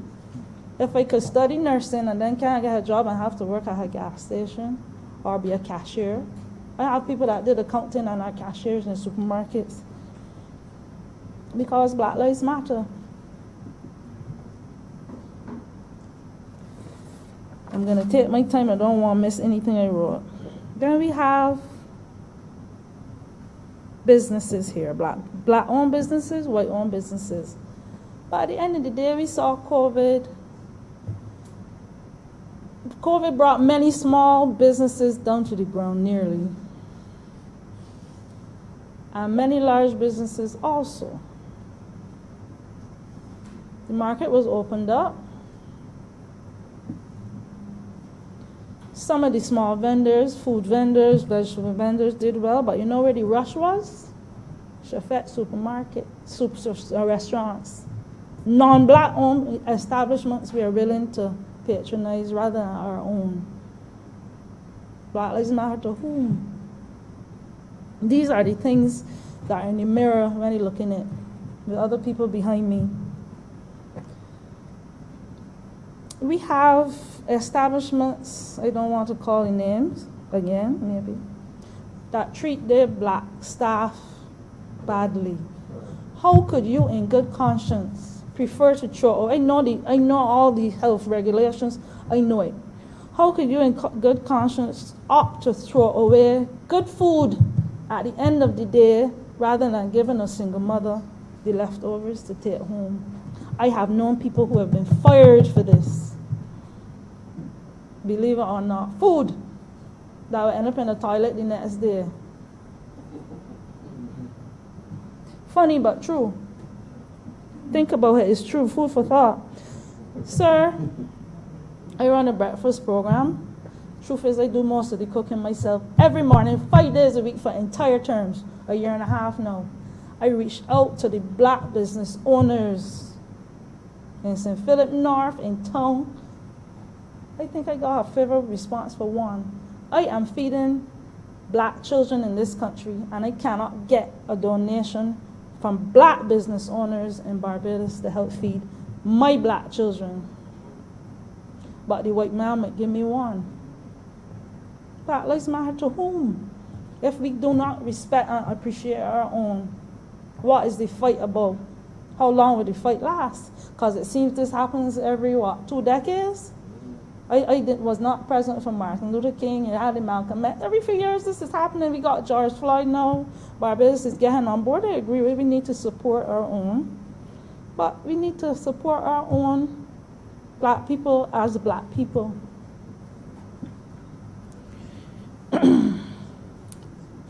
So a couple members mentioned the banks and the opportunities open to the banks, and they won't belabor that because it was mentioned already. But thank God for credit unions that were designed to help people like me to save, to get loans, to get mortgages. Kudos to them. The honorable member for St. Michael Southeast already spoke about housing. I have people in my constituency, if I show you pictures, house in pieces, on property that is not their own. You reach out to organizations, you reach out to ministries, cannot get help. Cannot get help. And I do not intend to go to the next elections to houses like that in my community. Haven't got a clue where to go yet, but I'll get it worked out. We have to support our own. We have to. Recently, and I meant to write an article on this, but this is how much Black Lives Matter to some that look like me. The newspapers, a couple of them were flooded with pictures of one of my opponents. I'm confused. I'm not sure who my opponent will be. Real confusing. Honorable member, don't think you will have any in the next Problems. election. I don't think you have any in the next election. Thank you, sir. Ceteris paribus, all things being equal. Thank you, sir. But they saw it fit to put pictures of people that look like me, handing them hampers When black people like me have their dignity, I would not be doing that. Honorable, trust me. I'm good. The person who you saw handing out or delivering those hampers will not be a candidate in the next election. Sir, this is why I said I'm confused.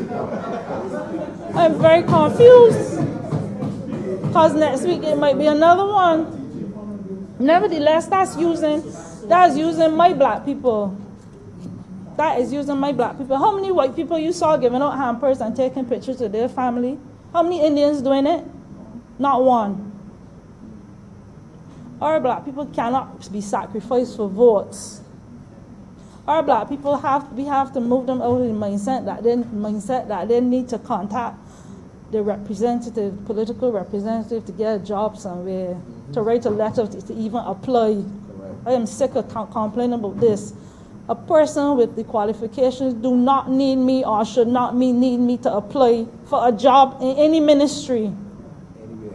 Anywhere. I saw a fellow yesterday, plumber, carpenter, masonry, all the papers. He remembers people going to school with him that was friends with some minister somewhere. All of them got top jobs, not a qualification. And he feels slighted and abandoned by people that look like me. Black Lives Matter to whom? Know what I mean?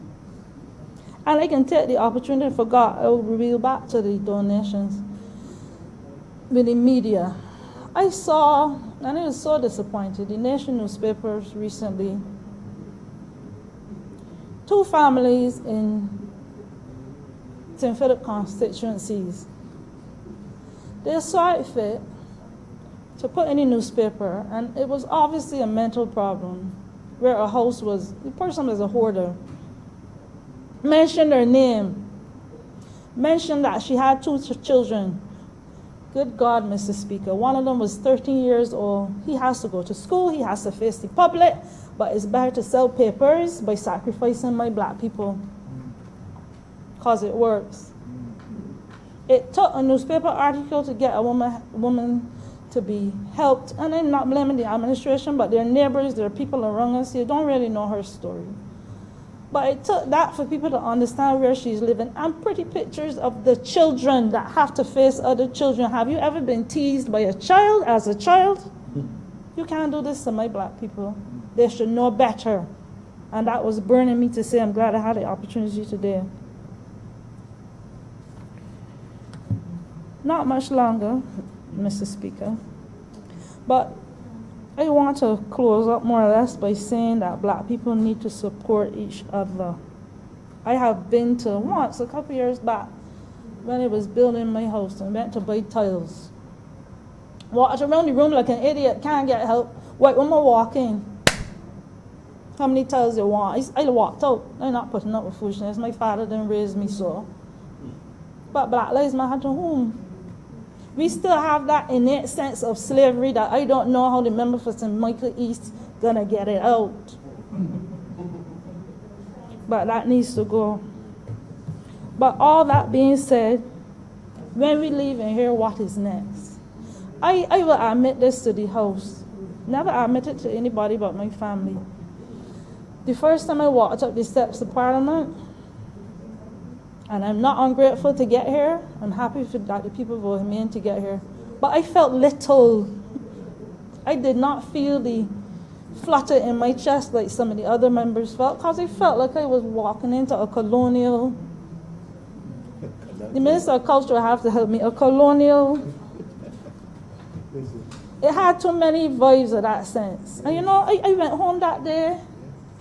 And one of my black people that look like me text me. There's a woman that owed me money from my office, by the way. You need to buy brighter looking clothes. You gotta get some clothes for Parliament. That's what they're looking at. You believe it? I wore sleeveless dress today. The truth is to make a point. Because that system is still in us. Where all of the men here, Cole, so forgive y'all, have to wear suits and ties in hot Barbados, the tropics. Where outside is 30 degrees, 32. You know why? Because we still have the white in our heads. My great-grandmother was white, so I'm not racist. But when will we get out of this? I will have on the jacket soon because it's cold. But my point is, we need to make our own culture. We need to understand what black people live through and what we need to fix. We have so much power. It's obvious in Barbados because we are the majority by nature. Don't tell me that we can't own black businesses when we are the majority. We got some of the brightest minds in here and outside. And we are being brought up to work for somebody. Somebody has to work for somebody, but we can do a lot better than we're doing now. Black lives has to matter to us. Not only to white people, black lives has to matter to us.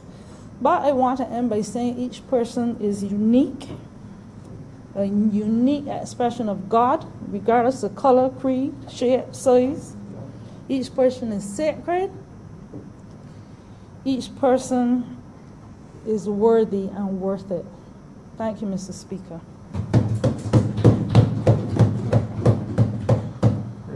Thank you. Honourable Member for Christchurch West Central. I want to thank you, Mr. Speaker, sir. And I know, first of all, I want to lend my voice in extending condolences to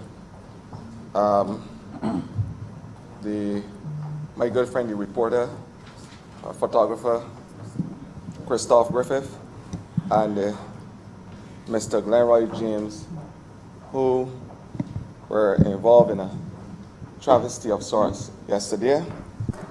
And I extend my sympathy, certainly on behalf of all the voices of Christchurch West Central, to the family. Mr. Speaker, I intend to be very brief tonight, and I'm sure if I go over the 8 minutes, 46 seconds that George Floyd was exposed to, that you would take the proverbial knee from my neck and allow me the other 21 minutes, 14 seconds. That is allotted for me. But the reality, Mr. Speaker, sir, is that, and it's unfortunate, that we, in the third decade of the 21st century, is faced with a debacle where the question of color, class, race, creed, religion will lend itself to debate across the world. When the entire world was single focused and their lines were squarely on surviving a pandemic of sorts, referred to as the COVID-19 virus. Unfortunately, Mr. Speaker, black people around the world has been exposed to another pandemic: racism, discrimination, atrocities, genocide. They have been exposed to being disadvantaged in a system that is not fair, that is not equal. A system where only a selective few would have entered this august chamber. And as I locate my speech in this locale, I have to be mindful that we have come a long way as it relates to black persons. We have come a long way in the fight. And through the echelons of history, Mr. Speaker, sir,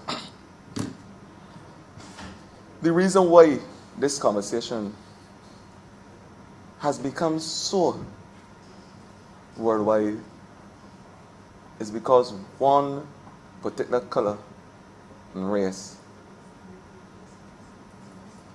has been put squarely under the microscope. And as Minister of Youth, I want to take this opportunity to thank the young persons in this country who has break the barriers as it relates to understanding the importance of marching, the importance of staying and fighting for something they believe in. We have a different group of young people, Mr. Speaker. We have a young generation who believe in fighting for their cause. They believe that they must be able to champion their destinies. They understand the idea of breaking the barriers. They understand the meaning of intestinal fortitude. They understand the meaning of blackness.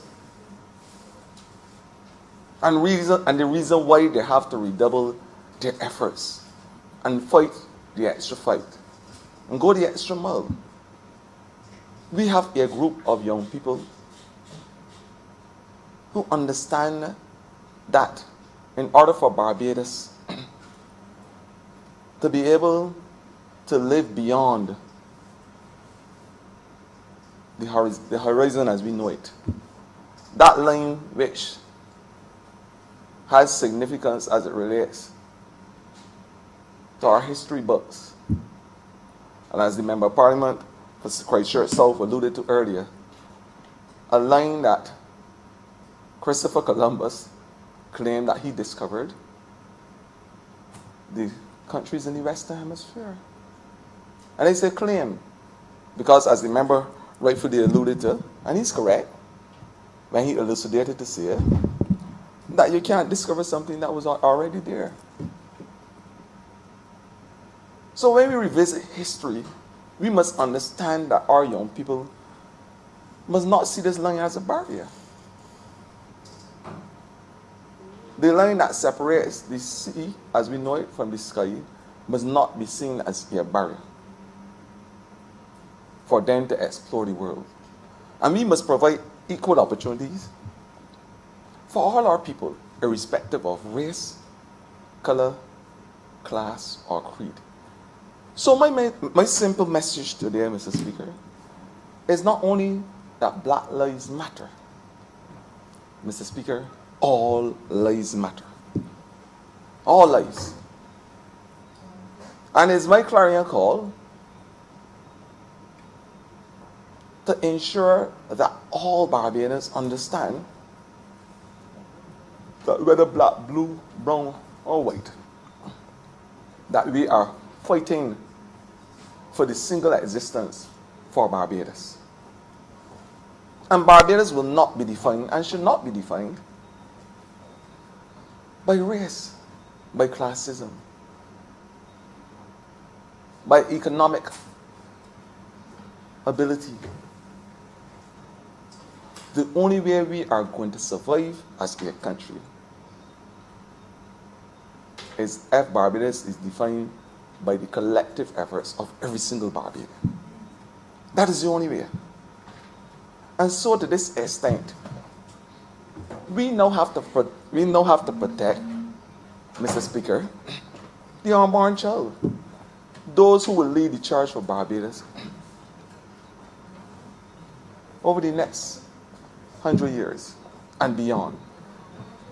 As a poor black boy from St. Andrew, bordering on St. Joseph, come from Fruitful Hill, St. Joseph, and it has it's a rustic area in Fruitful Hill, St. Joseph. So somebody called me Jean Black Boy. Everybody know Jean Ford, a lady who's very vocal on all the calling programs. That's my mother, and I'm proud of her too as well, as a poor black woman. Well, Mr. Speaker, I often refer to myself as a Christchurch Josephine, a man who came from St. Joseph and arrived in Christchurch. And the epicenter, of course, of Christchurch, West Central, a constituency I am dearly proud of. And I want to say to you, Mr. Speaker, sir, that there are a lot of poor black young persons in Christchurch who are voiceless, who sometimes go off track, Mr. Speaker, who need that guidance. And I want to be an example, not only as an MP for those youngsters, but some person who would have walked that same journey. And I'm saying to them, once they keep on track, do the right things, fight the good fight, as we saw in the marches recently, that we can lift Barbados all together as a country. And I want to say, Mr. Deputy Speaker, Mr. Speaker, sir, this government, we have put measures in place. Because if you draw this philosophical line in the sand, there is no party that has championed social democracy in Barbados, none like the Barbados Labour Party. When it comes to the fight for the disadvantaged, those at the bottom of the spectrum, Mr. Speaker, sir, the Barbados Labour Party. And you can go back to all of the laws that we have passed in terms of social reform, and you can see that the Barbados Labour Party has a tangible stake in the lives of ordinary Barbadians. And that's why, Mr. Speaker, today I am proud as Minister of Youth, given the mandate from the Prime Minister of this country to build out our young people, not only in a literal way, but in a figurative way as well, in terms of the Building Blocks Project, where ordinary, poor, black disadvantaged youngsters have the opportunity to have a commercial space in this country. The economists may call it the cyclical measures.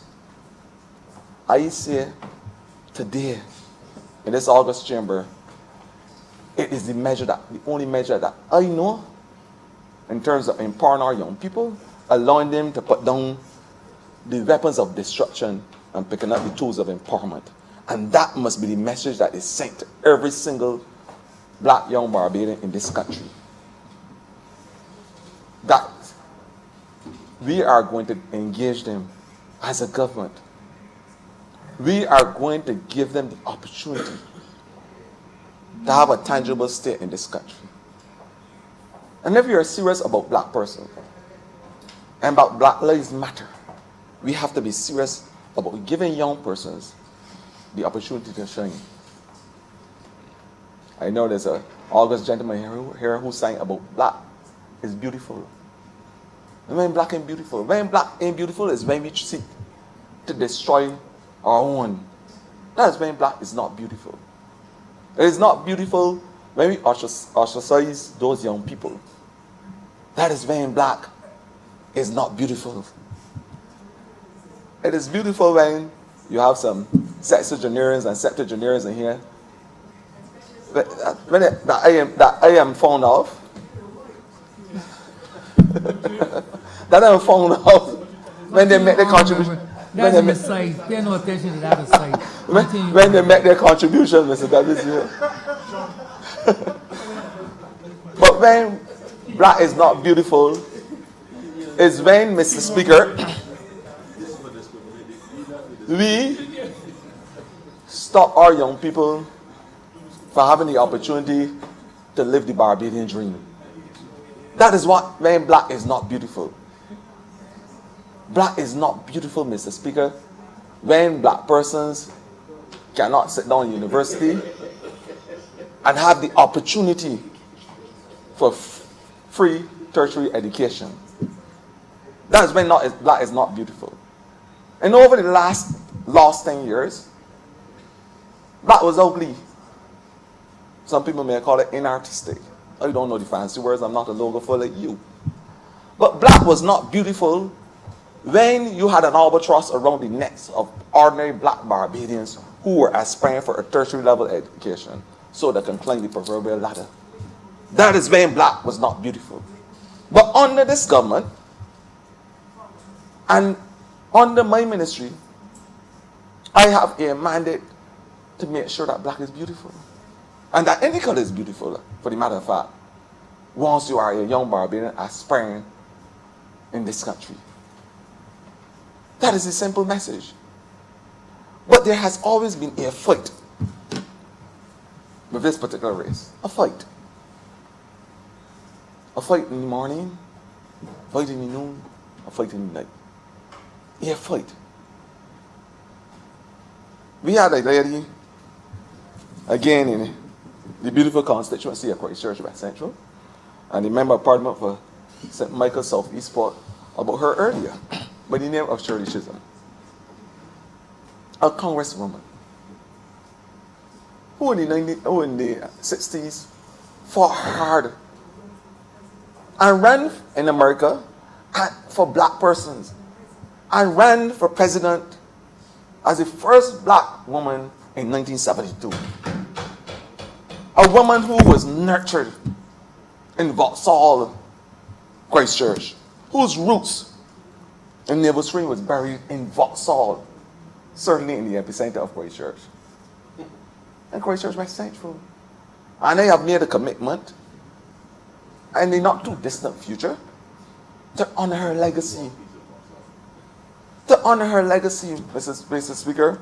And we are in the embryonic stages of having that discussion as to how, I don't mind the asides, Christchurch West Central is the epicenter of Christchurch. The person who studied geography will tell you that, man. The epicenter of Christchurch.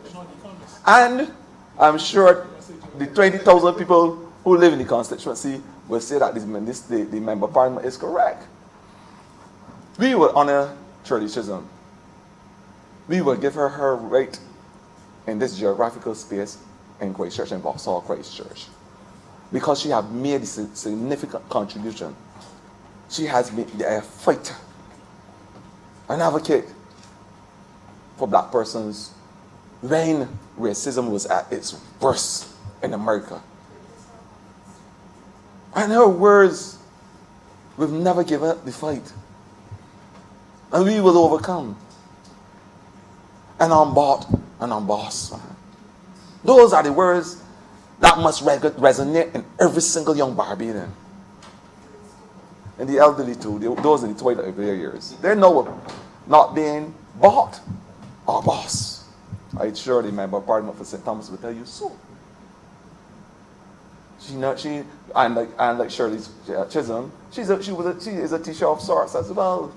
Highly respected teacher. And the good people of St. Thomas understand and believe. And she said, understand and believe that she will continue to do a good job on their behalf, even in the twilight of her years. But Mr. Speaker, sir, we have to recognize those who would have walked the walk and took on the journey and the fight for our brothers and sisters. And I'm saying today, Shirley Chisholm must have that place in the history of Barbados. And I will do everything in my power.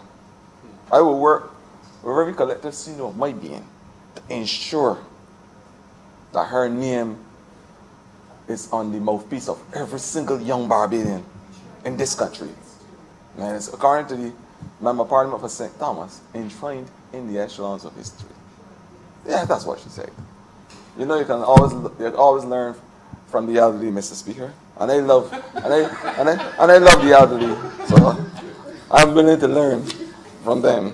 You should always listen to the Trojans and the mentors in this society, Mr. Speaker. If our young people are able to be nurtured by those children and the elderly in our society, then we have a better young population. That is what we have, Mr. Speaker. And we are encouraging those in the twilight of their years to give in terms of their experience and knowledge to our young people.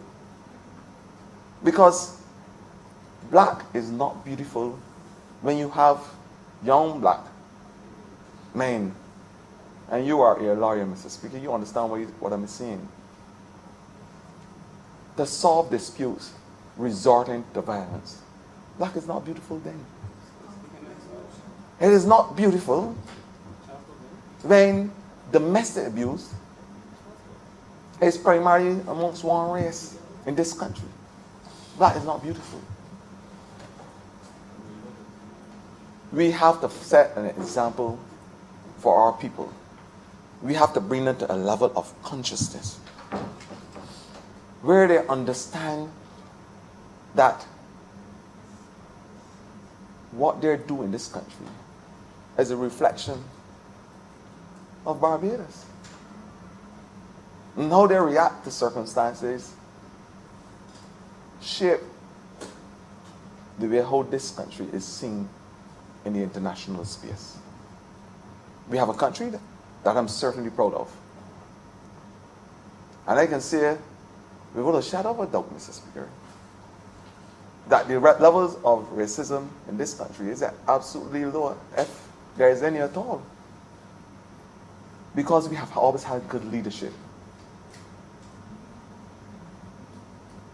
And, Mr. Speaker, it will continue with the Member of Parliament, President Michael Northeast.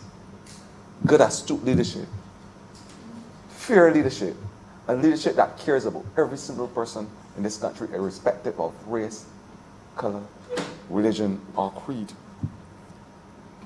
Well, Mr. Speaker, I am happy today to be able to call you, Mr. Speaker, as a black Rasta man. And I say so, Mr. Speaker, because it bothers me when in this country the police force has an archaic rule where the police women who wear dreadlocks must remove them or put on a wig so that they can fit into some type of norm, so they can be Europeanized in this country. When we talk about black being beautiful, these are the type of things, institutional changes, that we must make if we are going to be serious.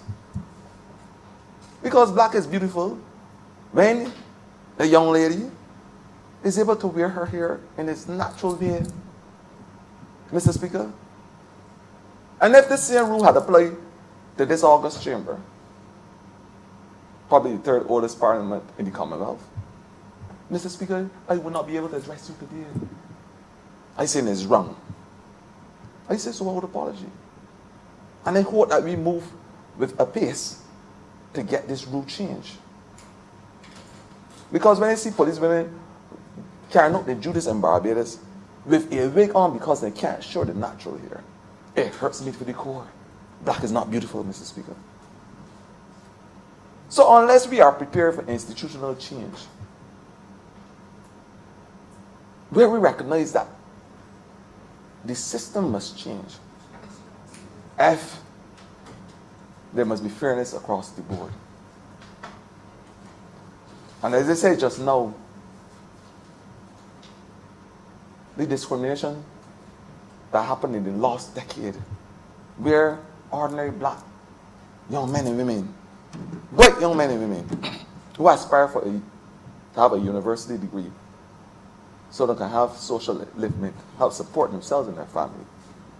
When you told them that they had to pay tuition at university, Mr. Speaker, black was ugly in the last dark black decade. And they make no apologies for saying so. You can't be serious about growing people. You can't be serious about educating our people and giving them a fair chance in this world. When you climb the ladder, you kick it from under your feet so that others cannot progress in this country. Black is not beautiful thing. We have to be serious about this level of consciousness. Not only about the color of a person's skin, Mr. Deputy Speaker, Mr. Speaker, sir, but about a systemic change, where we recognize that a lot of our laws are archaic and anachronistic and need serious review. so that every single person will be able to live their true identity and express themselves in the way how black persons are genetically inclined to. The way how we dance. The way how we dress. I heard in my apartment, St. Michael, for St. Philip North, speaking on it just now. In this hot tropical climate, we are expected to put on the heaviest suit. And she's a doctor and she understands full well the issues of hypothermia and dehydration. We can't be serious when we are talking about black persons. Well, Mr. Speaker, as I said, it will be very short. We have a number of speakers to elucidate on this matter. But I want to leave you in this country in the words of Marian Anderson. And she was a gospel artist, American lady, a black American lady. And she said, no matter how big your country is, a nation is, no matter how big, it is no stronger, Mr. Speaker, than its weakest people. It is no stronger, Mr. Speaker, than its weakest people. And we know who the weakest people is referred to here. But as long as you keep those persons down, as long as you keep those persons down, some part of you, some part has to be down there holding on to those same people. The end result, Mr. Speaker, is that the entire country remains at the bottom of the chasm and cannot soar as you might otherwise expect it to.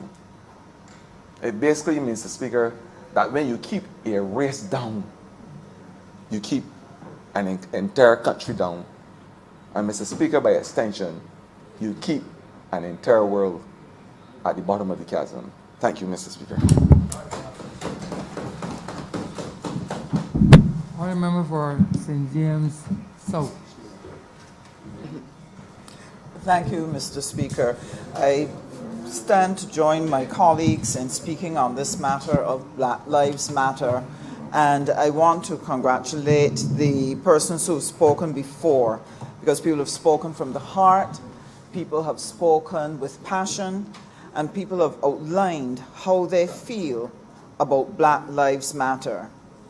As I thought about the topic, as I engaged the process that was unfolding across the world in response to the death of George Floyd, it took me back to an experience I had when I was at university. I do believe, Mr. Speaker, you were there at the time. I do believe so. And I remember a lecturer expressing frustration because he said, when you examine every part of the globe, black people seem to be oppressed by somebody else, no matter where you turn, where you look. And his voice begged the question, is there something inherent in us that causes us to be always under the knee of someone? He didn't use the term the knee, but cause us to be at the bottom of the pile. And I will tell you that that question disturbed me greatly. It disturbed me no end.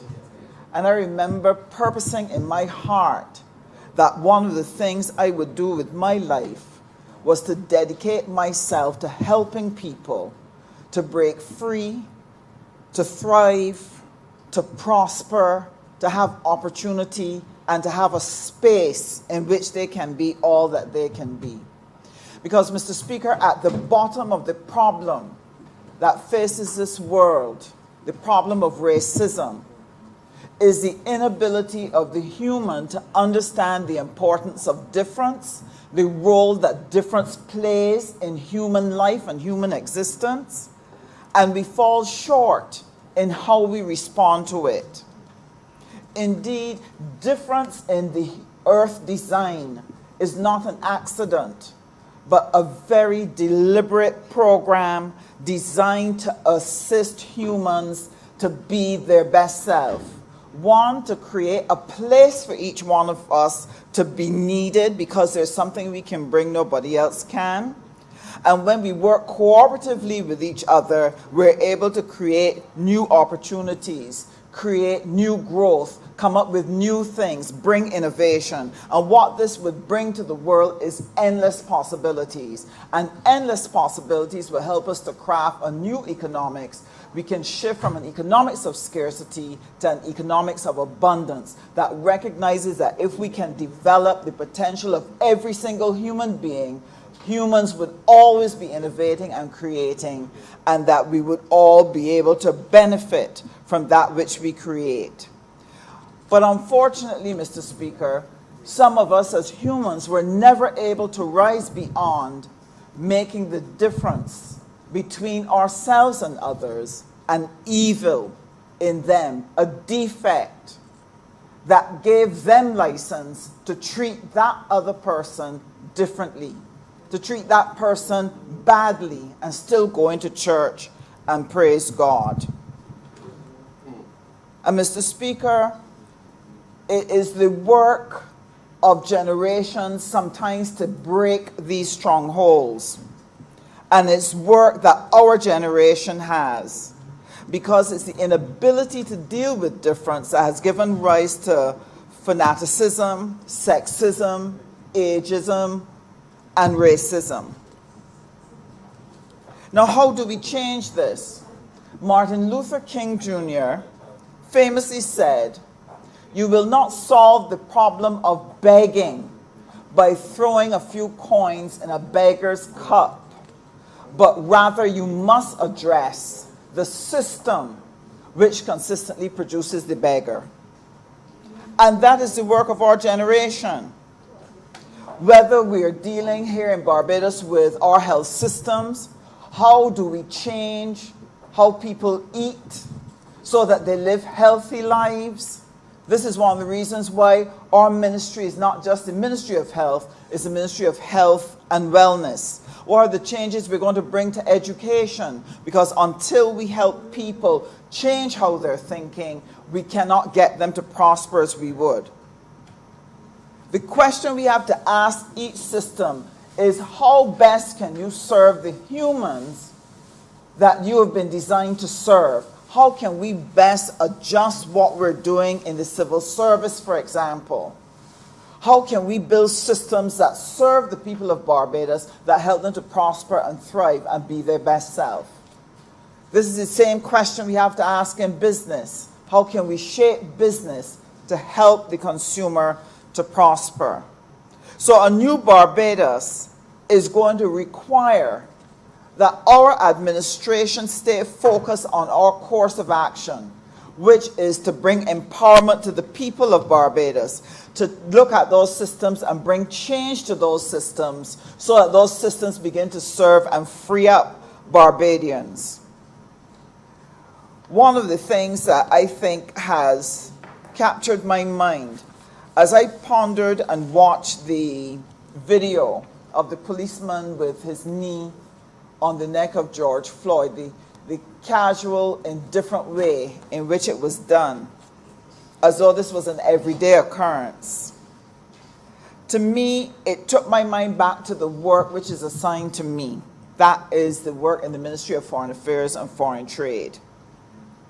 Simply because it exemplifies what is happening at the international level, in the international arena. It was expressed here tonight by the Honourable Member for St. Michael North East. The truth is, with systems that are birthed and shaped in racism, those are going to flow from the family to the street to the community. It is going to flow from there into the boardroom. It's going to flow into the parliaments. It's going to flow into the Congress. And then it's going to shift onto the international platform with their rules and regulation. And sir, that entire chain that wraps the entire world system around is what is causing brown and black people in communities and in countries, causing them to gasp for breath, saying, I can't breathe. It is the knee of the financial system in our necks that is withdrawing correspondent banking from this region, making it more and more difficult for us to do our transactions that would allow our economy to continue and grow. With the removal, with the shrinking of the space in correspondent banking, that is a knee in our neck. It is in an insurance system where you cannot get reinsurance, where we pay through our teeth to be able to protect the property that we've labored to purchase, but we can't insure it properly because of the cost of reinsurance. And it's not to say that having a banking system or an insurance system is wrong. I'm saying that however it is organized, however it is fashioned, whenever you look, the brown and black people of the world suffer the most from the administration of those systems because they were not designed to protect us and to prosper us. And sir, we see this at the international level, and whether you're talking about these small nations that have embraced international business, who now find themselves part of an international system that says to them, your business is illegitimate, you have to stop it because we say so. They bring rules and regulations that when we seek to meet them, whenever we meet them, they change the goalpost again. From the time we've come into office, we have been chasing behind those regulations. You see it, sir, in the demands that are made of us.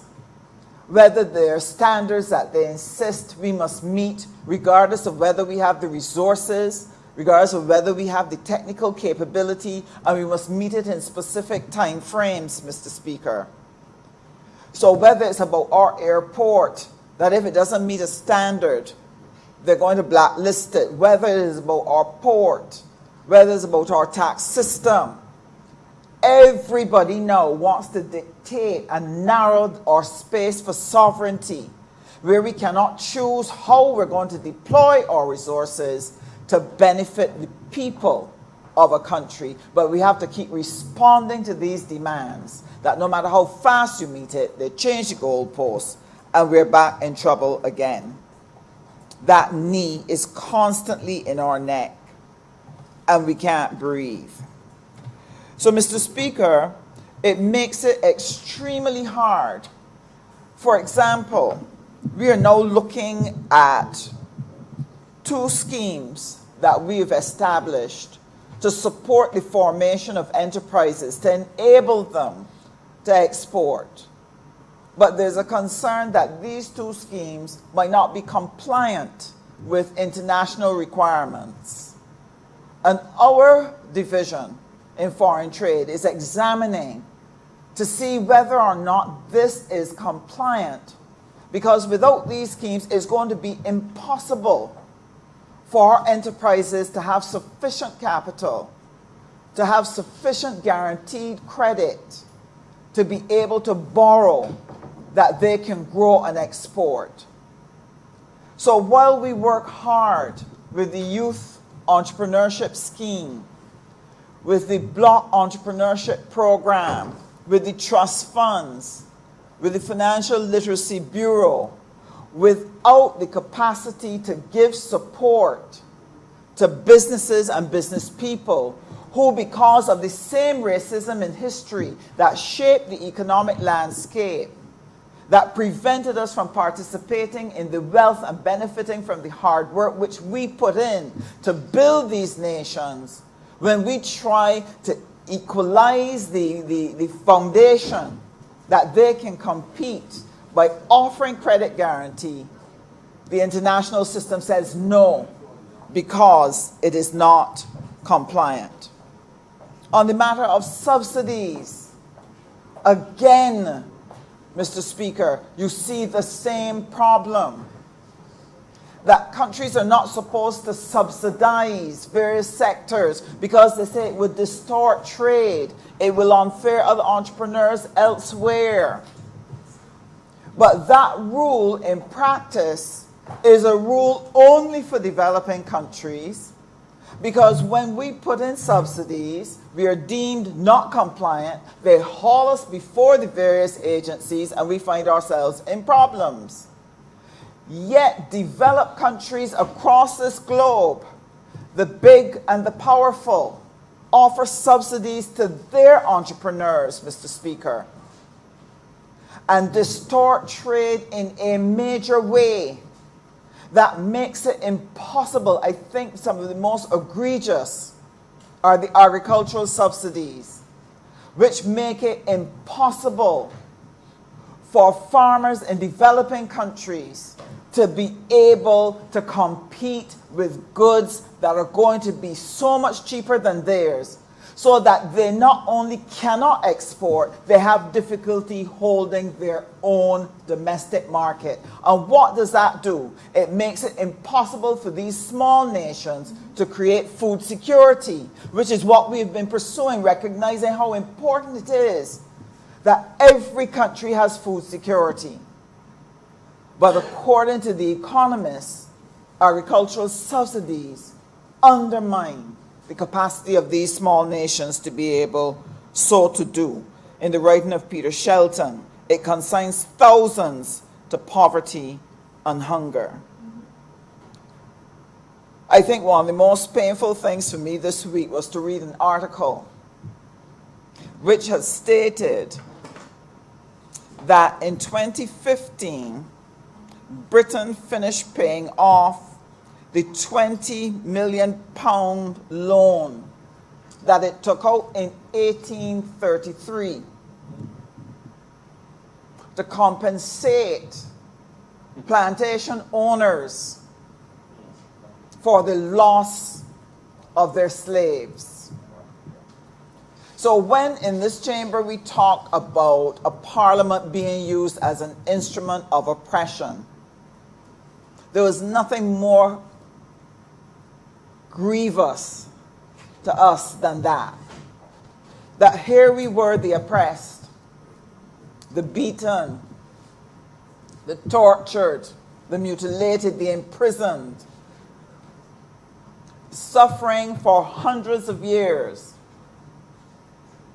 And when it was ended, reparations were made, not to those who suffered, but for those who could no longer torture and imprison.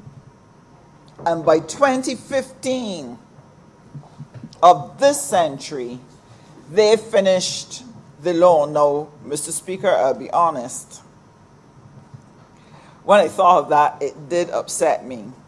But then it brought to mind my colleague, the Honourable Member for Christchurch East Central. Because it means that Britain was able to get a loan of £20 million, which in today's world would be £2 billion, and they were able to get a loan for 183 years. Imagine that. And we cannot get such a loan to help us out of our own problems. They cannot find it in their heart, in their human heart, to sit and do reparations properly, to do reparations in a way that demonstrates that they understand that they've done wrong and that they must do restitution for that which they have done. Sir, I want to be able to salute and honor those who on being in the lockdown, watching George Floyd, for the moment had their hearts and minds captured by the scene that unfolded before them, that horrified them that this was being done in their name, that their nation could allow and tolerate such behavior. And I want to congratulate the people of America who have recognized that this is wrong. And I want to thank all those who stood up in the fight and who have identified with it, black, white, brown, coming from all walks of life. I want to salute the NASCAR competitors who stood with Bubba, and the athletes who were about to play a game and took the knee on behalf of Black Lives Matter in United States and had to have their eyes affronted by the spectacle of a plane flying over with White Lives Matter, as though that was in question or that was in doubt. But I want to say a thank you too to ambassadors and high commissioners here, people who come to represent their country here in Barbados. I'll tell you why. They come here to live and to work among us. But because of that interaction, they've come to learn about us. They've come to understand better our circumstances. They've come to understand how things affect us in a way that they could never appreciate, sitting in their own home countries, sitting as a public service officer, a high-ranking public service officer in their capital. But by coming here, they've come to understand that which we face. And among them, we have found some that have become friends of Barbados. People who seek not to create a win-lose result, but people who recognize that it's time for a win-win. And I want to salute them for their support, for their championing of our cause. We need to have those who are challenged wherever we are, regardless of whether it's in the UN, whether it's in the OACP, OECD, IMF, World Bank, wherever they're champions, we're asking you to help to make that shift so that we can breathe again. I want to end by sharing about what is our responsibility then to ourselves and to our own generation. One of the things that has become clear to me by being involved in international trade, I realize that we have to stop playing the game as it is laid out. We have to stop playing in games that we cannot win. We have to stop looking for human saviors who do not come. We have to start questioning what is put in front of us, the rules, and start pushing boundaries. To break out from this does not require us to hate another person. What it requires is for us to recognize that we can look and establish what would be our own game and our own rules. It is about loving and affirming and celebrating ourselves, celebrating our design, our smarts, our intelligence, our creativity, our music.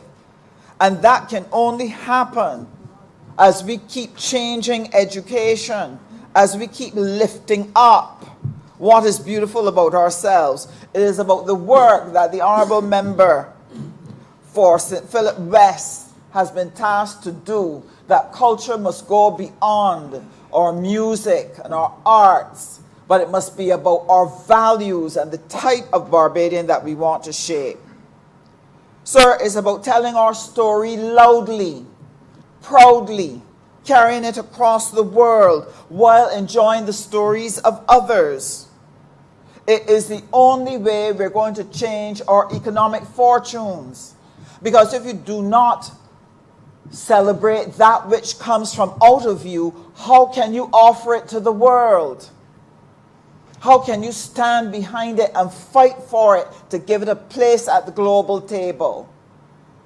We have to transform how we see ourselves so that in a result that would come as we do that, we would begin to see in Barbados a global fashion industry. We will see that black belly sheep industry taking off and having a wonderful leather goods industry that we can market across the world.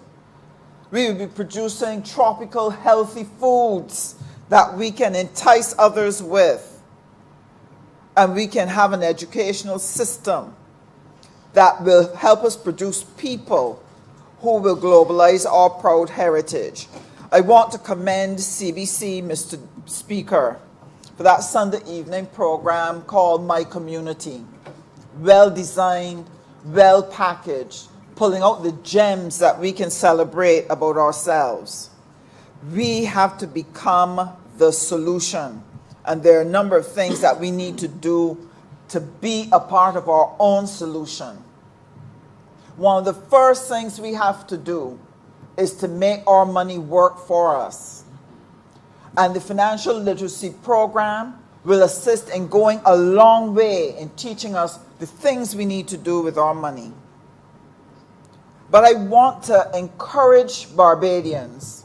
It is not only about saving, it's not only about investing, but it's very much about where we actually spend our money and who we spend our money with. That if we can start to change that, it can make a difference. It means thinking about what happens to the money that you put in the banking system. That across this region, there are $51 billion in savings that is not being mobilized to build enterprises, that is not being mobilized to finance education, that is not being mobilized to finance infrastructural development to take these countries forward. That's another knee in our neck. And I want to encourage every Barbadian that when we have the opportunity to put bonds out on the table to help support the development of the country and to advance CSME, to build the production capability for us to be able to strengthen our economies, I want them to take courage and invest in those bonds so that our money can do more than sit on a bank and catch a few pennies of interest, but rather it can create a future for their children, and that it could create a future for their old age, so that when they retire, they can retire in a nation that functions well and is capable of taking care of its elderly. So I want to encourage every single Barbadian. We have to work together, but you need to understand the plan. As the Honourable Member for St. Michael Northeast lays out the process by which we are going to take Barbados from where we are through this COVID moment and move on to prosperity, it's important for each Barbadian to understand there is a role for them to play and that they can prepare themselves by being a part of the National Transformation Initiative to become a star Barbadian and to find their place to be able to do what is necessary to make this a truly prosperous country. So, Mr. Speaker, I thank you for your indulgence, and I want to express to you, as did my honorable colleague, how proud I am that you have had the opportunity to be Speaker of this House. Indeed, it is a breakthrough from the traditional, with its underlying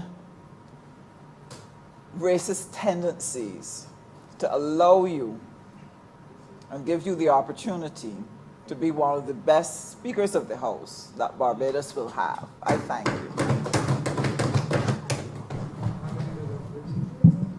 Mr. Speaker, I beg to move the suspension until 8:30 p.m.